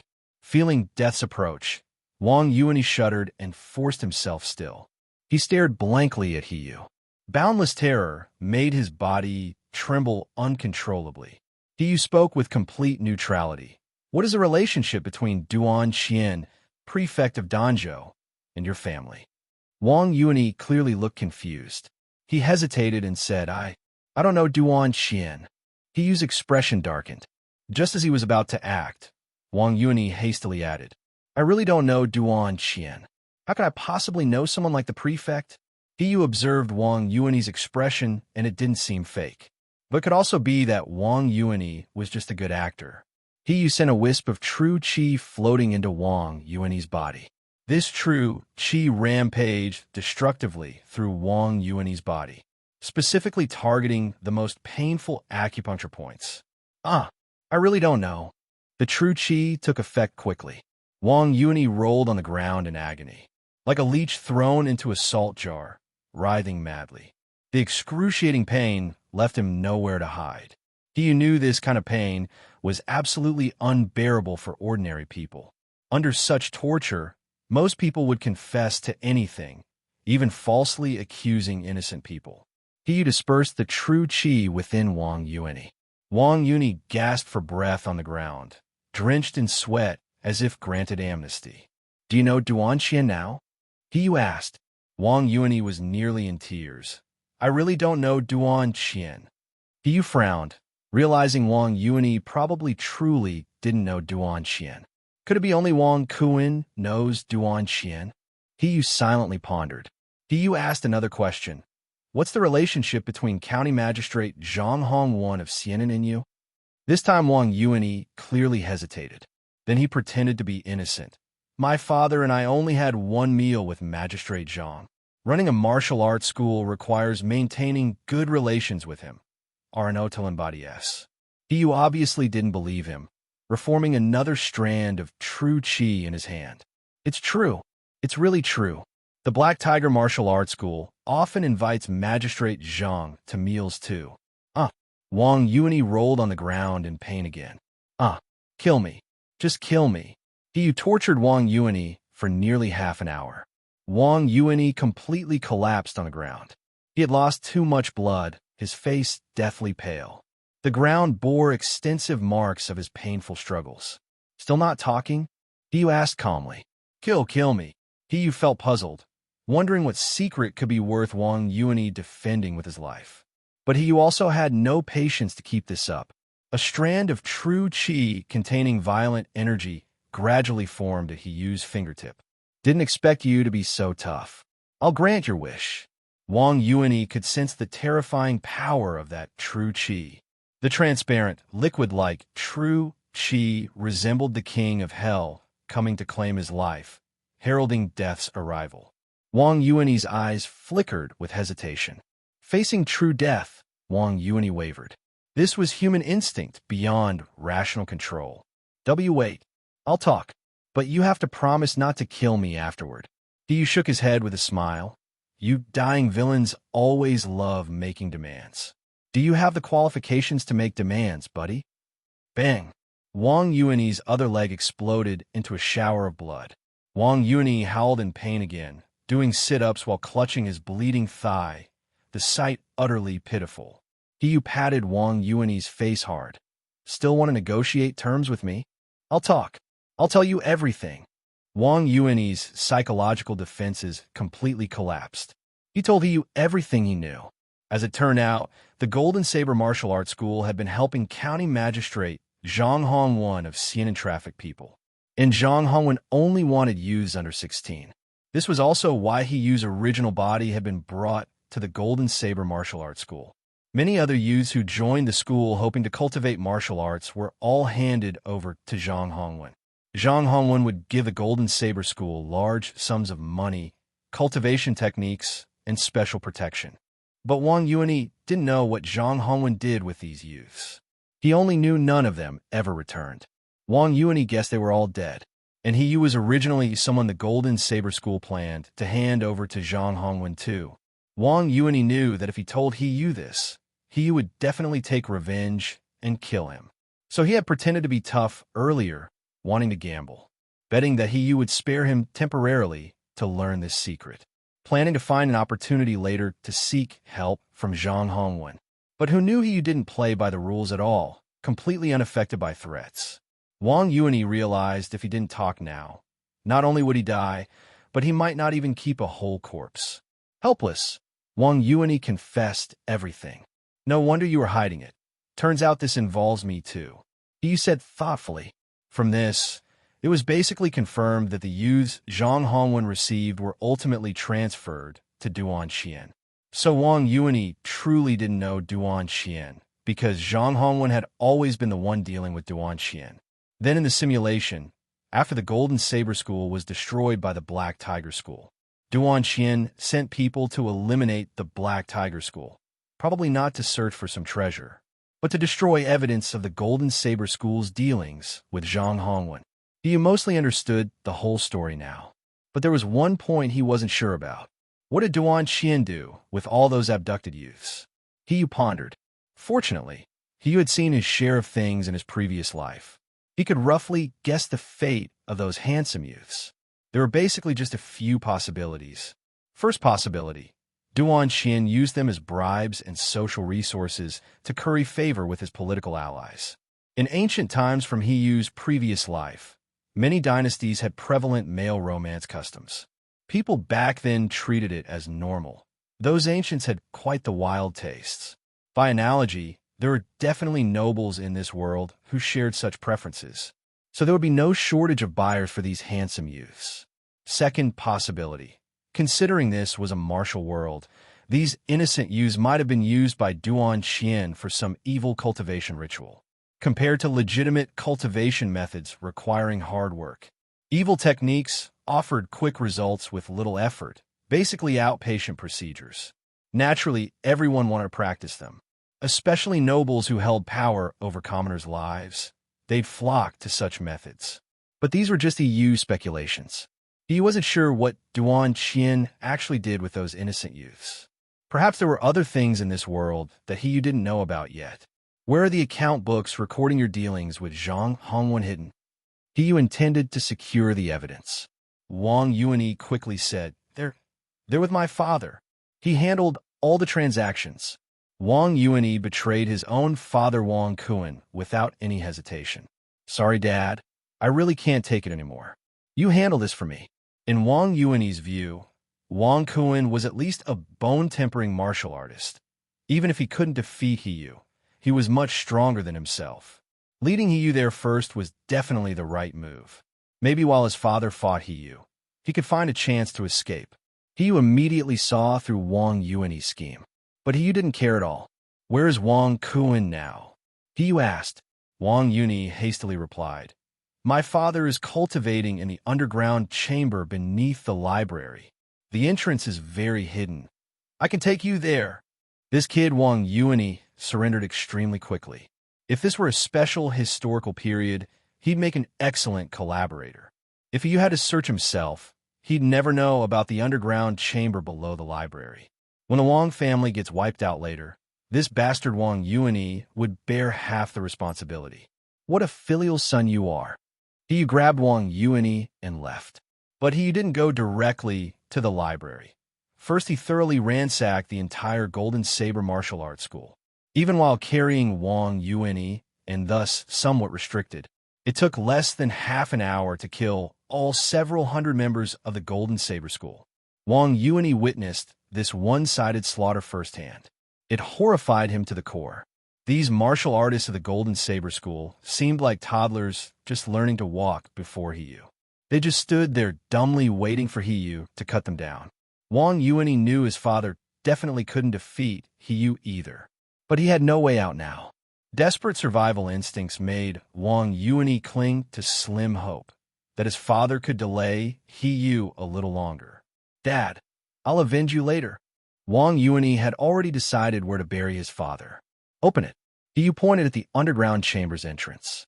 Wang Yuanyi pressed the password on the stone wall to open the door. A heavy stone door rumbled open, revealing a dark downward passage. Wang Yuanyi put on an ingratiating smile. "See? I didn't lie. We can go in now." Hiyu smiled, "All right." Hearing this, a hidden viciousness flashed in Wang Yuanyi's eyes. Hiyu stepped toward the passage. Wang Yuanyi's expression gradually showed triumph. But the next moment, legless Wang Yuanyi was thrown into the narrow passage by Hiyu. Caught completely off guard, Wang Yuanyi shouted, You bastard!" Swoosh! An arrow shot rapidly toward Wang Yuanyi. Lying on the ground, Wang Yuanyi slapped the floor hard to barely dodge it. But arrows kept flying at him in quick succession. Wang Yuanyi struggled frantically, or more accurately, flailed with his arms, since both legs were already gone. He rolled wildly across the floor. Moreover, the passage walls began slowly closing in, making the space increasingly narrow. Wang Yuanyi was about to be crushed into paste. Hiyu smirked coldly. "You think someone as cautious as me would fall for your trap? Dad, save me!" Wang Yuanyi screamed desperately toward the other end of the passage. The sound of hurried footsteps immediately echoed through the passageway. Wang Kuan appeared at the end of the corridor. When he saw Wang Yuanyi's miserable state, his eyes nearly burst from their sockets. "Yuanyi!" Only then did Wang Kuan notice Hiyu standing calmly across from them. Wang Kuan's eyelids twitched as he roughly understood that Hiyu was responsible for Wang Yuanyi's condition. But he had no time to assess Hiyu's strength or fight him. With bloodshot eyes, he immediately activated his movement technique, charging down the passage toward Wang Yuanyi at incredible speed. Wang Kuan reached Wang Yuanyi's side, grabbed him, and retreated toward the secret chamber. The thick, sturdy stone walls on either side of the passage continued closing rapidly. At the last moment, Wang Kuan managed to pull Wang Yuanyi back into the secret chamber. Relief washed over both father and son's faces. As long as they returned to the secret chamber, they could escape through another passage. They believed themselves safe now. Wang Yuanyi glared venomously at Hiyu from the other end of the corridor. "Hiyu, I won't let you get away with this." Wang Kuan also studied Hiyu with a grim expression. The stone walls continued closing, now leaving less than half a foot of space, about to seal completely. Wang Yuanyi sneered coldly, preparing to spit more threats. Suddenly, both he and Wang Kuan felt themselves locked by an overwhelming aura. The Wang father and son were simultaneously shocked. Before they could react, two ghostly streams of true chi shot toward them from the other end of the passage. Hiyu had been charging these two bursts of true chi for a long time. Even a bone-tempering peak martial artist couldn't withstand them, let alone early-stage bone-tempering Wang Kuan. The Wang duo sensed the danger but had no time to dodge. In the next instant, two heads exploded violently. Blood and brain matter splattered everywhere. Both bodies collapsed simultaneously, twitching a few times before lying completely still. The stone walls finally closed completely, leaving no gap. Their corpses would remain forever trapped behind those thick stone barriers. Villains die from talking too much. The ancients didn't lie. He remarked calmly.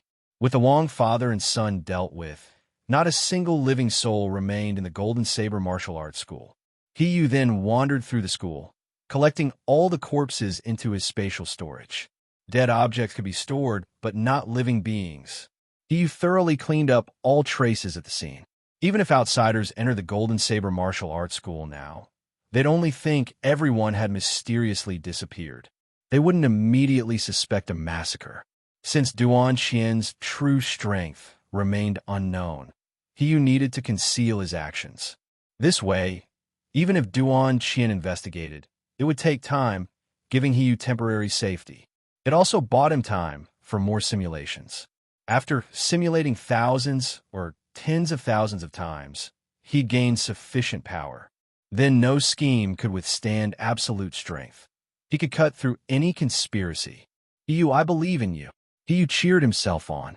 He thoroughly searched the entire Golden Saber martial arts school for evidence of Wang Kuan and Zhang Hongwen's human trafficking operations. But after turning the place upside down multiple times, he couldn't find even a suspicious scrap of paper. Did Wang Kuan store it in the underground chamber beneath the library? That seemed highly likely. He returned to the secret chamber entrance. The thick stone walls were constructed from special materials, extraordinarily sturdy and heavy, not easily broken through.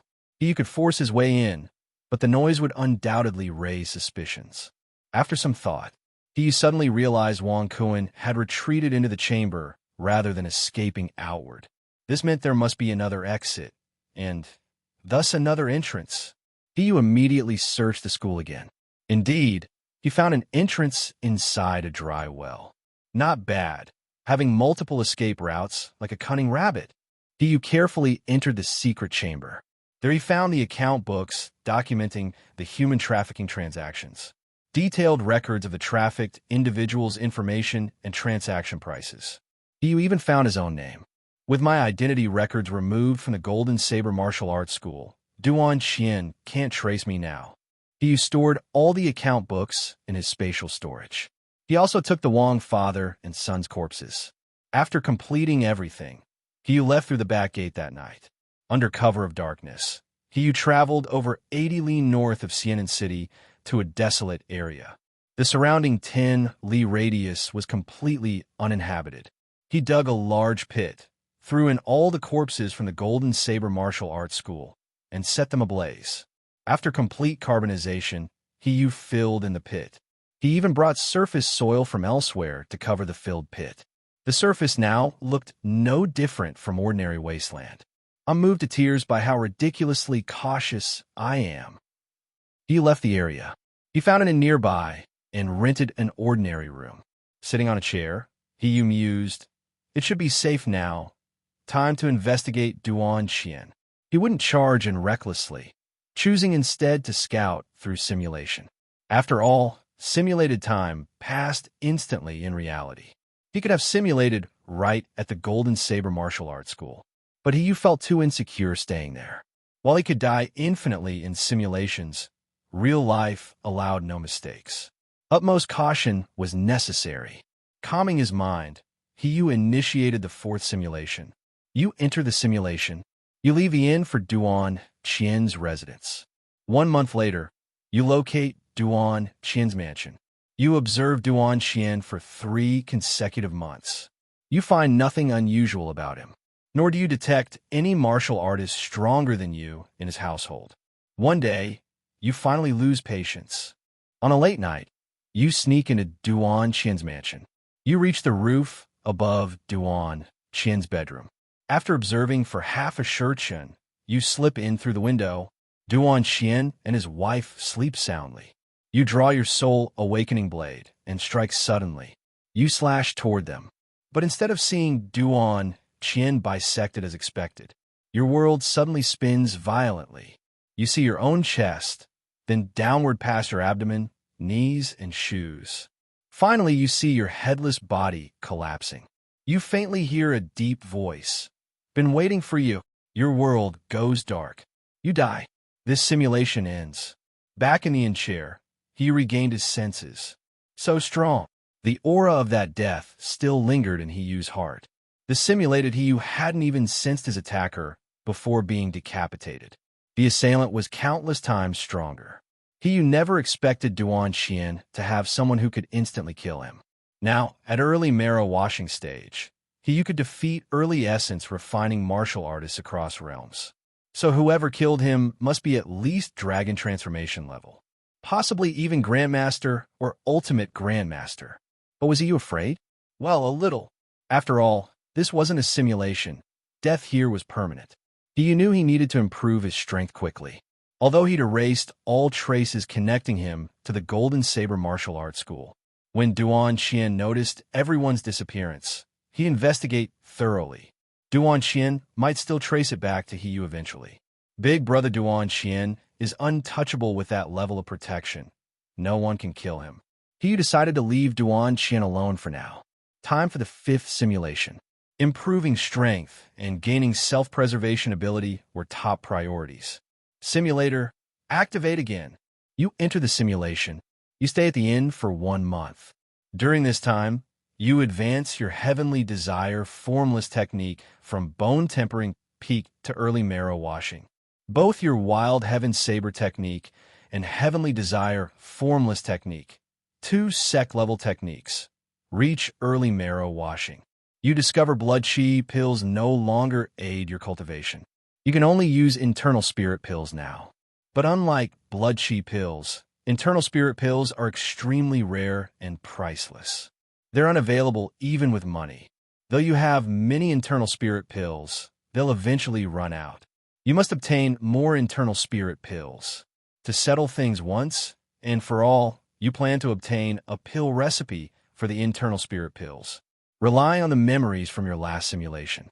You knew there was a sect by the East Sea coast specializing in pill refining called the Danxia sect.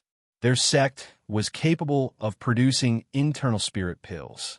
You intended to sneak in secretly and get a hold of the internal spirit pill recipe. You headed east all the way. On the 8th day, you were about to leave Danzhou. You noticed that Duan Xian had issued more than a dozen wanted posters. They were targeting more than 10 people from the Golden Saber martial arts school. At the forefront of the wanted criminals were the father and son Wang Kuan and Wang Yuani. From a distance, you glanced at the content of the wanted posters. You found that your name and Jade photo were not on them. You knew Duan Xian hadn't suspected you yet. He only thought that the father and son from the Wang family had fled with the rest of the martial arts school members. You breathed a sigh of relief.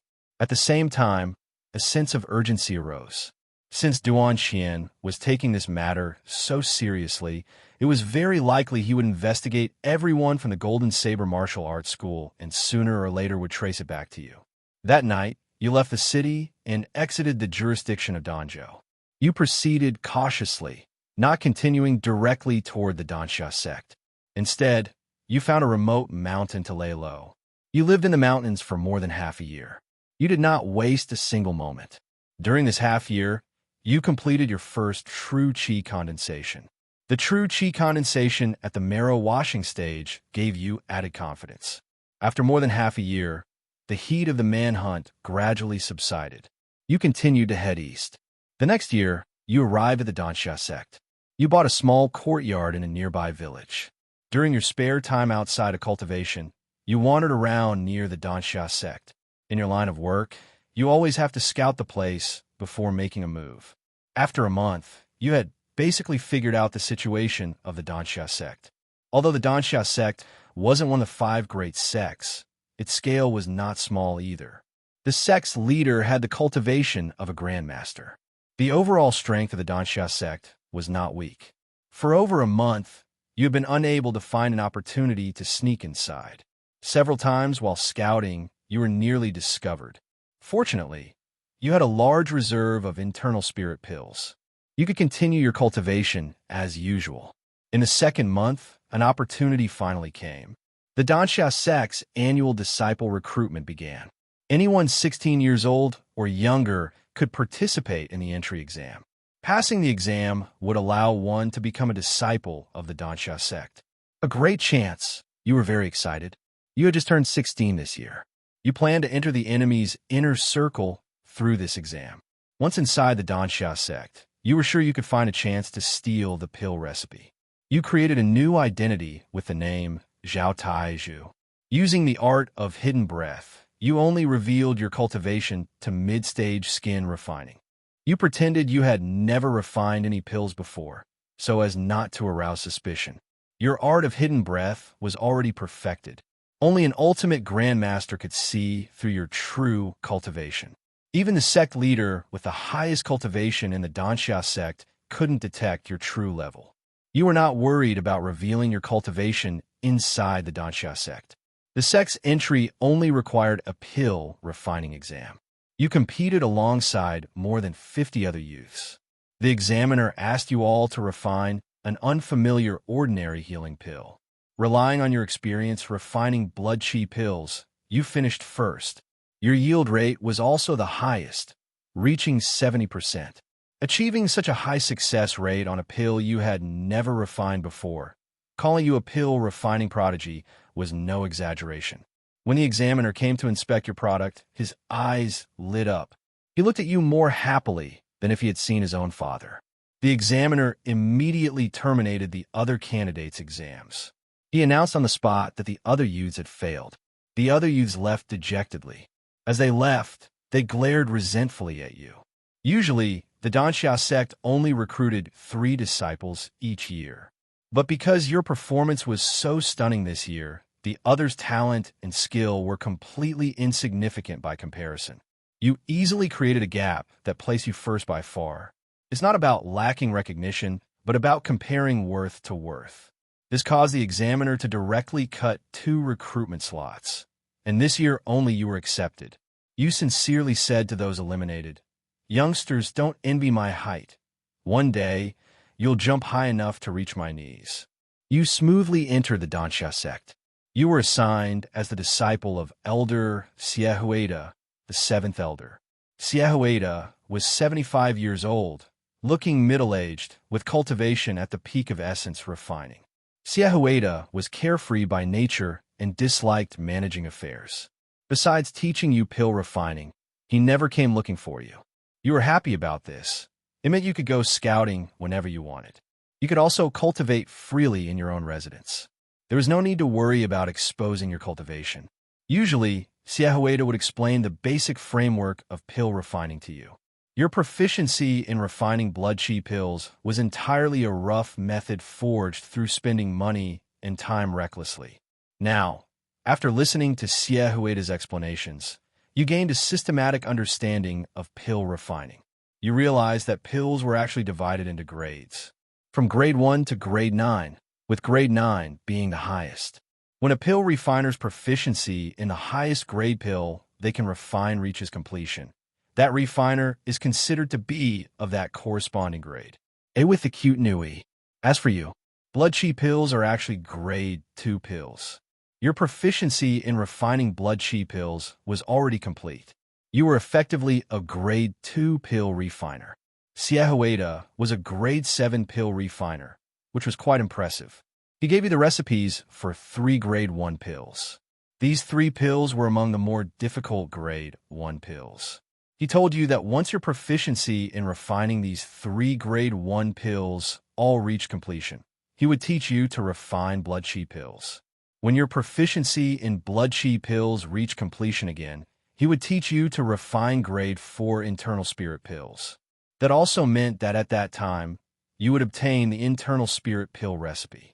Since your technique for refining blood chi pills was already perfected, you only needed to raise your proficiency in these 3 grade 1 pills to completion.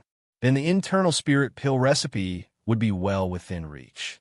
You estimated it would take less than a year for your proficiency in these 3 grade 1 pills to reach completion.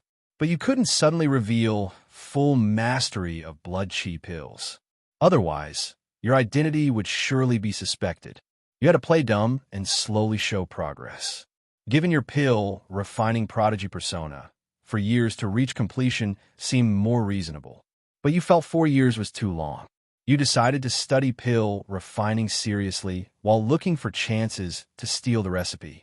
You learned that the Danxia sect's pill recipes and cultivation methods were stored in the transmission pavilion. You spent half a month figuring out the guard shift changes at the transmission pavilion.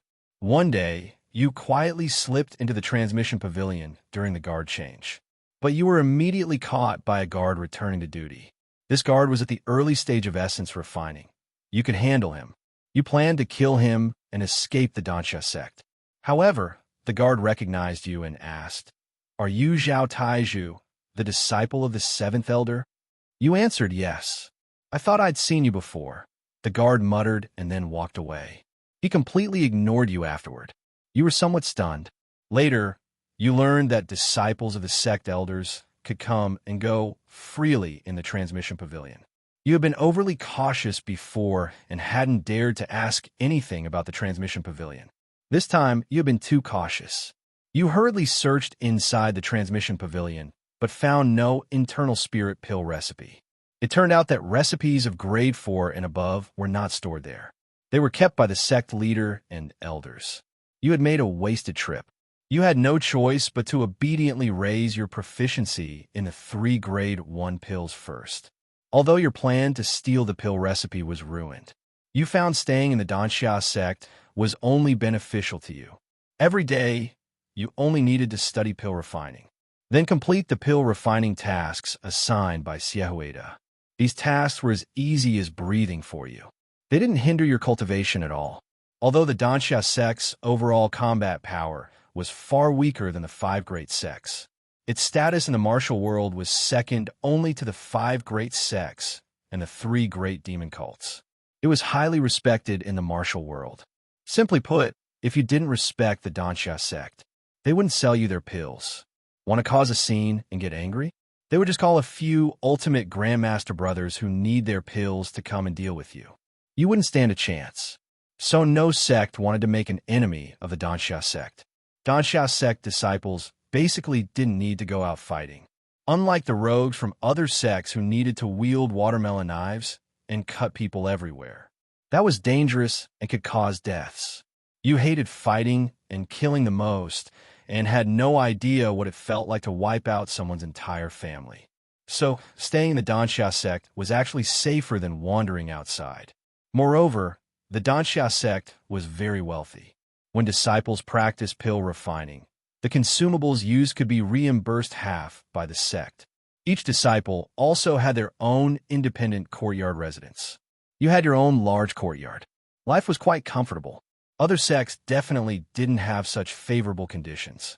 Some poorly managed small sects starved 3 days and ate 9 meals and got beaten by small steel rods for no reason. Life there was really miserable.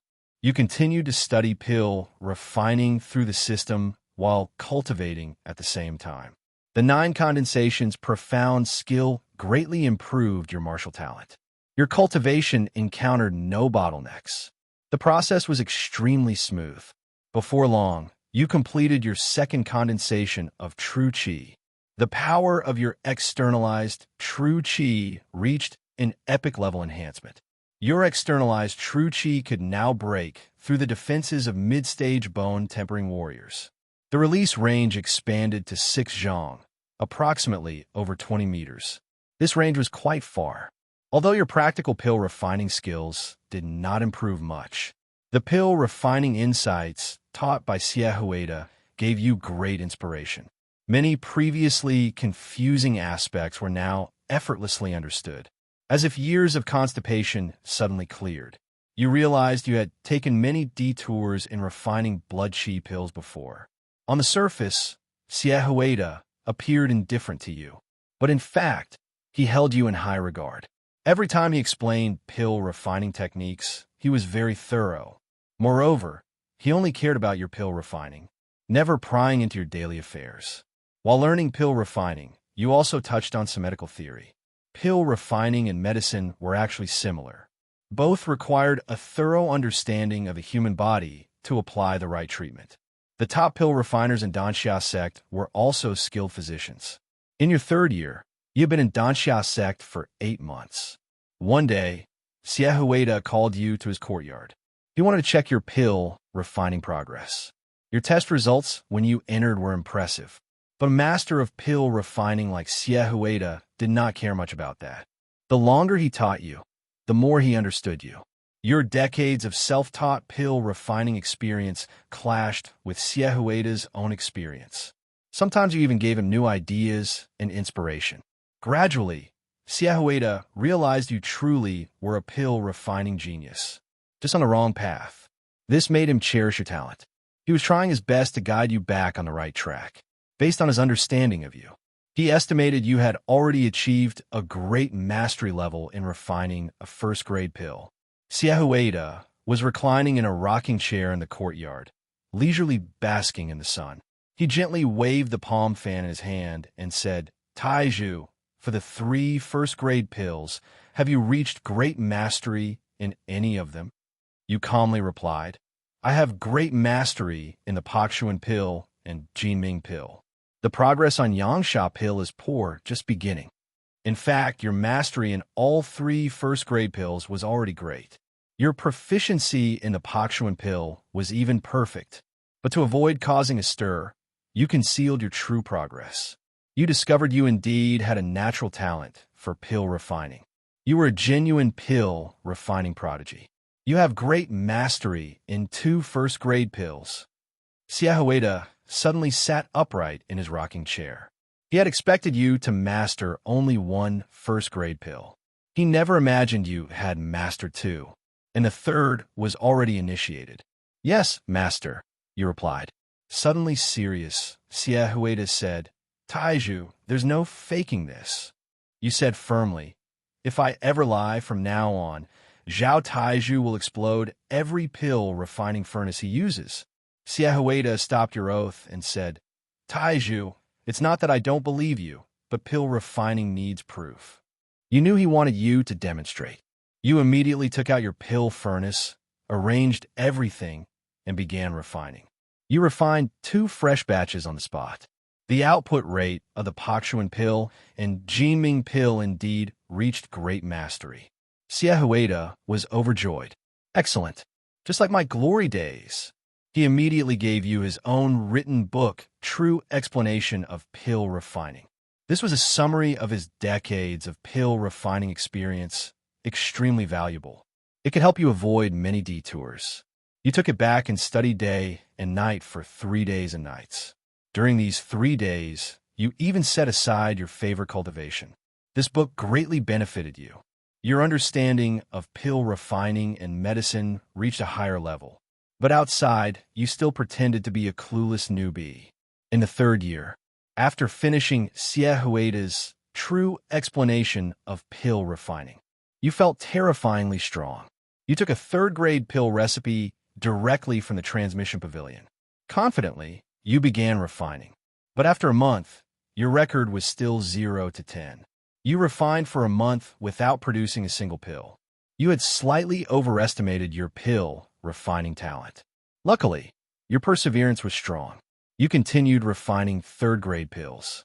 One day, feeling the time was right, you revealed your great mastery in the 3rd first-grade pill, Yangsha pill, to Xie Huida. Xie Huida happily gave you the blood qi pill recipe. He also explained the precautions for refining blood qi pills. Compared to other first-grade pills, the difficulty of refining blood qi pills was several orders of magnitude higher. If you had 0 experience, you would be mostly clueless. But your success rate for refining blood qi pills was actually perfect every time. Refining blood qi pills was effortless for you. You even felt like laughing. Feigning unfamiliarity, you began refining. In truth, you were not refining blood qi pills at all. You focused entirely on cultivation. Pill refining was just auxiliary. The sandbag-sized fists were the real truth. In the 4th year, you spent the whole year cultivating martial arts. You completed your 4th condensation of true qi. As an early-stage marrow-washing cultivator, You could now easily defeat mid-stage essence refining warriors. You revealed your hidden cultivation to late-stage skin refining. At the same time, you revealed your proficiency in blood chi pills to initial achievement. Seeing your outstanding talent in both martial arts and pill refining, Xiehueda was very pleased. He took you to meet Deng Rusong, the sect leader of Danxia sect. You thought something important was going to be said, but Deng Rusong only casually chatted with you a few sentences. You were confused. Later, you found out. This meant Xiehueda intended to cultivate you as a successor. Bringing you before Deng Rusong was to let the sect leader recognize you. From that day on, you became a direct disciple of Danxia sect. Your ordinary token was replaced with a more exquisite one, marking your elevated status. There were over 400 disciples in the entire Danxia sect. Only 16 were direct disciples. This status was extremely precious. After returning, you continued studying third-grade pill refining. Your theoretical knowledge of pill refining was very rich. Your understanding of human anatomy was also very accurate. Suddenly, you thought of creating your own pill. All the existing pills were created by predecessors. If your theoretical knowledge was sufficient, you should be able to create pills yourself. You did it without hesitation. You refined a batch of 10 self-created pills. The pill's effect was to induce a berserk state lasting 3 breaths. You were unsure if the pill was successful and did not dare try it yourself. You gathered a litter of white rabbits for testing. You fed one rabbit a pill. The effect was excellent. The rabbit exploded into a pool of blood on the spot. Unwilling to accept defeat, you fed another rabbit the pill. That rabbit's eyes instantly filled with blood veins, and it went into a frenzy of lust.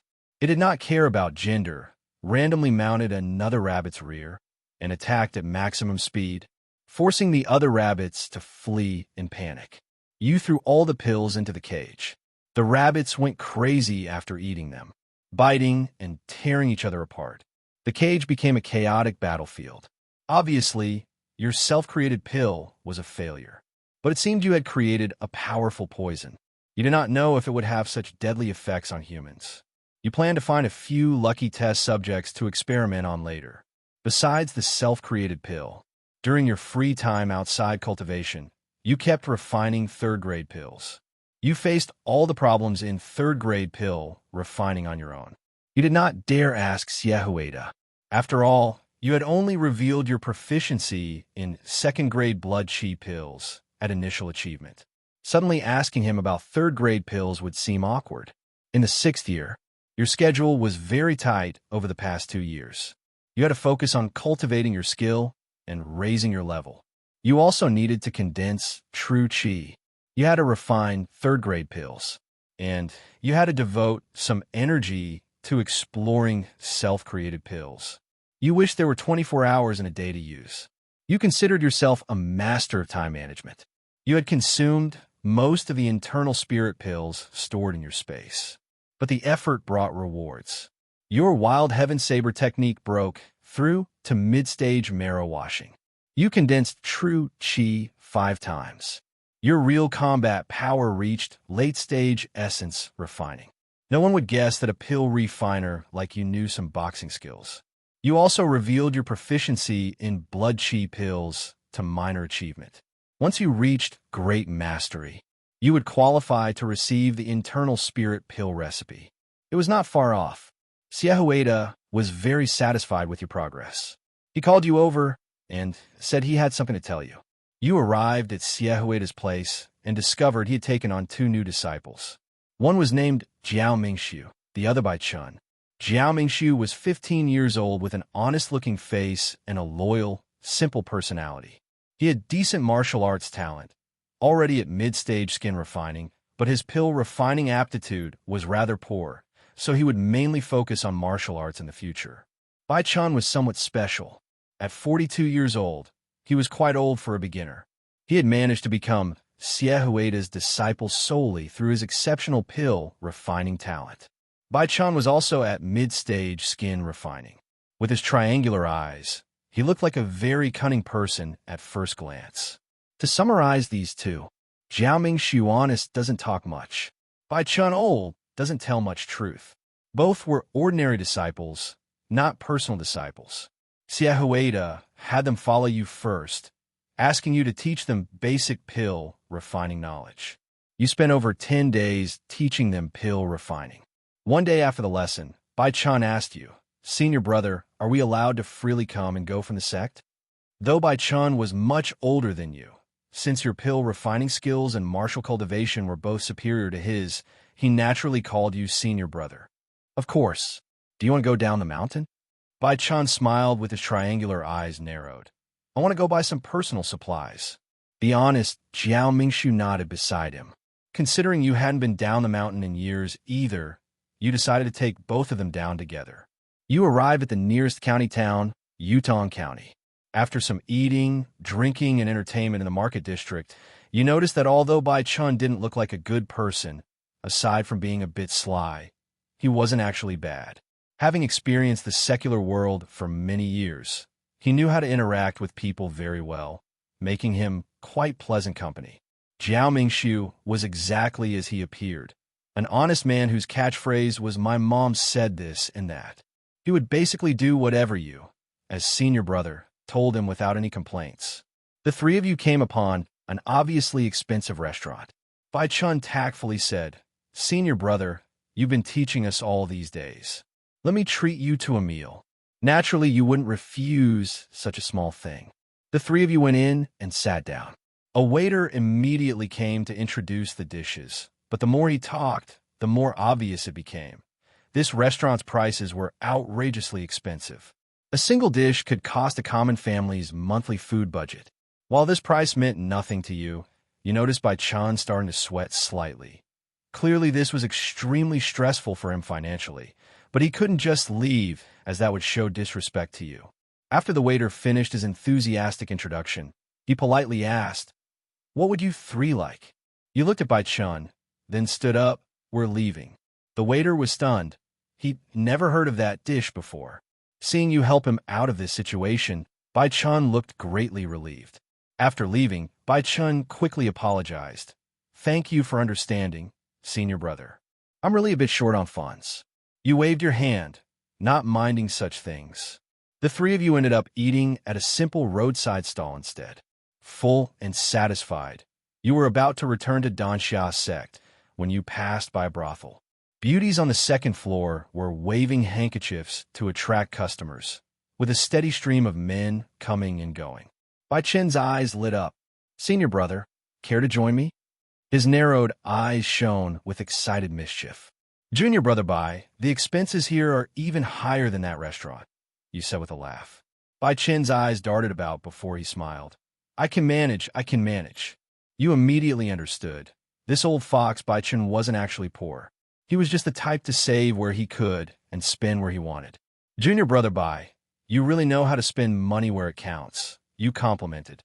Bai Chan scratched his head sheepishly. Senior brother summarizes it well. However, as a man devoted to martial cultivation, you had moved beyond such base desires and had no intention of going in. The honest Jiao Mingshu also spoke up. "My mom said going to brothels is bad. Our bait excellent." Seeing neither of you were interested, Bai Chun had to give up, though he was already planning to come try the waters alone another time. Not forgetting to flatter, he added, "Senior brother truly has noble character. As Danxia sect members, we must never visit such filthy places, or we should have our third leg broken and be expelled from the sect." Just as Bai Chun finished speaking, Xie Huida walked out of the brothel. Seeing the three of you, he froze, his face full of embarrassment. He never expected to run into you here. Walking over awkwardly, Xie Huida smacked his lips and said, "Well, disciples, if I said I came here to study the mysteries of the human body to improve my pill refining skills, would you believe me? The weather's really nice today. Jiao Mingshu. My mom said the air is very fresh today, too. Bai Chun, the clouds in the sky are so cloudy." Xie Huida calmly said, "Name your price." You held up one finger. Instantly, each of you found a bottle of blood chi pills in your hands. A full 100 pills. How strange. We seem to have completely forgotten everything that happened today. Now get lost back to the sect, Xiaohuida said. The three of you returned to Dansha's sect happily. Year 7. The past year had been another year of discipline. You refined pills in the morning, practiced martial arts in the afternoon, and enjoyed romance in the evening. After a year of relentless effort, you finally achieved basic proficiency with third-grade pills, successfully refining your first third-grade pill. You examined this pill carefully. It was an important milestone marking your advancement in pill refining. Though still far from being able to produce at least 7 third-grade pills per batch, you had taken a solid step toward becoming a third-grade pill refiner. This might have been just a small step for you, but it was indeed a small step for you. Beyond progress in pill refining, your main cultivation also brought good news. You completed your 6th true chi condensation. Your combat power could now reliably defeat late-stage essence refining martial artists. In self-created pills, you conducted more experiments. Several more cages of test rabbits died, but their deaths weren't as gruesome. Previously exploding rabbits would splatter 3 meters away, now only 2 meters. Your pill toxicity had stabilized. You felt you'd made great progress. One day, Xiaohuida summoned you. He said you needed to practice medicine for 3 years at a clinic in Yutong County. This clinic was Dansha's sect property, specifically for sending disciples to practice medicine and improve their medical skills, thereby advancing their pill refining abilities. This was one of the mandatory training processes for personal disciples. Bai Chun and Jiao Mingshu were also assigned to accompany you as assistants. The 3 of you went to the clinic. Year 8. You've been practicing medicine at the clinic for a year. Since the clinic's purpose was to train disciples' medical skills, its fees were much cheaper than regular clinics, attracting many commoners seeking treatment. You diagnosed and treated many patients, with your medical skills advancing rapidly. Gradually, you gained some renown throughout Yutong County. Your pill refining also improved significantly. The old fox Bai Chun stopped pretending after settling in Yutong County, visiting brothels whenever possible. He became infatuated with a courtesan named Han Xiang, thoroughly enjoying himself every day. The honest Jiao Mingshu faithfully stayed at the clinic assisting you, never leaving even when no patients came. One day, while you were seeing patients, 3 people from a rival clinic barged in arrogantly. Because of your great reputation and low fees, they felt you were hurting their business and came to pick a fight. All 3 were martial artists, 1 at mid-stage skin refining, 2 at early stage. They weren't even worth your personal attention. You motioned to Jiao Mingshu. Mingshu, bite them. Now at late-stage skin refining, Jiao Mingshu easily handled these small fries. Barking like a dog, he leaped over the counter and quickly subdued all 3. Having never killed before, he didn't dare use lethal force, simply knocking them unconscious and tossing them into the street. Your clinic returned to peace. You practiced medicine while continuing your cultivation. Your medical skills became more renowned. Many prominent figures from Yutong County began seeking your treatment. Even people from neighboring counties came for your services. Through healing patients, you gained deeper understanding of the human body. Your pill refining skills improved significantly as a result. Your progress in refining third-grade pills showed clear advancement. Your success rate increased from 1 pill to 2 per batch. However, you still hadn't reached the initial proficiency of 3 pills. One day, while consulting patients, a timid girl of about 15 or 16 came to see you. She wore coarse clothes full of patches, but had striking beauty with bright, sparkling eyes. She brought 2 wild Gastrodia elata roots she'd dug up in the mountains to thank you for curing her illness. Her parents had actually given up on her, leaving her to fate. Moved by pity, you had treated her for free previously. Not recognizing the medicinal herbs, she simply noticed this type in your shop and dug some up as gratitude. You recalled her name was Lu Jing. Her treatment had been experimental. You hadn't been very confident. Seeing her fully recovered validated several of your theories. This breakthrough resolved several issues in your third-grade pill refining. Accepting Lu Jing's 2 Gastrodia roots, you tried paying market price. She only took enough for 2 steamed buns before happily skipping away. After she left, you immediately began refining third-grade pills in the clinic's backyard. The results were immediate. From one batch of 10 attempts, you successfully refined 4 pills. Your third-grade pill refining reached initial proficiency. After this, Lu Jing frequently brought wild medicinal herbs from the mountains. Each time you offered payment, she only took enough for a few steamed buns. This continued for a full month. Every visit brought different herbs. You began suspecting Lu Jing might have some special constitution for discovering rare medicinal ingredients. You invited her to help at the clinic when free, paying her small wages. After careful observation, you realized you'd read too many novels. Lu Jing had no special abilities, just good luck finding herbs. Sometimes she even brought weeds, mistaking them for valuables with a cheerful grin. No thanks, you'd wave her off. Lu Jing treasured this work.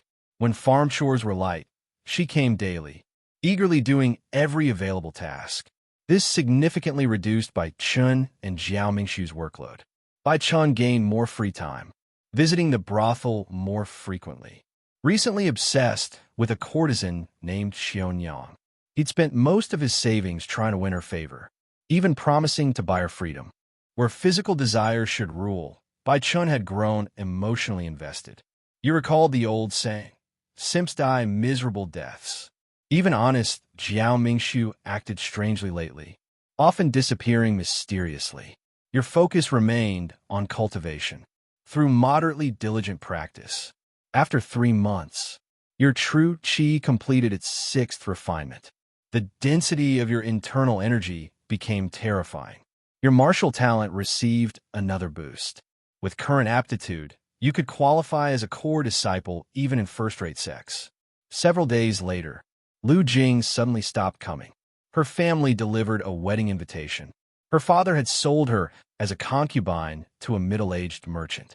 In 3 days, he would take her as his bride. Her father forbade further outings. Your expression darkened. You stormed to Lu Jing's home to intervene. Contrary to expectations, Lu Jing wasn't resisting the marriage. Quite the opposite. She seemed delighted, happily announcing her upcoming wedding. Though a concubine, it beat struggling for daily meals. You realized your misconception, assuming all concubines were unwilling.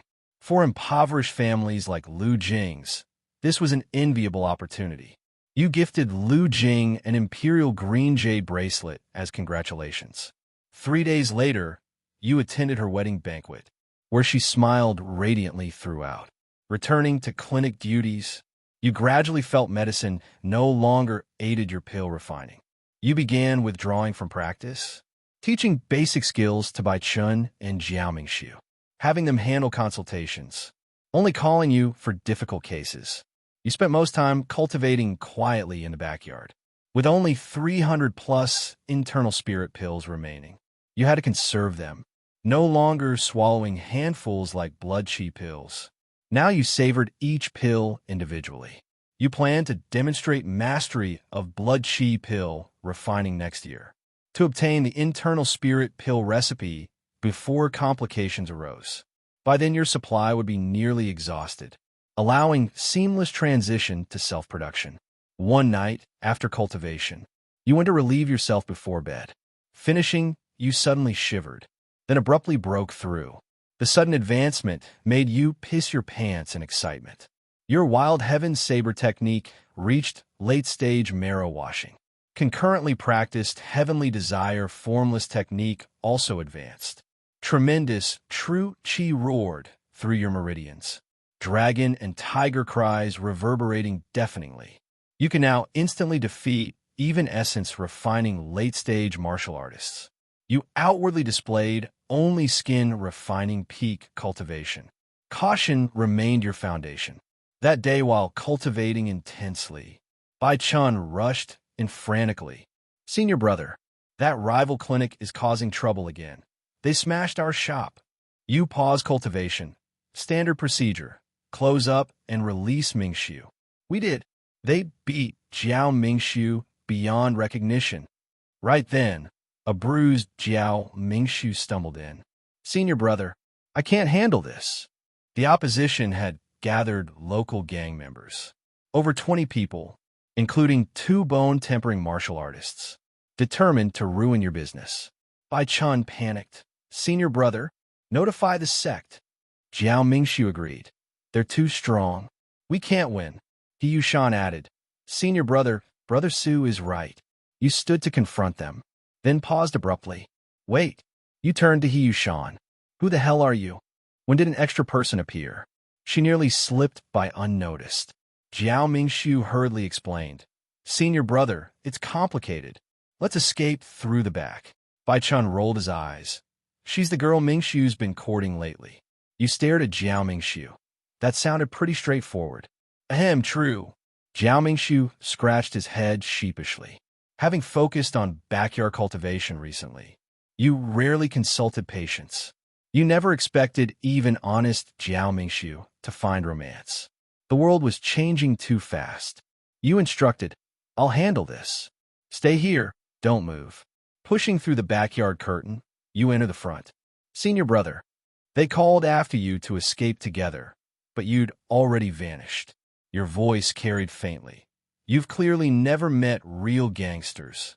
Anxiety twisted Jiao Mingshu's honest face. Finally hardening his resolve, he said, You Shan, flee to Danxia sect. We'll rescue senior brother and meet you there. He Yushan firmly refused.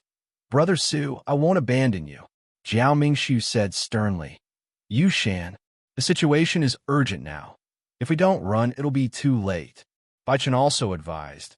Hurry and go. We won't be able to protect you later. He Yushan's eyes stung as tears directly spilled out. Seeing He Yushan cry, Jiao Mingshu's eyes also reddened, clearly distressed. What are you crying about? Who died? You asked as you returned from the front hall. The 3 looked at each other in confusion. You were completely unharmed, without even a wrinkle on your clothes. Bai Chun looked at you, then behind you, hesitating. Senior brother, you. Without waiting for them to finish, you said directly, Enough, go back to your consultations. I need to cultivate.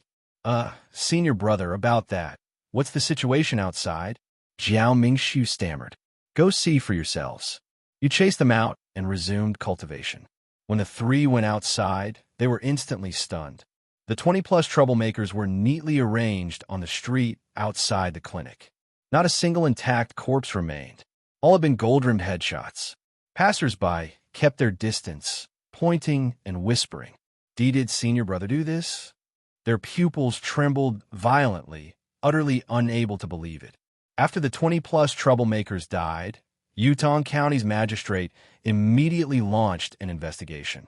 Upon learning the perpetrator was a direct disciple of Danxia sect, the magistrate promptly issued an announcement. The 20-plus headless men had all committed suicide. No one dared cause trouble at your clinic anymore. Patients who came for treatment did so timidly. They only dared perch on half their seat when sitting. Ignoring external storms, you focused on cultivation in the backyard. 9th year, you push your 3rd-grade pill refinement proficiency to minor mastery. One more step to major mastery would make you a genuine 3rd-grade pill refiner. Though 3rd-grade pill refiner didn't sound impressive, it was indeed somewhat lacking. But no matter, you'd keep striving. Taking a brief break, you went to inspect the front hall. Only Bai Chun was present. Jiao Mingshu had gone on a date with He Yushan. He Yushan was the daughter of a local gentry family. Her family was moderately wealthy. You didn't know how Jiao Mingshu got involved with her. Bai Chun, seeing no current patients, had also tried sneaking out. But you caught him red-handed. Bai Chun, where are you running off to? You called him back. Bai Chun at the door jumped in fright. Turning, he smiled. Senior brother, I promised Xionyang I'd help her meet quotas today. Meeting quotas or meeting Xionyang? You asked. Bai Chun's triangular eyes gleamed happily. Mainly quotas, with Xionyang as a side benefit. Amusing words. Return early after your meeting. Bai Chun was pleasantly surprised, having expected attention. Excited, he said, Yes, senior brother. Quick meeting, quick return. But at the door, Bai Chun encountered a dozen martial artists seeking treatment. Their external injuries clearly resulted from fierce combat. You noticed increasing numbers of such patients recently. The world seems increasingly unstable. Bai Chun couldn't leave now. He had to assist you. Dejected, he trudged back. Then he spotted a frequent companion from Manshun House on the street. Bai Chun hastily summoned him. Brother Han, could you relay a message to Qianyang? Bai Chun asked. The man replied, Speak, Brother Bai. After pausing, Bai Chun said, Tell Qianyang not to reserve tonight's first engagement for me. I'm detained. The man pondered, so Qianyang's first tonight remains available. Bai Chun, exactly. The man's eyes lit up. Brother Bai, might I visit Qianyang then? Bai Chun said sorrowfully. Only if you're gentle. I still plan to redeem her. Worry not. I cherish beauty, no rough treatment. Brother Han's chivalry. The kindred spirits scampered eagerly toward Manshun House. Their conversation shocked even worldly you. You wished for ears untainted by that dialogue. After treating the patients, you resumed cultivation. You sensed unusual developments in the martial world. Regardless of coming changes, strengthening yourself was undoubtedly correct. You only had 200+ internal spirit pills left. Focusing now on 9 condensations, profound skill. Condensing true chi didn't require pill assistance, yet still enhanced power. An excellent choice. Concentrating fully, your bone aptitude enhanced by the technique. You effortlessly completed the 7th true chi condensation. Extremely satisfying. Late one night, full moon overhead, Jiao Mingshu anxiously sought you with He Yushan. He planned to elope with her. She was pregnant, but her family strongly opposed. Clicking your tongue, you praised Jiao Mingshu's unexpected boldness. This honest man's actions were anything but. He Yushan's uncle held high office, having declared she'd marry appropriately. Certainly not an ordinary family like Jiao Mingshu's. Even as Danxia sect disciple. Unlike you, Jiao Mingshu was merely ordinary, not direct disciple. Far inferior in status. If her family learned of the pregnancy, they'd skin Jiao Mingshu alive. Hence his panic. You silently mocked his lack of foresight when sneaking into her chambers. Only panicking now, but you didn't interfere. You blessed them, giving 100,000 silver notes. They fled hastily with little money. This solved their urgent need. Profusely thanking, they escaped under night's cover, embarking on martial world wanderings. Next day, learning of Jiao Mingshu from you, Bai Chun praised him lavishly, pig-faced but sharp-minded. Recalling Bai Chen's involvement with courtesan Qianyang, you asked, Did you redeem Qianyang? He replied, Qianyang? Don't know her. You knew the old rogue had new interests. No further attention needed. Recently you'd received more severely injured patients. Probing their wounds' origins, they all remained tight-lipped. You sensed true abnormality. Half-month later, you decided to return to Danxia sect, to demonstrate blood chi pills major mastery, and quickly obtain internal spirit pills recipe. On this day, you returned to the Danxia sect. You had originally planned to find Xie Huida, but discovered the entire Danxia sect was completely deserted. When you went to look for Xie Huida, you found he wasn't there either. Moreover, his residence was in complete disarray. Essential items like pill furnaces were all missing. It seemed Xie Huida had left in great haste. Did the Danxia sect go bankrupt? Why didn't anyone notify me? You were puzzled. After searching the sect multiple times, you couldn't find a single living soul. Just as you were standing there bewildered, a squad of heavily armored Great Qian soldiers found you. Their leader was a general named Hu Zhongshuan, a grandmaster cultivator. His body radiated killing intent, and you knew you were no match for him. Hu Zhongshuan informed you that Great Qian had gone to war with the Jinyu nation to the north. The entire Danxia sect had been conscripted to the front lines, responsible for treating wounded soldiers and supplying medicinal pills. Now you finally understood why there had been so many injured martial artists recently. Those must have been deserters returning from the battlefield. Others were likely injured, resisting conscription, or fighting with the military. This war was massive in scale, with wide-reaching implications. You too were being conscripted. The rest of the Danxia sect members had already departed for various battlefronts yesterday. You would need to accompany Hu Zhongshuan to the front lines. After hearing this, you were filled with regret. Had you returned just one day earlier, you could have met Xie Huida and obtained the internal spirit pill recipe. Had you returned one day later, you could have avoided Hu Zhongshuan and escaped conscription.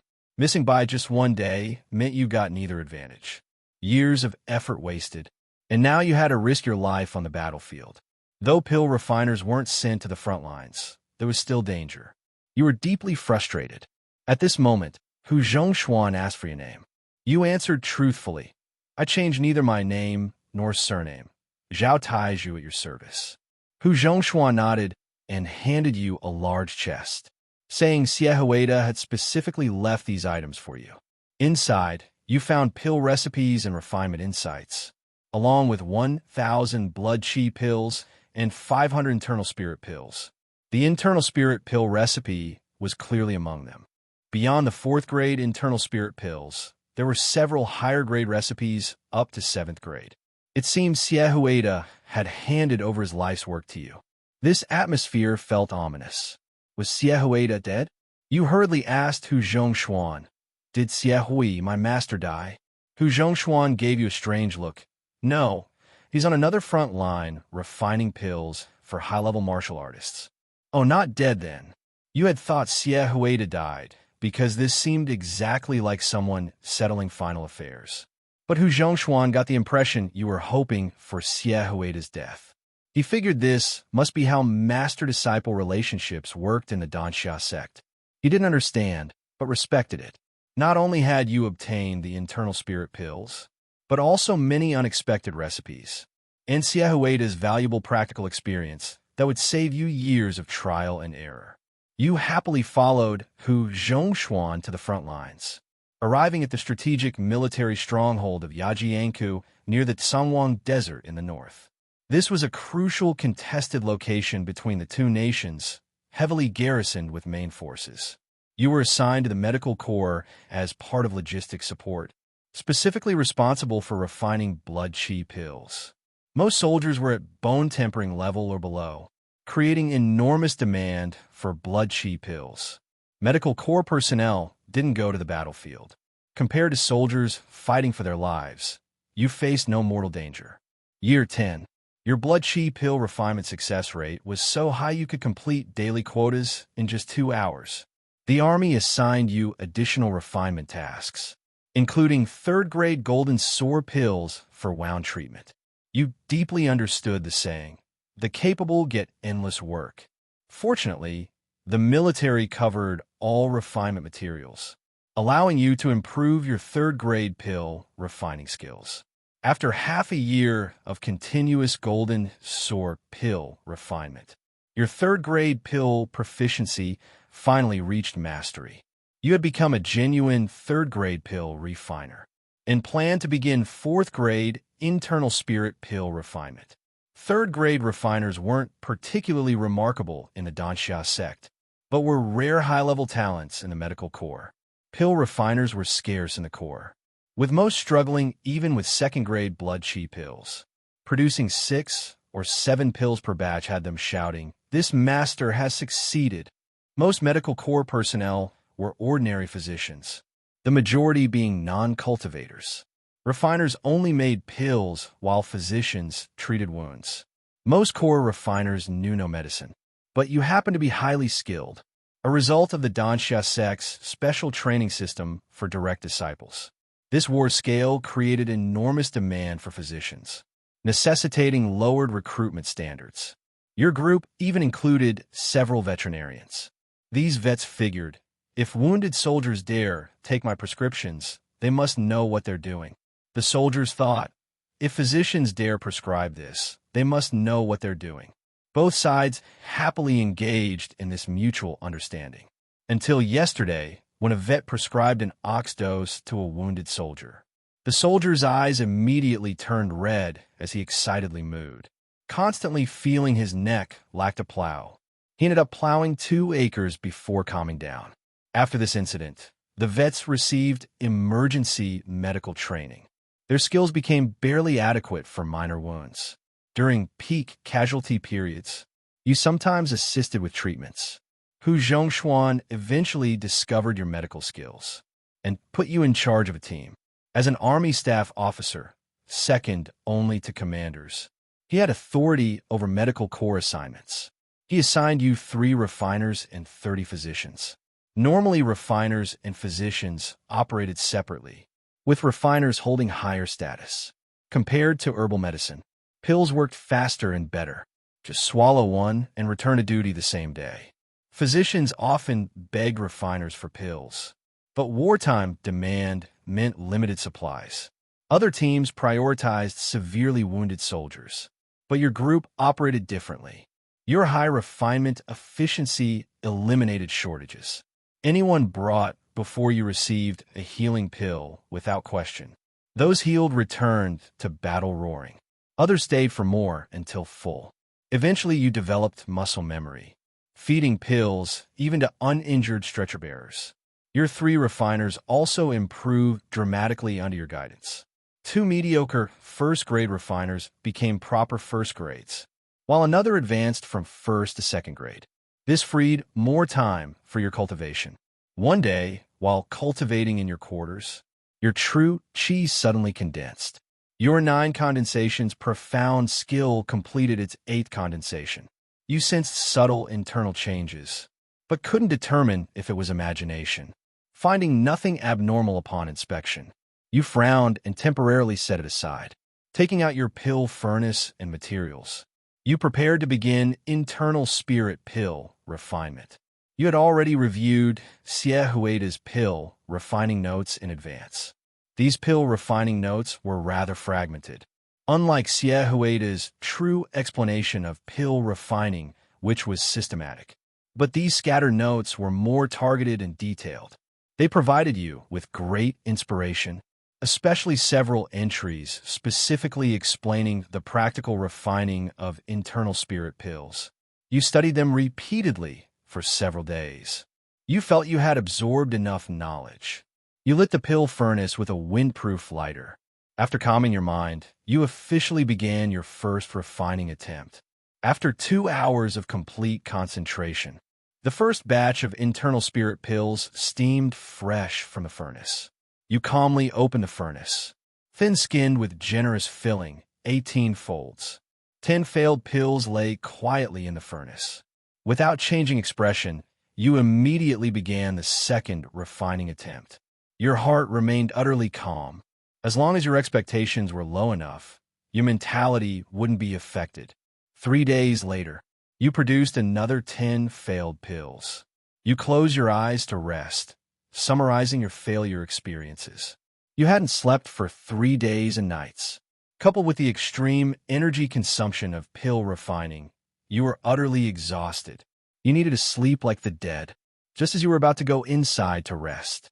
The second-grade pill refiner under you found you. He said your group had run out of third-grade golden sour pills. Only you could refine third-grade pills. So you had to work overtime, forcing yourself to stay alert. You set up the furnace to refine golden sour pills. Your usual yield for golden sour pills was 8, but today your state was peculiar. Although half asleep, you could clearly perceive the refining process. Every detail was infinitely magnified in your perception. In the end, this batch yielded 10 golden sour pills. Your third-grade pill refining technique had reached perfection. You were pleasantly surprised, but you steadied your mind, careful not to break this peculiar state. Maintaining this state, you refined 3 more batches of golden sour pills. The second-grade refiner hurried away with the pills. You didn't stop refining. Keeping this state, you began refining internal spirit pills. This time you already had a premonition. When opened, the furnace revealed 2 successfully refined internal spirit pills. Ha ha ha.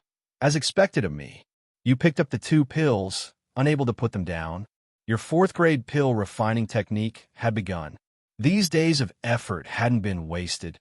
Simultaneously, you exited that mysterious state.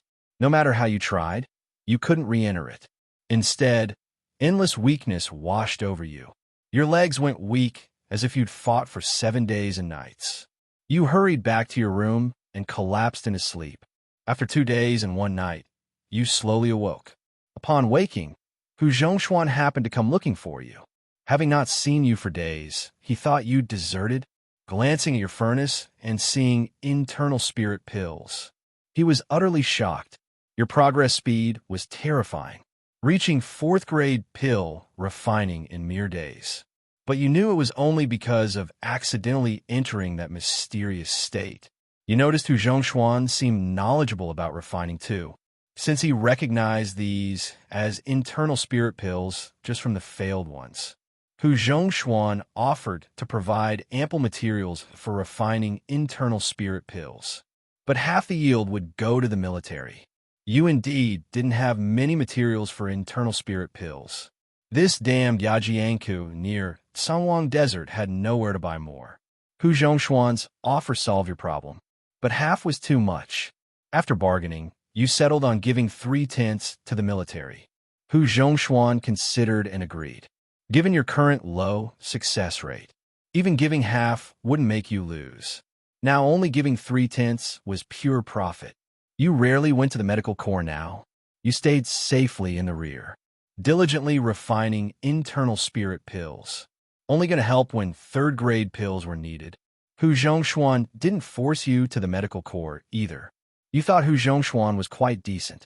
Year 11. Great Qian and Jinyu Nation fought fiercely, neither yielding to the other.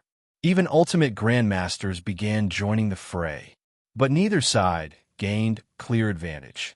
In ultimate grandmaster numbers, Jin Yu held superiority. Great Qian's Li Imperial clan had 56 ultimate grandmasters. Jin Yu Nation had 68 ultimate grandmasters. But most of Jin Yu's belonged to Mijin's sect.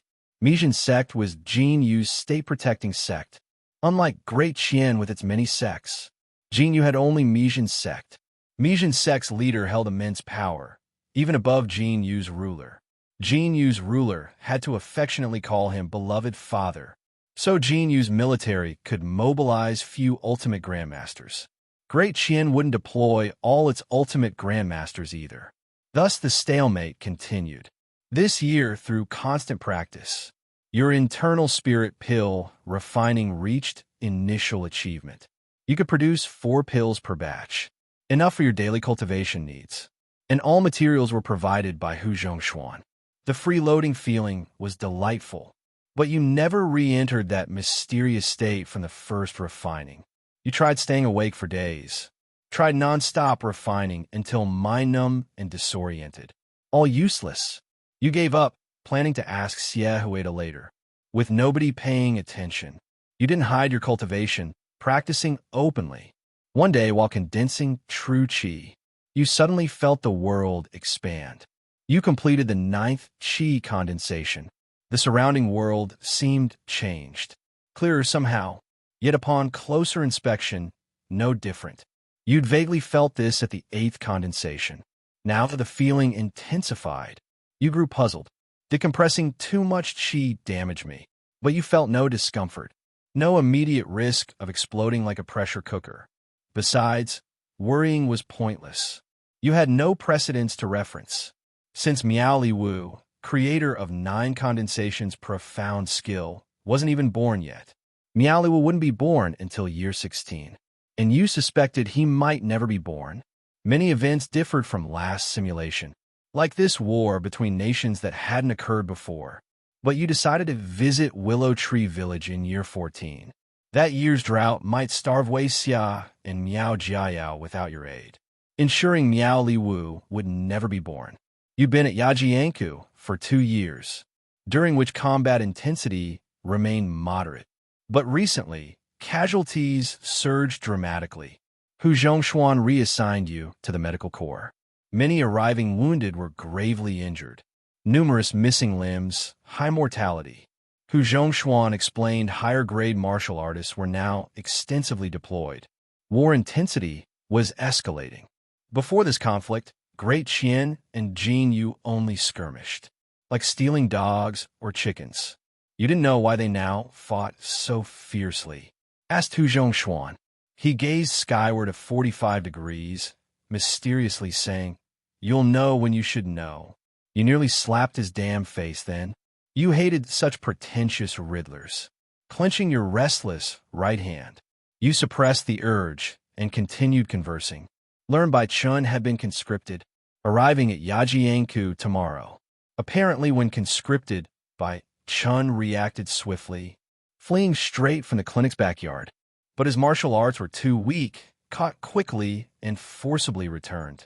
You sighed in relief. Close call. Almost let that old bastard live comfortably. Hu Zhongshuan told you that when Bai Chun was captured. He immediately ratted you out. Bai Chun wailed dramatically that your medical skills were better than his, claiming you were like Hua Tuo reborn. Though he didn't actually know who Hua Tuo was, Bai Chun begged the army to arrest you instead of him. Bai Chun said he knew nothing, admitted he'd accidentally killed patients before, throwing all kinds of dirt at himself. But none of it worked.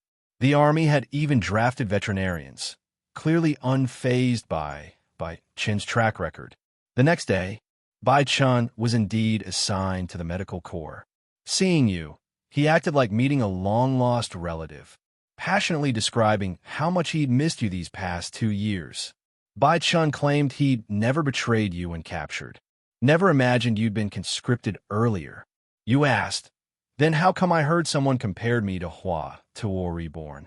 Bai Chin's expression stiffened. "Senior brother, who has such good taste. You kicked him directly. Get to work." Bai Chun was placed under your supervision. You put him in charge of pill refining. Bai Chun actually had decent talent for pill refining.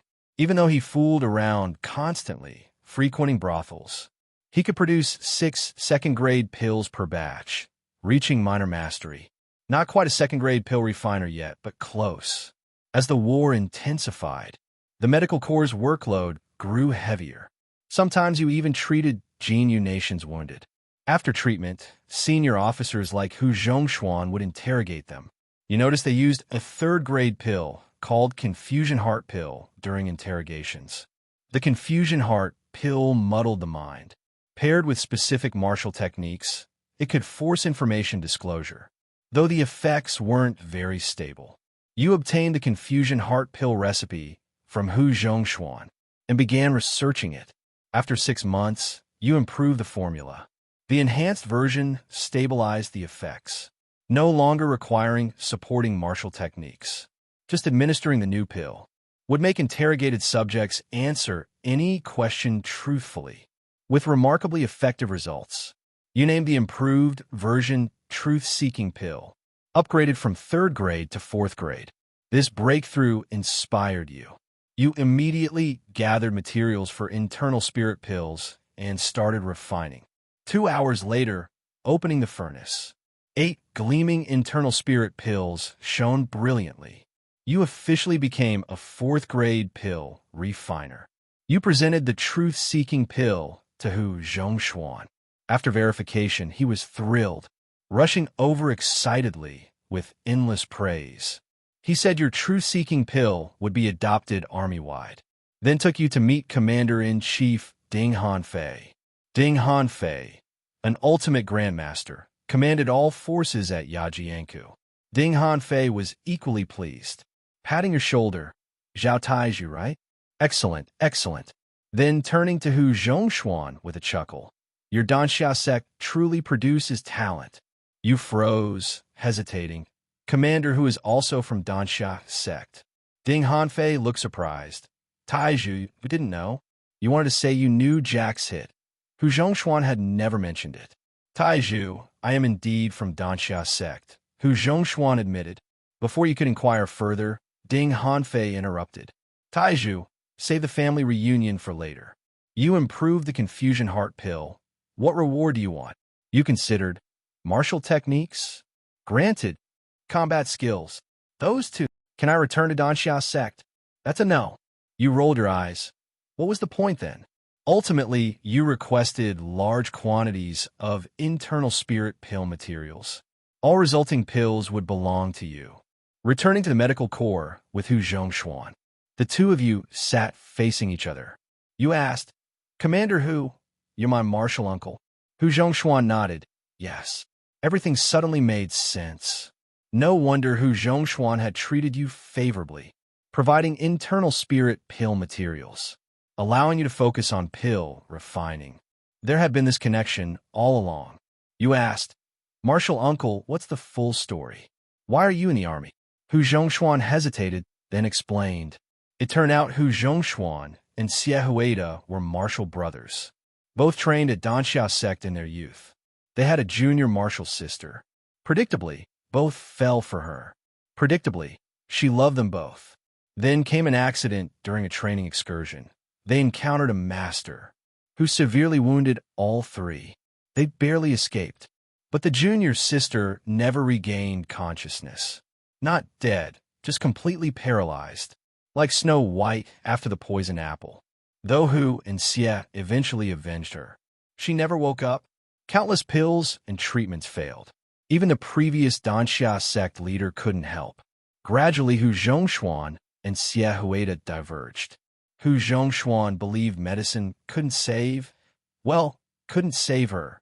So he left Danxia sect, dedicated himself wholly to martial arts, aiming for the pinnacle, to awaken her with ultimate martial power, while Xie Huida kept faith in medical solutions, remaining a Danxia sect, obsessively researching theories, studying human anatomy, especially female physiology.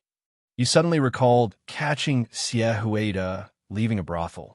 You sighed, misjudged Shifu.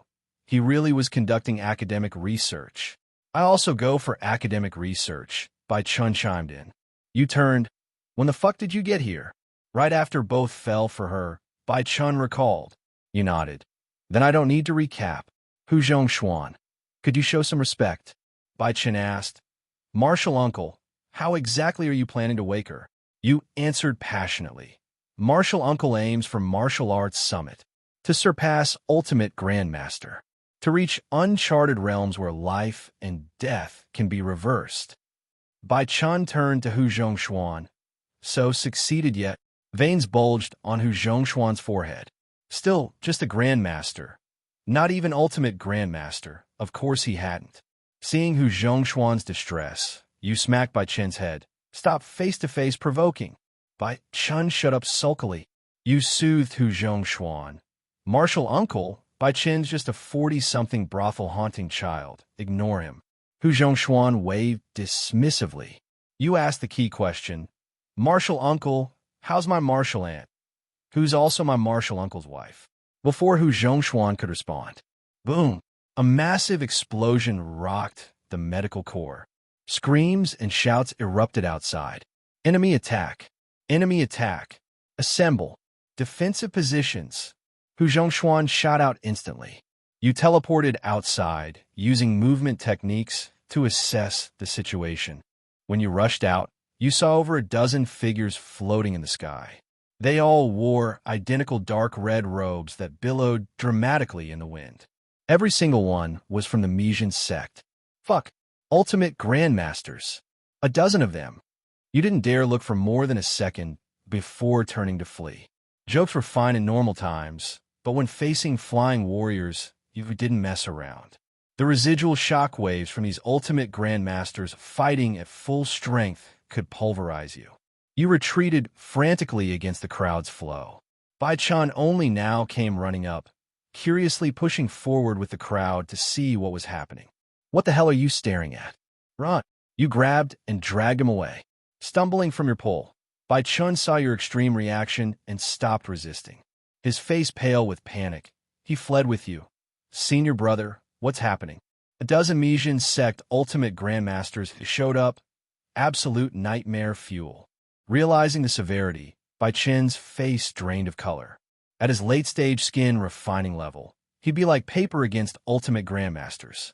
The two of you kept retreating far away. Desertion charges were the least of your concerns now. Survival came first. Only after putting over 2 li between yourselves and the scene did you dare glance back. You saw 8 or 9 figures rising from Great Qian's side, but neither group engaged, seemingly waiting for something. More ultimate grandmasters kept arriving from all directions. This battle would be earth-shaking. Still feeling unsafe, you continued retreating. Bai Chun panted after you, though you weren't even using your full movement technique to accommodate him. The poor guy was practically coughing up his lungs, trying to keep up. Then you noticed an ultimate grandmaster flying toward Yajienko, a gentle-looking woman in black robes, strangely carrying a young girl who clearly couldn't fly herself. Your scalp prickled when you recognized the girl. Wan Qingwan, you'd encountered that deranged woman again. The black-robed lady must be Yin Jishue, leader of the extermination sect. In your third simulation, Yin Jishue had killed herself at Wan Qingwan's request. Yet now, they seemed perfectly harmonious. You couldn't fathom how their relationship would deteriorate from loving to lethal. Wanting nothing to do with the extermination sect's madness, you lowered your head and hurried away to avoid eye contact. Shit. No. You suddenly realized your mistake. You were using the Phantom Phoenix Steps technique Wan Qingwan had given you. Looking up confirmed your fears. Wan Qingwan was staring directly at you from above, tilting her head in puzzlement. Screw this. Abandoning caution, you unleashed your full speed. If you could just escape into some remote mountains, no one would ever find you. Bai Chun quickly became a distant speck as you vanished in a series of flickers. The wheezing Bai Chun tried calling after you, but his throat was too parched. Seeing he couldn't catch up, he stopped to gasp for air. Since the dozens of ultimate grandmasters were just posturing without fighting, he wasn't in immediate danger. Wan Qingwan only gave you a curious glance before losing interest. After putting several more li between yourself and the scene, you finally relaxed slightly. Then an inexplicable shudder ran through you. Something about the environment had changed. Though nothing looked different, you were certain the area had transformed somehow. The air seemed saturated with something intangible yet present. Wait, not intangible. Your clever little brain had an epiphany. Theoretically, anything you could touch could be stored in your spatial inventory. If something existed in this air, you should be able to collect it. I'm a fucking genius. Activating your spatial storage, you suddenly found a mass of white mist swirling within, about 10 feet across. As you examined it, you sensed an ultimate grandmaster approaching your direction. Not one to gamble with your life. You had another brilliant idea. Instead of fleeing against the crowd and standing out, you turned back toward Yajienku, blending in seamlessly. Moments after you left, the ultimate grandmaster landed precisely where you'd been, searching the area with visible confusion.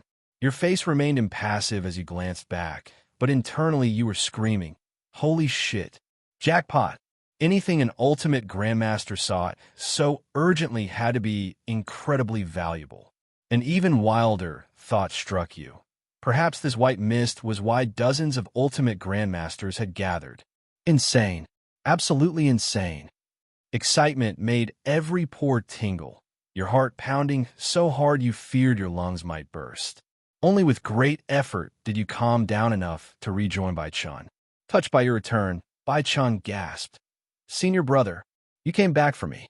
No words needed, true brotherhood." "Wait, why are we going back?"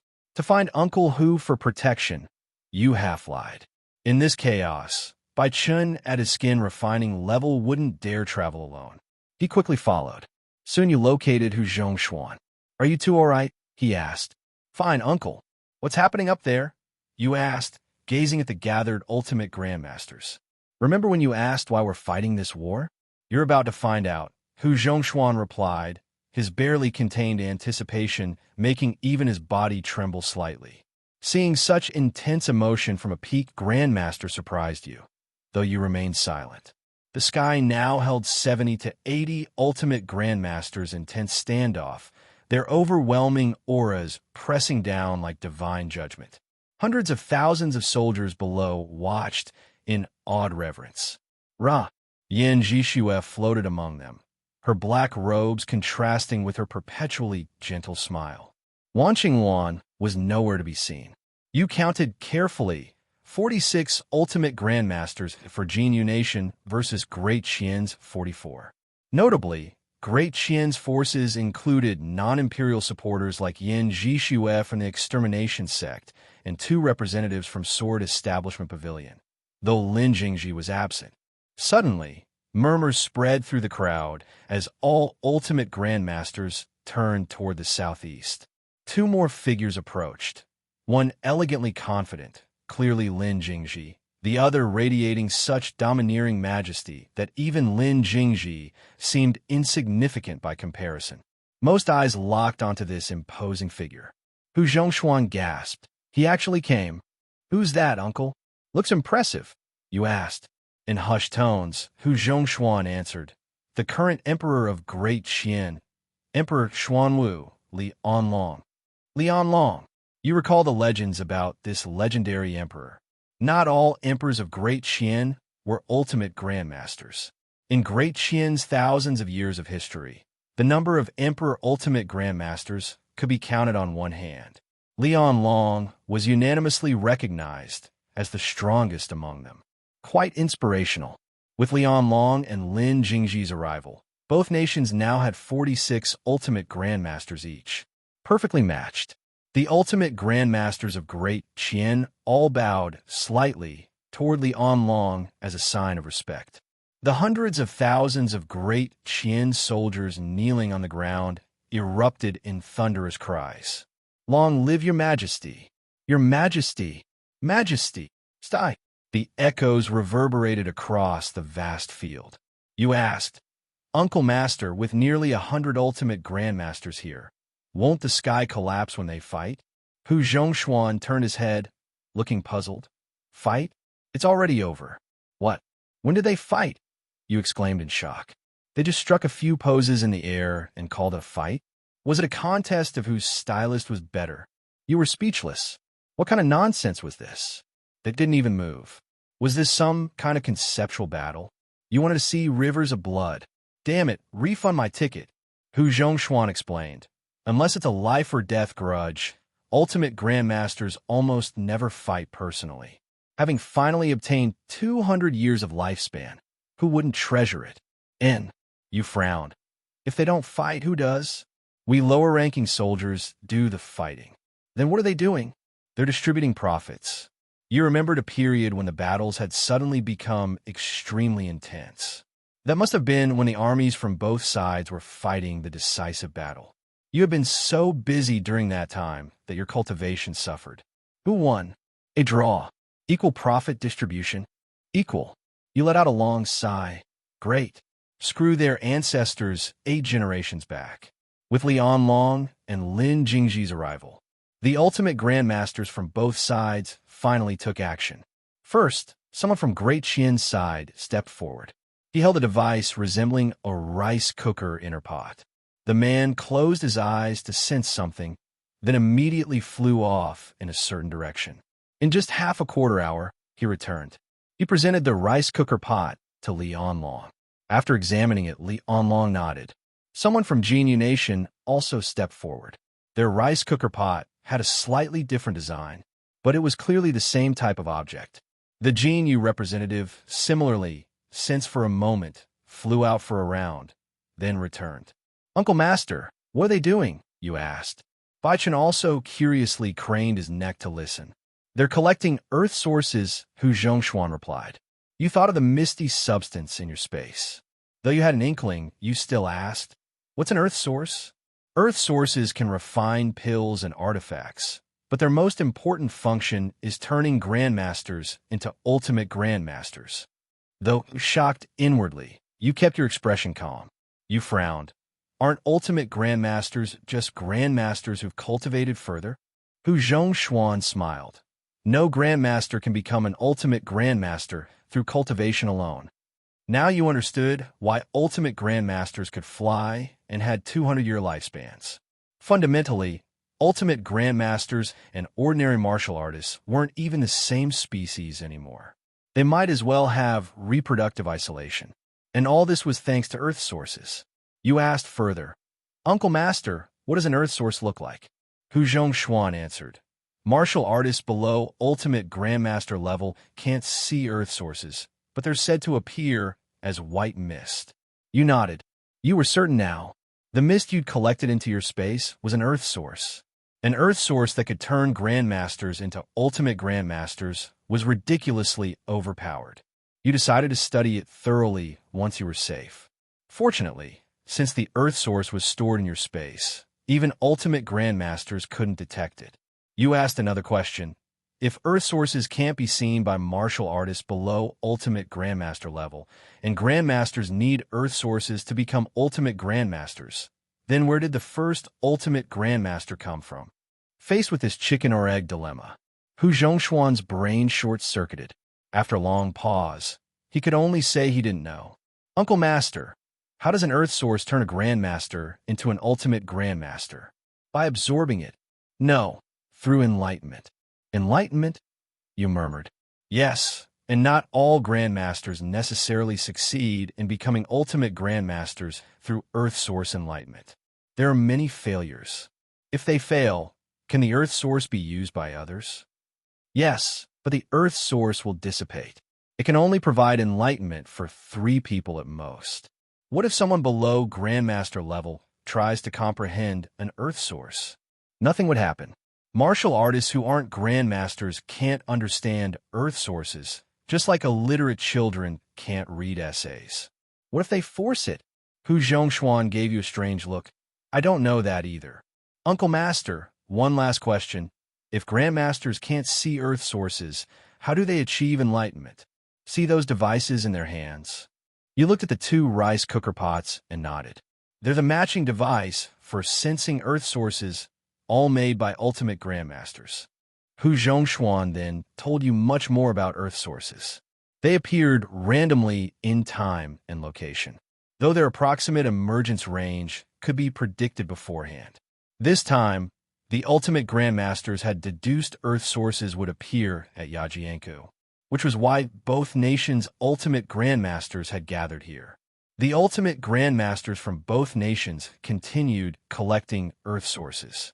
In the end, each side's representatives made 6 trips, meaning each side collected 6 Earth sources. After the collection concluded, the ultimate grandmasters departed without lingering, flying off in all directions. Yajianku's commander-in-chief, Ding Hanfei, also descended to the military tent. Hu Zhongshuan beside you looked exhilarated. Without even speaking to you, he hurried into the tent. You and Bai Chun exchanged glances before returning to the medical corps. What was supposed to be an earth-shattering battle between ultimate grandmasters had ended so anticlimactically. The next day, after treating the wounded, you and Bai Chun stepped out of the medical corps for a break. The 2 of you squatted by a wall chatting, each with a Zhonghua cigarette in your mouth. Just then, Hu Zhongshuan passed by. He looked at you 2 in surprise. What are you doing here? You looked back equally surprised. We've worked all day. Can't we take a smoke break? No. I mean, why haven't you returned to Danxia sect? Hu Zhongshuan asked urgently. You sighed. Maybe because we enjoy this life on the knife's edge, living day to day, without guarantee of tomorrow. Definitely not, because you drag us back if we ran away. You could have left yesterday. The ultimate grandmasters finished distributing Earth sources. The war's over. You froze. Who said that? Didn't I tell you yesterday? Hu Zhongshuan sounded uncertain. Gnashing your teeth, you said, Dear Uncle Master, you told us nothing. You ran off immediately yesterday. Hu Zhongshuan suddenly realized, my bad. I was too excited yesterday. Damn it, we can finally leave. Overjoyed, you gave Bai Chun 2 hard slaps. Equally excited, Bai Chun also slapped himself twice. Arm in arm, the 2 of you skipped back to pack your things. You finished packing quickly, cheerfully bidding farewell to Hu Zhongshuan. Goodbye, Uncle Master. Hope we never meet again. Hu Zhongshuan just smiled. We'll meet again. No thanks. You immediately bolted. You planned to thoroughly study that Earth source upon returning to Danxia sect. While in your space, the Earth source remained unchanged like the food, so you didn't need to worry about it dissipating before you reached Grandmaster level. Before becoming a Grandmaster, you intended to thoroughly examine this Earth source. You might discover something unexpected. You and Bai Chun soon reached the camp entrance, only to find a crowd gathered there, mostly Yajianku soldiers, pointing and whispering at someone in the center. Isn't that the extermination Sex Saintus? What's she doing here? Who knows? Why don't you ask her? You ask her. She could kill me with one slap. Hearing this, you frowned. Wan Ching Wan. Let's go. You quickened your pace to leave. It was best not to provoke extermination sect members. They were too unpredictable. As Bai Chen followed, he glanced at the crowd. Senior brother, what's going on over there? Don't ask. Someone you can't afford to mess with. Bai Chan immediately shrank back. How do you know, senior brother? Just don't, you said in a hushed tone. You and Bai Chan exited Yajianka camp. Only after putting considerable distance between you did you dare look back. You saw Wan Qingwan standing alone at the camp entrance. Her delicate face scrunched up as she looked outside, appearing torn between wanting to leave and being too afraid to step forward. She tentatively tried several times, but couldn't bring herself to cross that line. The surrounding soldiers watched her curiously, but none dared approach due to the extermination sect's fearsome reputation. Then Wan Qingwan noticed you watching. Your eyes met directly, looking at you. She seemed to recognize you as the one who'd used Phantom Phoenix steps yesterday. Wan Qingwan didn't speak, just quietly observed you. She looked pitifully beautiful, her exquisite face clouded with worry, seemingly fearful of her surroundings. You stood watching for a long moment before finally gritting your teeth. I'm always too soft-hearted. You strode over and naturally took Wan Qingwan's hand as if you'd done it 1,000 times before. What are you doing outside with your fearful personality? You scolded in a low voice. Wan Qingwan stared at you in shock, even forgetting to withdraw her hand. How do you know about my cultivation technique? Her face was full of astonishment. This secret was known only to herself and Yanji Xue. You grinned. Guess. Wan Qingwan's already fearful expression grew even more panicked. She stood frozen in place, not daring to move. However, after decades of interaction in previous simulations, you were intimately familiar with her fearful personality. You barked sharply. I'll protect you for today. After that, you're free to go. Don't be ungrateful. Your words hardly sounded like protection.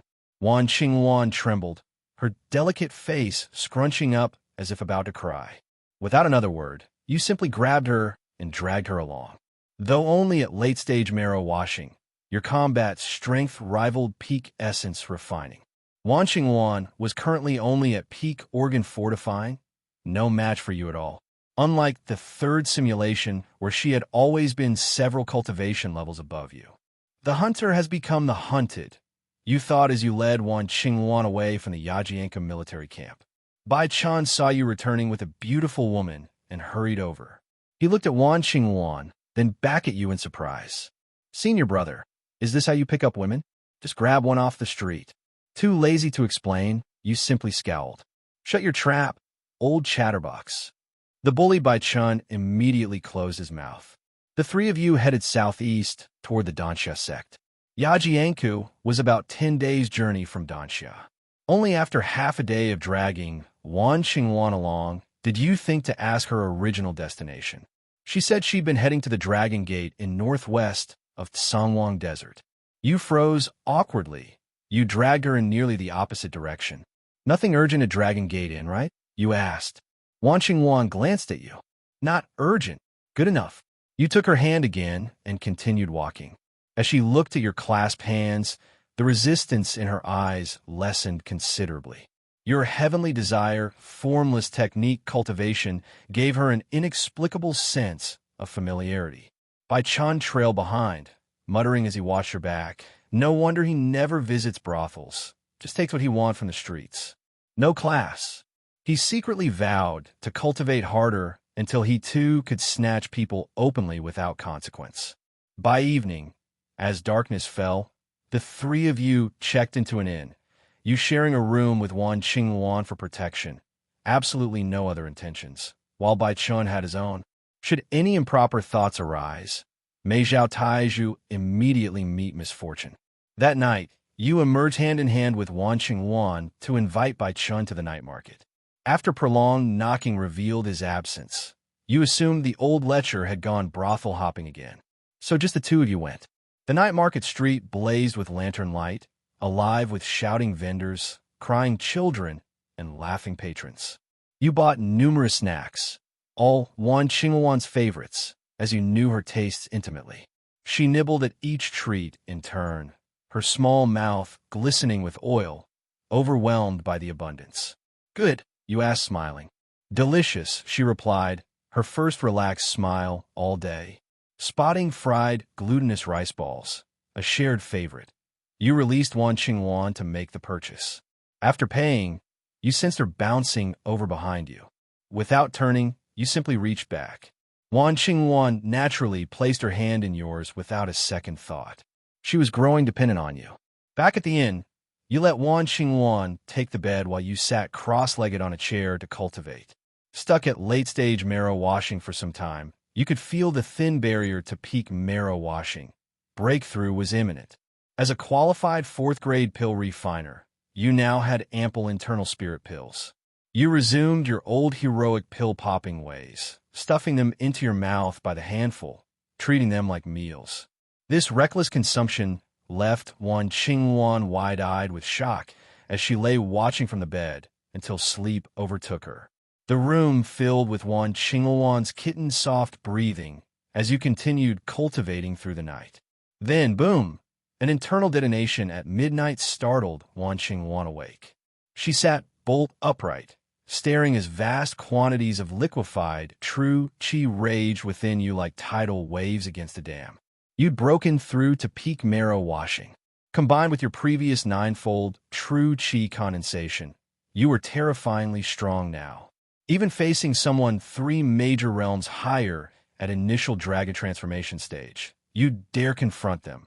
Whether you could win was another matter, but you had the confidence now. Wonder if I can take that expert by Duan Qian's side now. You mused. Based on prior deductions, that expert was at least dragon transformation.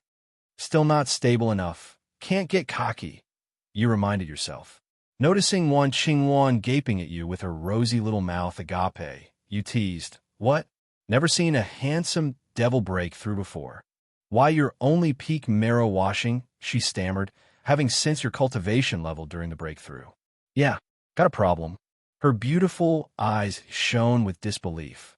Though a full major realm above you, at peak organ fortifying, she'd been utterly helpless against you earlier. Unable to sense your cultivation before, she'd assumed you were at least essence refining, never imagining you were just some piddling marrow-washing martial artist. The revelation left her speechless. Finally, she managed sincere praise. "You're amazing." You smirked. "Someone used to tell me that often, too. Usually at night, though." Wan Qingwan looked confused. "Sleep now. Won't wake you again," you said, assembling a makeshift bed from chairs before drifting off. Next morning revealed Wan Qingwan in her loving personality, radiating human kindness. She collected 8 stray dogs, 9 stray cats, and even a lost little girl, who turned out to just be playing outside her own home until Wan Qingwan rescued her. The frantic parents were nearly reporting her to authorities until you returned the child with 10 taels for their trouble. "Could you at least ask before collecting people?" you chided, poking her flawless forehead. I didn't see any adults around her. Wan Qingwan sat on the bed, wringing her hands. "Lots of places don't have adults around. I don't have adults around me. Why not collect me?" She studied you seriously. "You're too heavy to collect." You sighed. This was your own karma anyway. As Wan Qingwan curled up contritely in the corner like a scolded child, you said, "Your fearful phase is over. Go back to Dragon Gate in yourself. I'm returning to Danxia sect."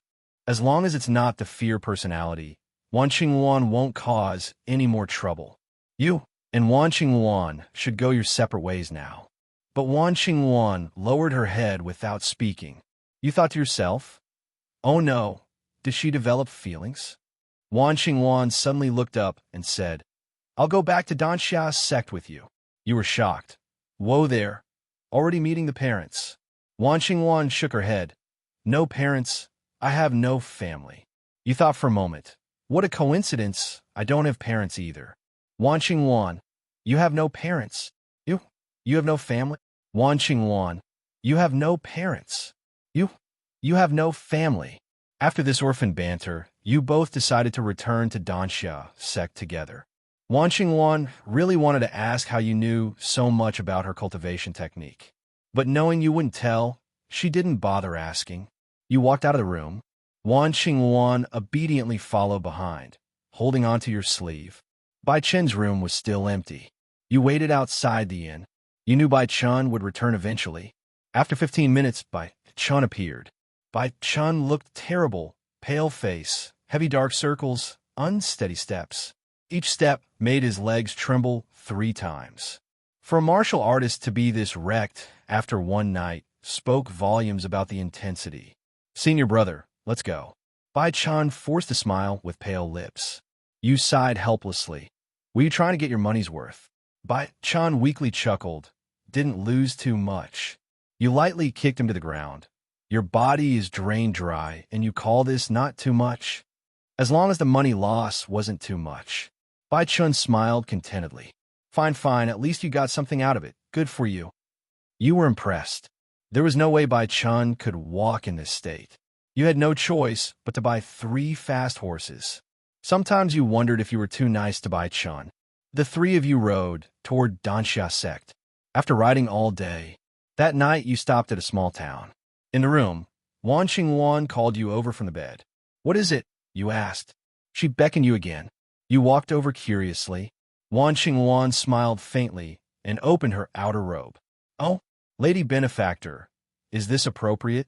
You said while already taking off your pants. Wan Xingwan pulled out a martial arts manual from inside her robe and handed it to you. Oh, giving me something? My mistake. You pulled your pants back up from your ankles and tied them with a bow. Taking the manual, what's this? A sect class movement technique, treading heaven steps. Wan Xingwan said. You flipped through it. For me. Thank you for taking care of me these 2 days. What's your name? You answered. I never changed my name. Zhao. You. You almost slipped up. I'm Wan Xingwan. I know. Extermination sect saintess with a mole on your right butt cheek. Wan Xingwan. Question mark. Just guessing. Don't tell me it's true. Wan Xingwan gave you a meaningful look. You really know me well. Just doing my job. Wan Xingwan stood up. I'm returning to Dragon Gate Inn. Not coming to Danxia sect? You asked, surprised. No. She walked toward the door. Why? You immediately realized it was a stupid question. Since when did an extermination sect member need reasons? Whimsical decisions were Wan Xingwan style. At the door, Wan Xingwan smiled faintly. I'll be in a bad mood tomorrow. Then she disappeared into the night, like a bird that could never be caged. Bad mood. You remembered, after tonight would be Wan Xingwan's hate personality. Did she leave to spare me from seeing her unpleasant side? The more you thought about it, the more it made sense. She's doomed. She's fallen in love. I'm doomed too. She's latched onto me. You grimaced. The next day, no more leisurely travel. You and Bai Chen rode day and night. You wanted to return to Danxia sect quickly to study the earth source and ask Xie Huida about that mysterious state during pill refining. Plus, there was juicy gossip you and Bai Chen were dying to know. What ultimately happened between Xie Huida, Hu Zhongshuan, and their junior martial sister. After 3 days and nights of hard riding, you finally returned to Danxia sect. Back where it all began, Bai Chen immediately went to Spring Blossom Pavilion to see his old flame. You went to Xie Huida's courtyard, but found Xie Huida and other elders hadn't returned. Only ordinary disciples were back. You learned the sect leader and elders were summoned somewhere for 2 to 3 months. So you returned to your own courtyard. You began studying the earth source, focusing your consciousness into the simulation space. You carefully sensed the earth source. Your consciousness licked and probed its surface, like examining an amber giraffe. After 5 days of this, you gained nothing. To you, it was just an ordinary white mist. Do I really need to reach Grandmaster level to understand it? Unwilling to give up, you tried 3 more days. Finally admitting defeat. My apologies for bothering you. You realized you'd overestimated yourself. Giving up on the earth source for now, you turned to cultivation. With the elders gone, you could train freely. No need to hide your true strength. You took out the Treading Heaven Steps manual, a sect-class movement technique. You'd coveted this for so long. Too bad Dansha sect focused on pills, not martial arts. So they lacked such treasures. Your martial talent was now considerable, even among the 5 great sects and 3 demon cults. You might not be top disciple material, but were definitely second tier. So learning Treading Heaven Steps wasn't too difficult. You began practicing immediately. 2 months later, year 13, wind swirled fallen leaves in your courtyard. Humming. Your feet seemed to find invisible support. Hands behind your back, you stood perfectly straight in midair. You maintained this for 4 breaths before slowly descending, landing excitedly. So this is what flying feels like. Treading Heaven Steps only allows you to stand suspended in midair at the entry level. If cultivated to perfection, would it really let me fly? Flying is something only an ultimate grandmaster can achieve. How could that be? You chuckle wickedly. But then you suddenly recall that back then, Wan Xingwan was still being carried while flying by Yin Jishue. Wan Xingwan definitely could not fly on her own. Moreover, Wan Xingwan had most likely already cultivated Treading Heaven Steps to perfection. That means Treading Heaven Steps cannot truly make you fly. You guess that the higher the proficiency, the longer one can hover in the air. That makes sense. If martial arts could let you fly at will, how could they maintain the prestige of an ultimate grandmaster? You continue immersing yourself in cultivation. You spend 10 days bringing Heavenly Desire formless technique to the peak of marrow washing. Your next goal is the organ fortifying stage. Just as you intend to take some internal spirit pills to refresh yourself, a disciple arrives to inform you that Xie Huida wants to see you. Only then do you realize Xie Huida has returned. You go to meet Xie Huida. The Dansha sect leader Deng Rusong is also there. Xie Huida greets you happily. Taiju, I heard you become a 4th grade pill refiner. Yes, master, just lucky, just lucky. Good. Worthy of being my disciple. Deng Rusong deliberately adds, worthy of being a disciple of our Dansha sect. Xie Huida snaps back. Senior brother, do you always have to argue with me to feel better? Deng Rusong laughs. I'm just praising our sect disciple. What's wrong with that? Xie Huida snorts lightly. I'm not talking to you. Both Xie Huida and Deng Rusong appear to be in good spirits. You ask, Master, you didn't call me here just for this, right? Xie Huida hesitates. Hu Zhongshuan has told you about my junior martial sister situation, hasn't he? He told me everything. Xie Huida nods. Follow me. Xie Huida and Deng Rusong lead you to an underground secret chamber secured with multiple door locks. The chamber is spacious and bright, lacking any of the typical darkness of underground rooms. It is evident that it has been carefully arranged and maintained.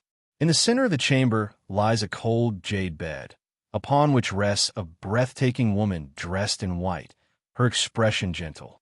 Her eyes are tightly closed, completely still.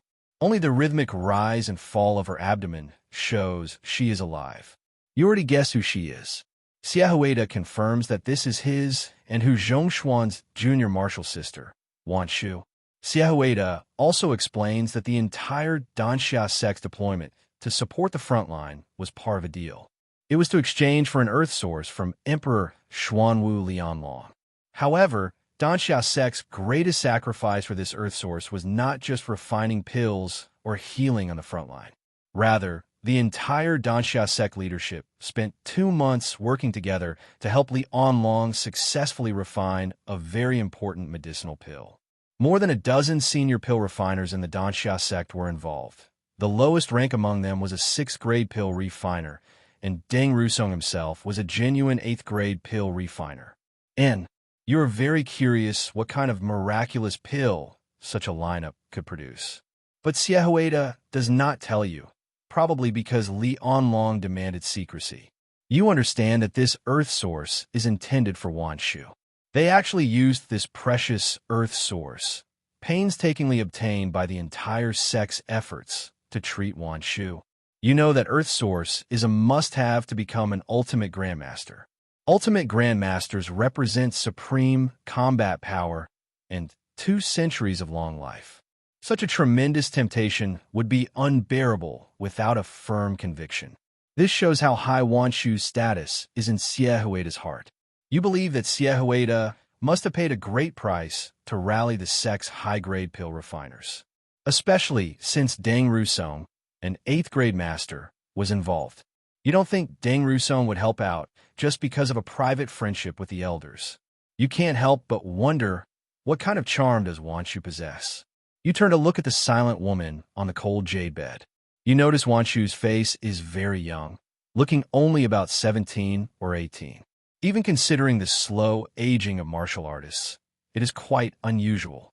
Siehueta tells you it is because Wanshu has been lying on the cold jade bed for decades, which slows the body's aging.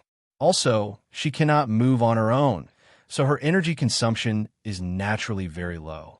These two reasons combined have kept Wanshu's appearance almost frozen at the moment of her accident. You look at Siehueta and ask, Master, should I call her Master's wife or Master's aunt? Siehueta looks a bit awkward and purses his lips, unsure how to answer. In fact, neither he nor Hu Zhongshuan have clarified their relationship with Wanshu. Seeing Siehueta's embarrassment, you kindly help him out. Forget it, Master, it's not important. The three of you living well together is what matters most. Siehueta lets out a complicated sigh. He slowly walks to the cold jade bed and gently strokes Wanshu's delicate face. His movements are cautious, almost imperceptible, as if afraid of disturbing the peacefully sleeping Wanshu. You watch this scene and find it very beautiful. If it weren't for Deng Rusong also reaching out to touch her, this moment would have been even more perfect. You see Deng Rusong licking his lips as he approaches and softly strokes Wanshu's forehead. You're stunned on the spot. They say young people play recklessly, but you old folks aren't any better. Your heart trembles. It turns out this is not just about 3 people, but 4. You are very curious. What kind of super succubus is Wanshu? How can she summon 3 guardian spirits at once? Could it be because a triangle is stable? You can't figure it out. To avoid the situation escalating into an illegal gathering of more than 3 people, you clear your throat twice and say, Sect leader, stop touching her. Sing a song instead. Deng Rusong turns to look at you in surprise. His eyes show confusion, but after thinking for a moment, he suddenly smiles knowingly. Deng Rusong understands you misunderstood him. He laughs and asks, Taiju, do you know Wanshu's surname? You answer, Disciple does not know. Wanshu's surname is also Deng. Her full name is Deng Wanshu. I am her biological older brother, Deng Rusong explains. You suddenly realize the truth. At the same time, you secretly sigh in relief. Luckily, the plot isn't too explosive, or I don't know if this would pass censorship. You understand everything at once. No wonder the entire Danxia sect united to obtain the Earth Source. In the end, they used the Earth Source to save Deng Wanshu.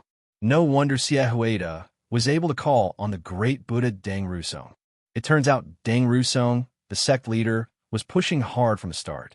You ask, how can the Earth Source be used to wake Master's wife? You decide that from now on, in front of Siehueta, you will call Deng Wanshu Master's wife, and in front of Wu Zhongshuan, you will call her Master's aunt. This way, you can keep the balance and offend no one. When Siehueta hears your form of address for Deng Wanshu, the corners of his mouth twitch into a slight smile. He is clearly pleased. Siehueta slowly walks over from the cold jade bedside. He says, the sect leader and I plan to jointly refine the reviving yang pill. The Earth Source is the key main ingredient for the pill. Deng Rusong nods in agreement. The reviving yang pill is an 8th-grade sacred healing medicine. No matter how serious the injury or strange the illness, as long as the person still has a breath of life, a single reviving yang pill will instantly restore them to full health. Even someone with 1 foot in the underworld can be forcibly pulled back. It truly is competing against heaven for life. But you have one question. Siehueta is a 7th-grade pill refiner. Deng Rusong is 8th grade. The reviving yang pill can only be refined by Deng Rusong. So why say that the two of them need to refine it together? Is Siehueta Just there for show? You can't figure it out. So you ask directly, Master, why do you need to jointly refine the reviving yang pill? Xie wasn't surprised by your doubts. His expression became somewhat proud. Then Xie slowly explained, because the key ingredient of the reviving yang pill is Earth Source, but only ultimate grandmasters can perceive Earth Source. Sect leader is merely a grandmaster and cannot directly integrate Earth Source into the pill. That crucial step requires my participation. You sized up Xie skeptically. You remembered Xie was only at peak essence refining. In an actual fight, he couldn't even defeat you. You couldn't understand why Xie was claiming capabilities belonging to ultimate grandmasters. Even boasting should have its limits. Xie noticed your confusion. Without beating around the bush, he stated directly, Taiju, no need for doubts.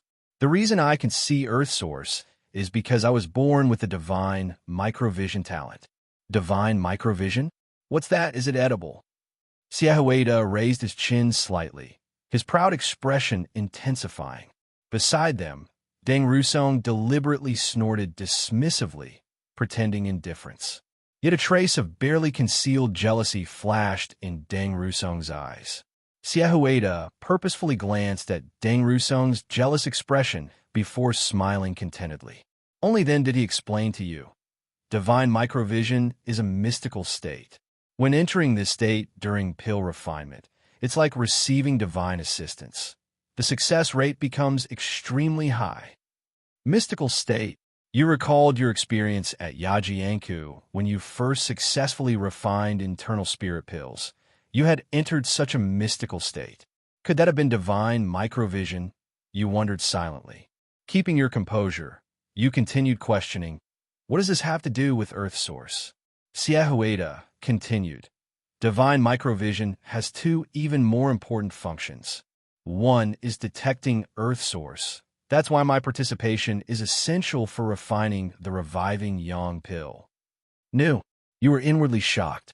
If that state you experienced was indeed divine microvision, then couldn't you attempt to comprehend Earth Source yourself? Your heart raced with excitement. Suppressing your enthusiasm, you kept asking diligently, couldn't we just find an ultimate grandmaster to complete this step? Xie patiently explained. Great Qian has no ultimate grandmaster pill refiners. A regular ultimate grandmaster couldn't assist in refining the reviving yang pill. You nodded. This logic was airtight. Master, you said divine microvision has two important functions. What's the other one? Xie smirked mysteriously, as if he'd been waiting for this question. Dropping all pretense, his entire demeanor radiated confidence. His chest puffed out so far it could rest on the table. Unconcealed jealousy flashed in Deng Rusong's eyes. Xie declared proudly, only pill refiners with divine microvision talent can become 9th-grade pill refiners. His aura instantly transformed into one of supreme confidence and dominance. Deng Rusong curled his lip, but couldn't offer any rebuttal. You scratched your head and asked sincerely, then why are you only 7th grade? Xie deflated like a puncture balloon. His lips moved wordlessly, clearly embarrassed. Surprisingly, Deng Rusong didn't take this opportunity to kick him while he was down. Instead, he spoke up for Xie. Taiju, your master truly has the potential to become 9th grade. It's just. Halfway through, Deng Rusong turned to look at Wan Shu lying on the cold jade bed. He sighed deeply, his face showing guilt. Walking over, he patted Xie shoulder and said quietly, Wan Shu held you back. Xie shook his head. After all these years failing to cure Wan Shu, I'm the one who failed her. Your eyes widened. It had been ages since you heard such pure simp behavior. You could only sigh at the devastating power of a white moonlight crush, especially one forever preserved at 18 years old who never spoke. No man could resist that. Wan Shu had become an obsession for both Xie and Hu Zhongshuan. Deng Rusong spoke slowly. Your master spent decades searching for ways to cure Wan Shu, wasting too much energy and time. Otherwise, I wouldn't be the sect leader. You didn't know what to say. Raised under the red flag, your instincts told you simps die miserable deaths. But did someone like Siehueda really deserve that? You weren't sure. Siehueda said calmly. Taiju, to be frank, the reviving Yang pill is just an attempt. We can't guarantee Wanshu will wake up. What if it really fails? You asked. Siehueda's eyes flickered before he finally answered. Then I won't be able to accompany her much longer. You recalled Siehueda was 78. He should have another decade or two. Why? Siehueda said wistfully. All these years of exhaustive efforts have drained my vitality. I only have a few years left. You fell silent. Most importantly, Siehueda's eyes showed deep sorrow. Wanshu could live much longer. Her bodily functions are only around 50 years old. Counting on your fingers, you said, so if Annie lives to 90, she has about 80 more years? That would total around 150 years. Siehueda nodded. You were shocked. That was ridiculously long-lived. You might not even outlive Wanshu. Wait, if Annie lives that long, who'll take care of her? By then, Siehueda, Hu Zhongshuan, and Deng Rusong would all be underground. Would they pass Wanshu down as a family heirloom? But none of them had descendants. If the reviving Yang pill can't wake Wanshu, then someone exceptionally long-lived will care for her, Siehueda said mournfully. Who lives that long? You asked. Siehueda. Ultimate Grandmasters live exceptionally long. You. Which Ultimate Grandmaster would agree to care for Annie? Siehueda. No Ultimate Grandmaster would agree to care for Wanshu. You. Then why even? However, I know Hu Zhongshuan recently obtained some Earth Source and is attempting to break through to Ultimate Grandmaster. If he succeeds, Siehueda couldn't continue. The thought of his lifelong white moonlight being entrusted to his love rival after his death was too bitter to contemplate. Not wanting to ruin the mood, but too curious, you asked, what if Uncle Hu fails to break through? Siehueda and Deng Rusong suddenly looked up at you simultaneously. Did I say something wrong? The warmth in their eyes transformed into calm determination.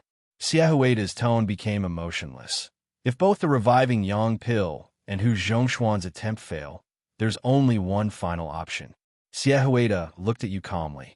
Taiju, would you be willing to care for your martial aunt? You froze. You felt this single sentence could inspire an entire family drama romance novel. You certainly didn't want to take on such responsibility. Seeing your hesitation, Siehueda said, we can negotiate terms. You still didn't respond.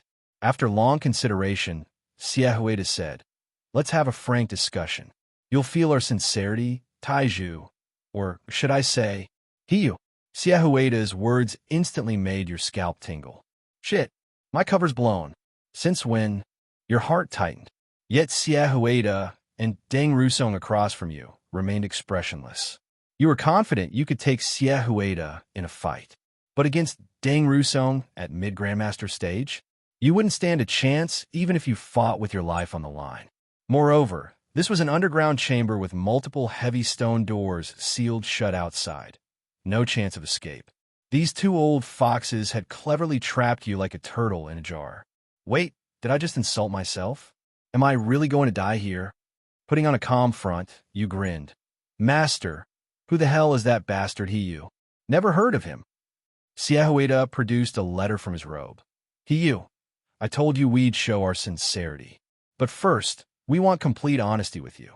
What do you mean? You eyed the letter in Siehueda's hand. He opened it and unfolded the paper. After glancing at you, he read aloud. Hiyu, male, age 28, native of Stone Cave Village, Xianan County, Danzhou. Your blood ran cold. They dug up your ancestral roots. Siehueda continued reading in an impassive tone.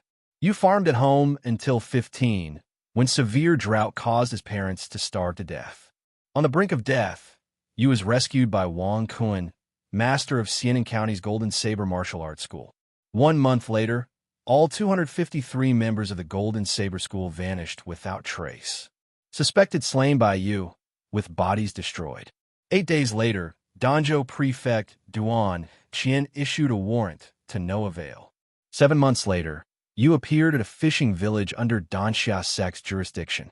2 months after, under alias Zhao Taizhu, you became apprentice to Danxia sect elder Xiehuida. He who demonstrates meticulous cunning, clear gratitude/vengeance principles, and decisive lethality. Possesses exceptional martial and alchemical talent. Given time, will become formidable. However, his true cultivation level and motives remain unknown. Extreme caution advised. Xiehuida lowered the letter. This is everything we know about you. Yet we still wish to negotiate. Thorough. Too damn thorough. After hearing your entire biography recited, you couldn't help marveling. It was like someone had shadowed your every move. Except for those 7 months hiding in wilderness. Everywhere you'd interacted with people was meticulously documented. Strangely, this realization calmed you. If they'd gone through such effort to recite classical Chinese at you, they probably weren't planning to kill you. Maybe they genuinely wanted you to protect your master's wife. You asked, only Emperor Lian Long could investigate to this extent, right? Correct. We requested his help after pill refining, Xiehuida admitted. Nice bonus service. So you've suspected me for a while? Xiehuida sighed lightly. Not suspicion. We needed to confirm you're trustworthy. You studied Xiehuida. That letter got everything right except failing to mention my dashing looks. And you still want to entrust your wife to me. After years as your master, I'm certain of one thing. Your clear gratitude/vengeance principles. I've only ever shown you kindness. Your past doesn't concern me. You recalled Xiehuida's meticulous alchemy guidance, even gifting you his accumulated pill recipes and notes. At the time, you'd thought he was preparing for death. Turns out he was building credit in advance. Regardless of his intentions, you genuinely benefited. Apart from the background check being slightly intrusive, Xiehuida had indeed only helped you. And background checks weren't unusual. Even small companies in your hometown would harass former colleagues for references. Was it unreasonable for Xiehuida to investigate before entrusting his life's greatest concern? Not at all. You alternated glances between Xiehuida and Deng Rusong. What's your actual offer? Seeing you soften, Xiehuida said earnestly. Beyond standard disciple privileges, Danxia sect will supply all your cultivation pills. We'll also grant you a sect-classified cultivation method or equivalent martial technique. You nodded slightly. The offer was objectively generous, but not particularly tempting for you. Your internal spirit pills already met your needs. While you couldn't yet refine 6th-grade essence pills needed post-dragon transformation, that breakthrough was distant anyway. You'd surely reach 6th-grade alchemist level by then. The sect-classified techniques were appealing, though. Overall, Xiehuida's terms were merely decent. Your expression remained neutral. Deng Rusong's stern face grew taut with disapproval. Your infiltration clearly bothered him, but Xiehuida's endorsement kept him silent. However, refusal would transform you from valued disciple to dangerous infiltrator, and Deng Rusong would undoubtedly kill you. Though you died many times before, you preferred living longer to strengthen yourself against Duan Xian. Their current negotiation in a sealed chamber angered you. Glancing at the massive stone doors behind you, you said coolly, "What if I still refuse?" Deng Rusong's expression darkened further. You met his gaze fearlessly. Death? Been there, done that. Besides, suicide would prevent capture and torture. Even an ultimate grandmaster couldn't stop you. Xiehuida sighed. Tai. I never intended you harm. You remained silent. I investigated only to eliminate barriers between us. Otherwise, I wouldn't have revealed this. Xiehuida continued. Refusal won't bring consequences. Rumble. The massive stone doors slowly opened behind you. Sunlight flooded the chamber. Xiehuida looked at you. You're free to leave.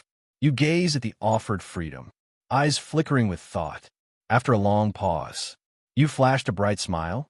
Master, I've always yielded to kindness, not coercion. Rest assured, I'll protect Master's wife properly. Deng Rusong's expression relaxed. Xiehuida exchanged a glance with him and also revealed a relieved smile.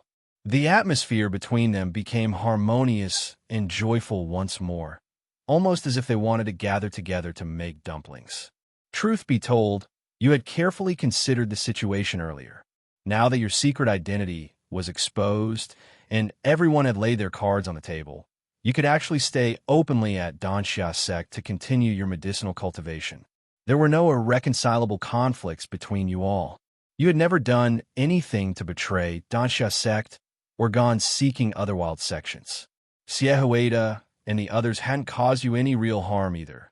They'd just been a bit loud when reciting classical texts to you earlier. If Xiehueda compensated you with a few internal spirit pills, this matter could be considered settled. You'd still be good friends. Moreover, from now on you'd have the protection of 2 master pill refiners and an endless supply of medicinal pills, treatment even their own fathers never received. All you needed to do was look after your martial aunt, who likes sleeping in. This was highly cost-effective work. Although you agreed to care for your martial aunt, you doubted the responsibility would ever fall to you. After all, there was still Plan A and Plan B ahead of you. If Plan C, you actually got promoted, you'd eat a sunflower seed while standing on your hands. Better not make absolute statements. From how seriously Xiehueda treated you as the backup's backup plan, his feelings for Deng Wanshu clearly ran deeper than the legendary peach blossom pool. At this moment, Xiehueda and Deng Rusong exchanged glances and nodded almost imperceptibly. Then Deng Rusong turned to you and said, "Hiyu, we have one more condition. Sect leader, lay all your cards on the table." Deng Rusong smiled. "I plan to make you the next leader of Danxia sect." You froze. That much investment, handing the entire Danxia sect to you, meant you could essentially take whatever resources you wanted. This showed genuine sincerity. However, when you looked at them, you noticed crafty smiles appearing on their youthful yet aged faces. After a moment's pause, you realized this sect leader position wasn't just a benefit. It was also a tether to keep you bound to Danxia sect. If you became leader, how could you possibly rebel against your own sect? There's no logic in an emperor staging a coup. You'd inevitably develop some sense of belonging to Danxia sect, and given how well Xiehueda treated you, protecting your martial aunt would become a trivial matter. Xiehueda was using an overt scheme to trap you, but you didn't mind such open calculations. All you sought was to advance your cultivation, whether they made you sect leader or a stone lion guarding the gate. As long as you could immerse yourself in an ocean of medicinal pills and enjoy ecstatic daily cultivation, you'd accept anything. After some thought, you asked, "Why choose me as the next sect leader?"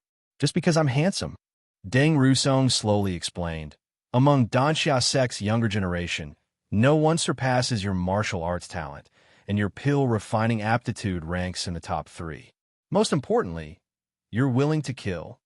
Danxia sect disciples enjoyed excellent cultivation conditions. They never needed to fight over resources. Consequently, compared to you, other disciples were like flowers raised in a greenhouse that would wither at the first storm. You were more like a tenacious wild weed that had endured many tempests and would eventually grow into a towering weed. A sect leader lacking ruthless decisiveness would inevitably lead their sect to decline. You chuckled. "Sect leader, such praise might make me arrogant. But why only top 3 in pill refining talent?" The Grand Elder and 5th Elder's personal disciples recently achieved 4th grade pill refiner status. Do they have divine microvision talent? Of course not. Wait, what do you mean? Deng Rusong suddenly stared at you. You have divine microvision talent? Xiehueda also looked over in shock, his face filled with intense expectation. You scratch your head.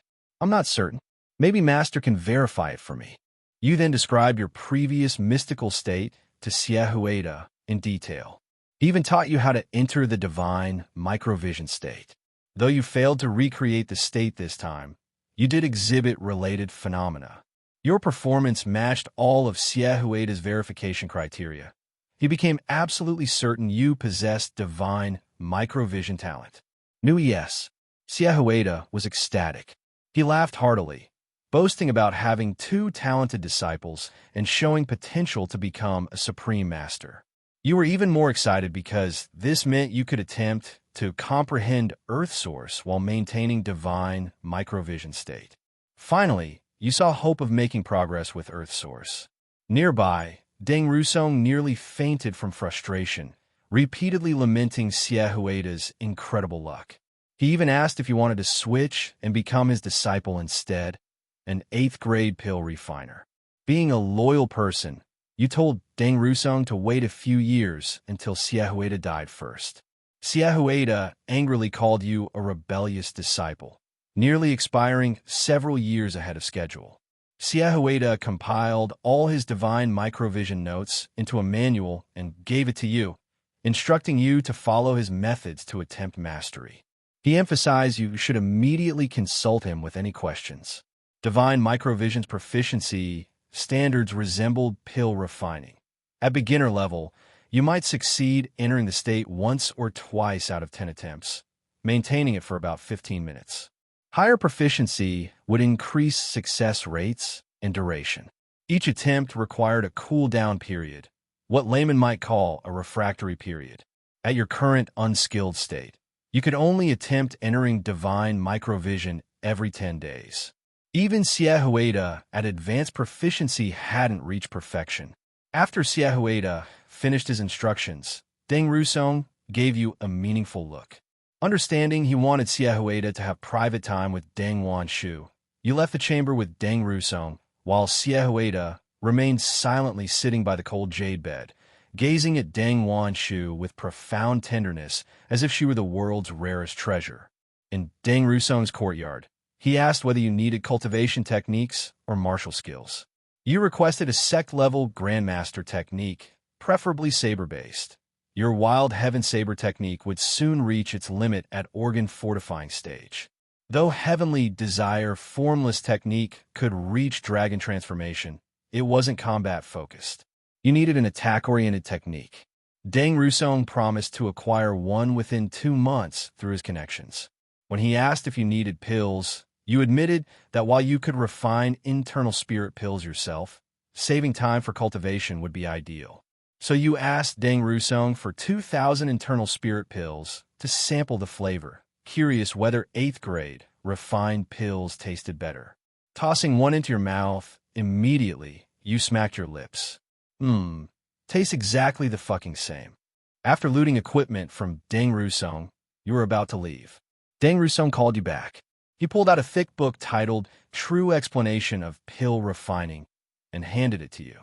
Deng Rusong's version was much more complete and comprehensive than Xiaohuida's. Xiaohuida's book was rather sloppy, perhaps because he was too focused on reviving Deng Wanshu to pay attention to writing properly. Deng Rusong also told you he and Xiaohuida would prepare for a year, then go into seclusion for a month to refine the reviving Yang pill. During that month, the sex affairs would be temporarily handled by Grand Elder Yu Yin. Deng Rusong also told you to keep secret the matter of you becoming the next sect leader, as announcing it too early would affect the sect's stability. You casually agreed to these trivial matters. After bidding farewell to Deng Rusong, you returned to your courtyard. You were very excited because you had confirmed your divine microvision talent. As long as you entered the divine microvision state, you could detect Earth source. Previously, you were like an old eunuch holding a peerless beauty, aware but powerless, unable to even begin. Now you were finally complete. You wanted to fiercely pull down the peerless beauty's pants, take out the elastic band inside to make a slingshot, and break other people's windows with it. You sat cross-legged in the courtyard. After taking several deep breaths to calm yourself, you began attempting to enter the divine microvision state using the method Xiaohuida taught you. The first few attempts were extremely difficult. After many more attempts, you realized it was indeed very difficult. But of course you wouldn't give up. You carefully reviewed the notes Xiaohuida had given you. You studied them for 3 full days. During this time, you went to consult Xiaohuida several more times. He explained the key points to you in detail. On the 4th day, in your room, you sat cross-legged on the meditation bed, calmed your mind again, and began another attempt. Your body and mind gradually became empty and clear. Everything around you seemed to suddenly quiet down. Your eyes were closed, but the surroundings gradually became clear in your mind. The walls, the table and chairs in the room, a cup of tea on the table, the tea stains at the bottom of the cup, all became clearly visible. Most importantly, you could see the true qi surrounding your body. The invisible true qi was now completely visible to you, with nowhere to hide. You had finally entered the divine microvision state again. Your state was ethereal, your entire body warm. You knew you could only maintain this state for 15 minutes. You immediately projected your consciousness into the simulation space. Your invisible consciousness slowly attached to that mass of white earth source. Maintaining the divine microvision state, you saw the earth source begin to change. The hazy mist on its surface dissipated, revealing the earth source's true form. Looking closely, you saw a phantom longsword quietly suspended at the earth source's center. Though illusory, the sharp sword qi it emitted still made your heart tremble with fear. Your consciousness couldn't get close at all. If you force your way near, your consciousness would be shredded by the sword qi. Your consciousness transformed into your human form, standing far away to carefully observe this sword, not daring to approach and profane it. With just this thing, a grandmaster can become an ultimate grandmaster. Your humanoid consciousness frowned anthropomorphically, looking rather skeptical. Moreover, you were puzzled. As someone who specialized in blades, why were you seeing a sword? Could it be that each earth source is unique, with its nature determined from the very beginning? You thought this was very likely. You planned to ask Siehueda about it later. You examined the earth source more carefully. Amidst the sword qi, you seemed to sense something else contained within, but you had no clue what it might be. 15 minutes passed quickly. You were forced out of the divine microvision state. Phew! You suddenly opened your eyes, gasping for breath. Cold sweat poured down your back, your entire body trembling. The toll was too great. At this moment, you were more drained than Bai Chun after 3 days and nights in a brothel. However, this exhaustion would gradually lessen as you became more proficient until it no longer affected you. You took out some restorative pills and swallowed them. Soon after, you immediately regained your vigor, becoming a tough man again. But you would need to wait 10 days before attempting divine microvision cultivation again. For the next 10 days, you focused on regular cultivation. Your marrow-washing peak cultivation took another step toward the organ-fortifying realm. 10 days later, you began divine microvision cultivation again. Despite 20-some days of relentless effort, you didn't succeed even once. This thing is a bit too metaphysical, you muttered to yourself. You had no choice but to temporarily give up on divine microvision cultivation. You returned to proper cultivation. While practicing martial arts, your confidence, bruised by the failed divine microvision attempts, was restored. I really am still that little genius. You damn kid, you're fucking awesome. You encourage yourself while cultivating. A month passed quickly. One day, Deng Rusong came to see you. He brought you something good. A sect-protecting level grandmaster technique, the Star River Blade Art. This was the main cultivation technique of an ultimate grandmaster, once known as the second blade of Great Qian. Why second blade? Because this ultimate grandmaster had said if he claimed to be second, no one would dare claim to be first. That's how domineering he was. Although the second blade of Great Qian was rather stubborn, the martial world sincerely acknowledged his strength. He was universally recognized as the strongest blade master. Because of this, a small problem later arose. Someone claimed to be the first blade of Great Qian. This excited the second blade, who rushed to issue a challenge. But when he arrived, he found only a minor bone-tempering martial artist. This bone-tempering martial artist immediately surrendered, then publicly declared he had accepted the second blade's challenge.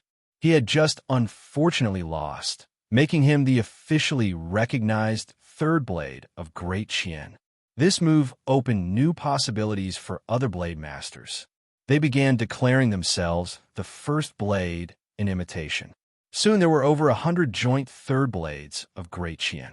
In this three blades group, the weakest was even just a skin refining martial artist. These blade masters weren't studying blade techniques. They were studying military strategy now. The second blade was furious, having been thoroughly schooled. He stopped showing off and honestly took the position of first blade of Great Qian. After hearing Deng Rusong's story, you objectively commented, "This really is a story about a second-rate blade master." You even doubted whether this second-rate ultimate grandmaster's technique was any good. What if practicing it made you as brain-dead as he was? You directly expressed your concerns to Deng Rusong. You also mentioned that this half-baked practitioner had done so many stubborn things, which didn't seem normal at all. Deng Rusong looked embarrassed upon hearing your words. He insisted there was definitely no problem with the technique, because this ultimate grandmaster was a deceased elder from his relative's family. He had even held Deng Rusong as a child when he was little. In terms of blade technique strength, he was unanimously recognized as #1 by many top blade masters of that era. You scratched your head with an awkward laugh. You hadn't expected that after ranting for so long, you'd actually been criticizing Deng Rusong's relative. This reminded you of that time when you were teaming up with friends in the canyon. After trash-talking the jungler for ages, you discovered he was your friend's friend. That unbearably awkward silence had made you wish your champion would just die on the spot. You quickly grabbed Deng Rusong's calf, explaining you'd just been speaking carelessly. You begged Deng Rusong not to take it to heart, and especially not to report it to that grandmaster's family. Deng Rusong shook his head with a smile and walked away. You patted the dust off your clothes and stood up, got him wrapped around my finger. You skimmed through the Star River blade art and confirmed it was indeed excellent. Without further hesitation, you began cultivating the Star River blade art. Your talents had already been massively enhanced, so it only took you 2 months to smoothly reach the peak of marrow washing. The Star River blade art truly lived up to its reputation. Now, every slash you made came with dazzling starlight effects, like wielding a fairy wand. After 2 slashes, you found it too flashy. You chose to turn off the special effects. You preferred the sneaky approach, catching people off guard with sudden strikes. One should always maintain a low profile. Your treading heaven steps proficiency also improved, progressing from beginner level to initial achievement. You could now remain airborne for 6 breaths. Though your aerial speed wasn't particularly fast, overall it mainly enhanced your agility, primarily useful for combat. For example, when leaping upward to dodge an enemy attack. Normally enemies would exploit your aerial vulnerability for a fatal strike, but they'd never expect you to halt midair and deliver a devastating overhead slash. Having never attacked this way before, you looked forward to trying it out. Admittedly, it had been a while since you last chopped someone. You were getting that slashing itch. But you knew murder was illegal and wouldn't randomly kill people. That would make you a gangster. Treading heaven steps wasn't suitable for long-distance aerial travel. You still needed horses for journeys. After mastering the Star River blade art, you resumed pill refining. You took out a 5th-grade pill recipe to practice. Having long memorized Xie Huida's true explanation of pill refining and refining notes, now you'd essentially finished studying Deng Rusong's 8th-grade pill refiner version, combined with another successful activation of your divine microvision. Your understanding of true chi control reached new heights. You had become terrifyingly strong now. Setting up the pill furnace, you lit a young flame. You began refining 5th-grade pills. The first 2 attempts failed as expected, but on just the 3rd try, you successfully produced 2 5th-grade pills, achieving 5th-grade proficiency in only 3 attempts. Unbelievable if told. Perhaps this is what they call accumulated effort bearing fruit. This truly was the result of your talent and accumulated resources combining. 1 month later, year 14, you continued refining 5th-grade pills in the courtyard, but you checked the date daily. Because in the 3rd simulation, Willow Tree Village would suffer a severe drought this year. During that simulation, Wei Xia and Miao Jiao might have starved without your aid, meaning the martial arts prodigy Miao Gift wouldn't be born. So you planned to intervene this time, at minimum ensuring Wei Xia's family survived. though many variables existed. Even saving Wei Xia and Miao Jiao might not guarantee Miao gives birth. But you intended to try anyway. The timing wasn't right yet. You refined pills for 3 more days. At peak condition, you could now produce 3 fifth-grade pills. Though your performance fluctuated, while slower than that first miraculous day, you were still the fastest in Danxia sect, fastest in pill refining progress. That is, don't get any weird ideas or spread rumors. That day, you stopped refining. Calculating the timing seemed right. It was time to depart. Willow Tree Village lay southwest of Danxia sect. About a month's journey. You went to find Xie Huida, telling him you'd be gone 2 or 3 months and not to look for you. After 2 breaths of silence, Xie Huida said, if you want to make demands, just say so directly. No need for these clumsy excuses. You froze momentarily, then realized Xie Huida misunderstood, thinking you were using leaving Danxia sect as leverage to make demands. Xie Huida had pegged you as insatiably greedy. You could only play along and extort his personal pill furnace from him. Since Xie Huida already thought this way, might as well get some benefits, perfectly reasonable, right? Xie Huida only lost a top-grade furnace, while you sacrificed your sterling reputation. By that math, you suffered greater losses. But what could you do? Xie Huida was your master after all. Practically family. You could afford to take this small loss. As the saying goes, losses bring blessings. Humming a tune, you left Danxia sect while fiddling with the exquisite furnace. When Xie Huida checked your courtyard later, all your belongings remained. You'd only taken some spare clothes. Only then did he realize you weren't actually running away. You genuinely just needed to leave for a few months. Xie Huida slapped his thigh hard. That rebellious disciple. I got utterly robbed. Realizing the truth, Xie Huida immediately chased down the mountain, just in time to see you buying a fast horse at the market, while haggling with the horse trader.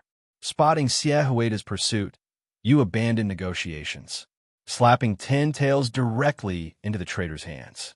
Keep the change. Enough to buy 2 or 3 top-grade horses at that price. The beaming trader thanked you profusely. You leaped onto the horse and gave its rear a mighty smack, vanishing in a cloud of dust. Rebellious disciple, that furnace is second only to your master's wife in value.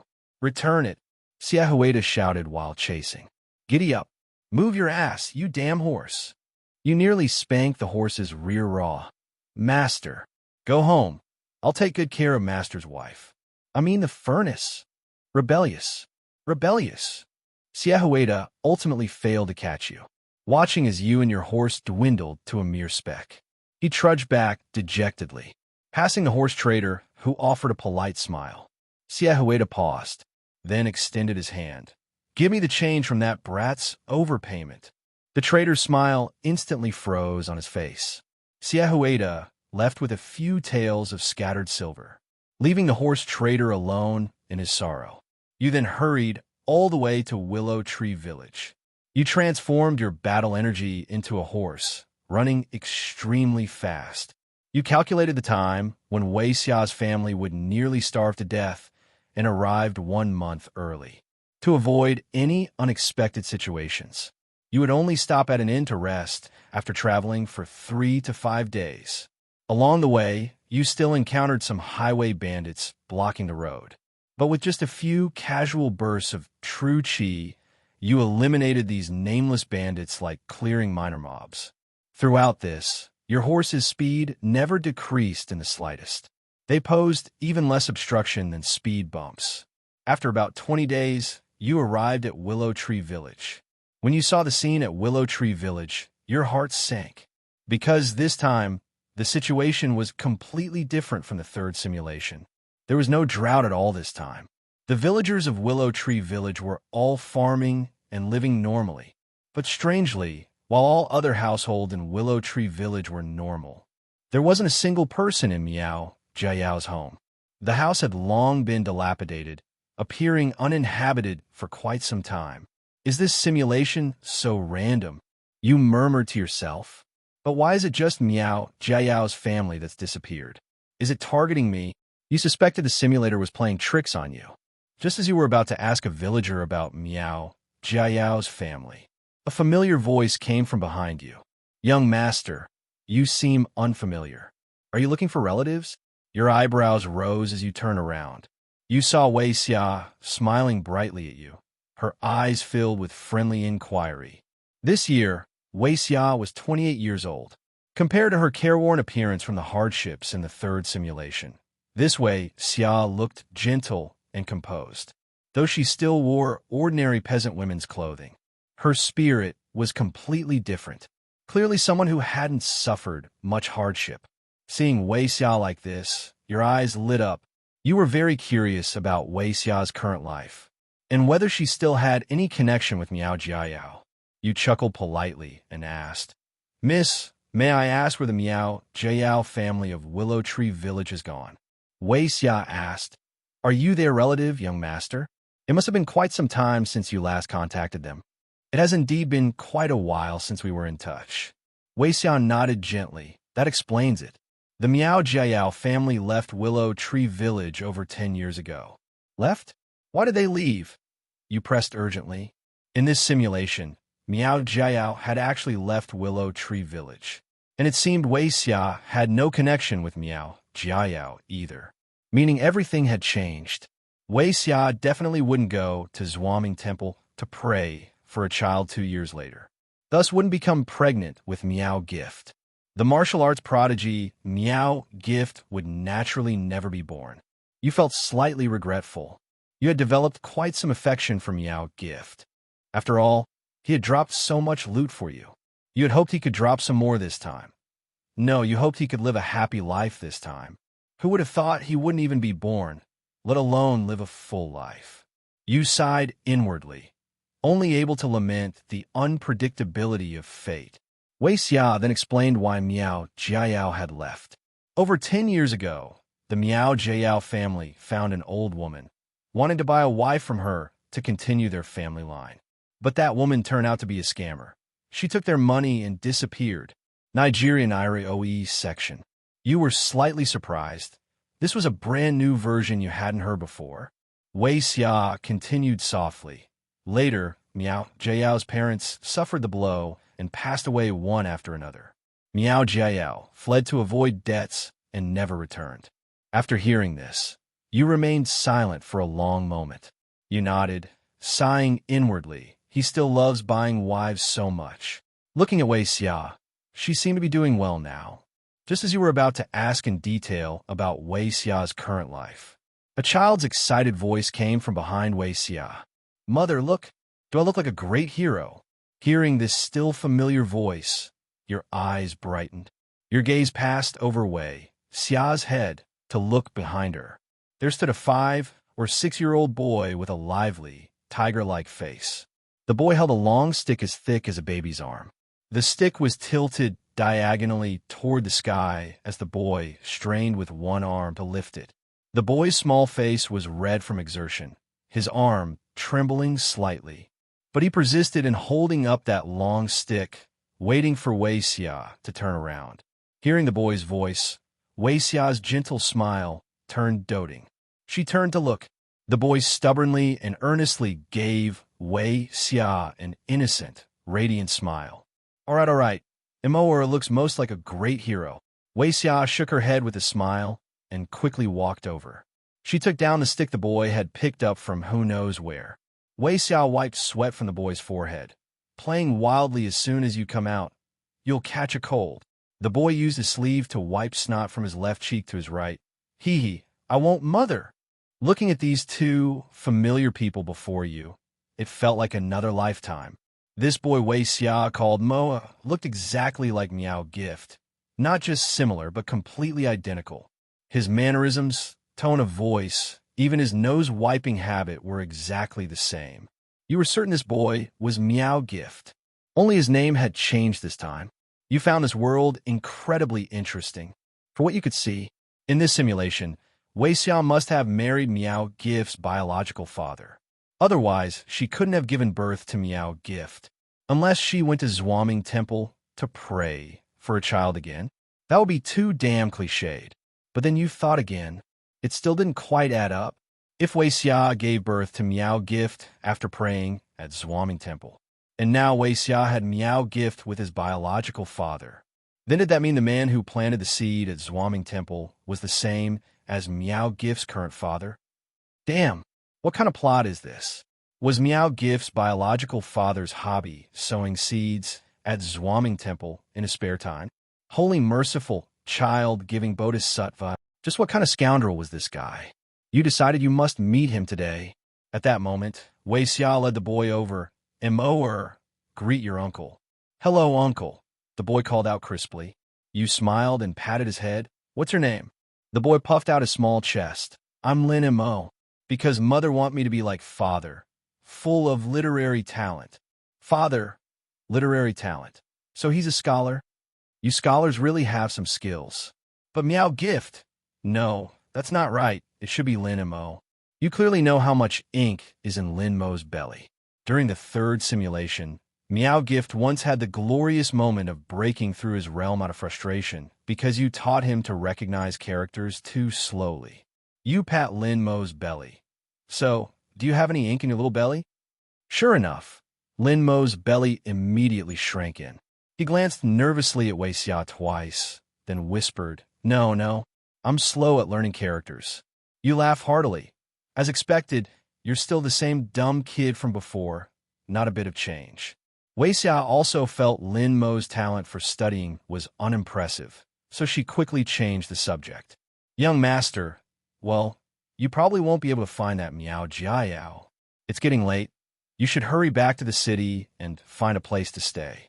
Seeing your stylish attire, Wei Xia knew you weren't an ordinary peasant. So she urged you, a city dweller, to return to the city quickly. Of course, you had no intention of leaving right away. Originally, you came this time just to save Wei Xia and the Miao family. But this time, even Lin Mo was born 7 or 8 years earlier than expected. Plus, you were very curious about the child-giving bodhisattva. Naturally, you wanted to go check Wei Xia's home. You look at Wei Xia and ask, "Mrs. Lin, is your husband at home?" "Of course he is." "Young master, why do you ask?" Wei Xia asked in confusion. You smile and say, "I've traveled a long way and am a bit hungry. There's no food shop nearby. May I eat something at your place? I'll pay double." Wei Xia hesitated. "Young master, money isn't the issue, but I'm afraid our ordinary family can't prepare good food to entertain you." You wave your hand. "No worries, just enough to fill my stomach." Wei Xia took Lin Mo's hand and said to you, "Young master, then please come." Wei Xia led you to the neighboring village. Along the way, you exchanged names. You also learned that Lin Mo's father is Lin Kaifeng. Who is a Linsheng? A Linsheng is a scholar who receives a special state subsidy for outstanding academic achievements. The Linsheng receives a yearly allowance of 5 taels of silver for food and living expenses. In addition, Lin Kaifeng occasionally teaches at private schools or does miscellaneous work like helping with writing, earning some extra silver. Altogether, it adds up to several taels of silver. Therefore, although Wei Xia's family isn't wealthy, they can easily maintain a warm meal every day, and sometimes even afford some meat dishes. This is also why Wei Xia's demeanor was different in this simulation. Her social status and economic condition had significantly improved, naturally giving her more confidence. Soon, you arrived at Wei Xia's home, a modest but fairly spacious farmhouse courtyard. "Daddy, Mom, we're home." Hello, everyone. As we wrap up this video, I want to share a quick note. I have a Patreon account. If you'd like to support me and enjoy on-demand audiobooks, you can become a Patreon member. Alternatively, you can check out my Google Drive link, which has 500+ novel audiobooks available through my Ko-fi or Patreon shop. I appreciate your support.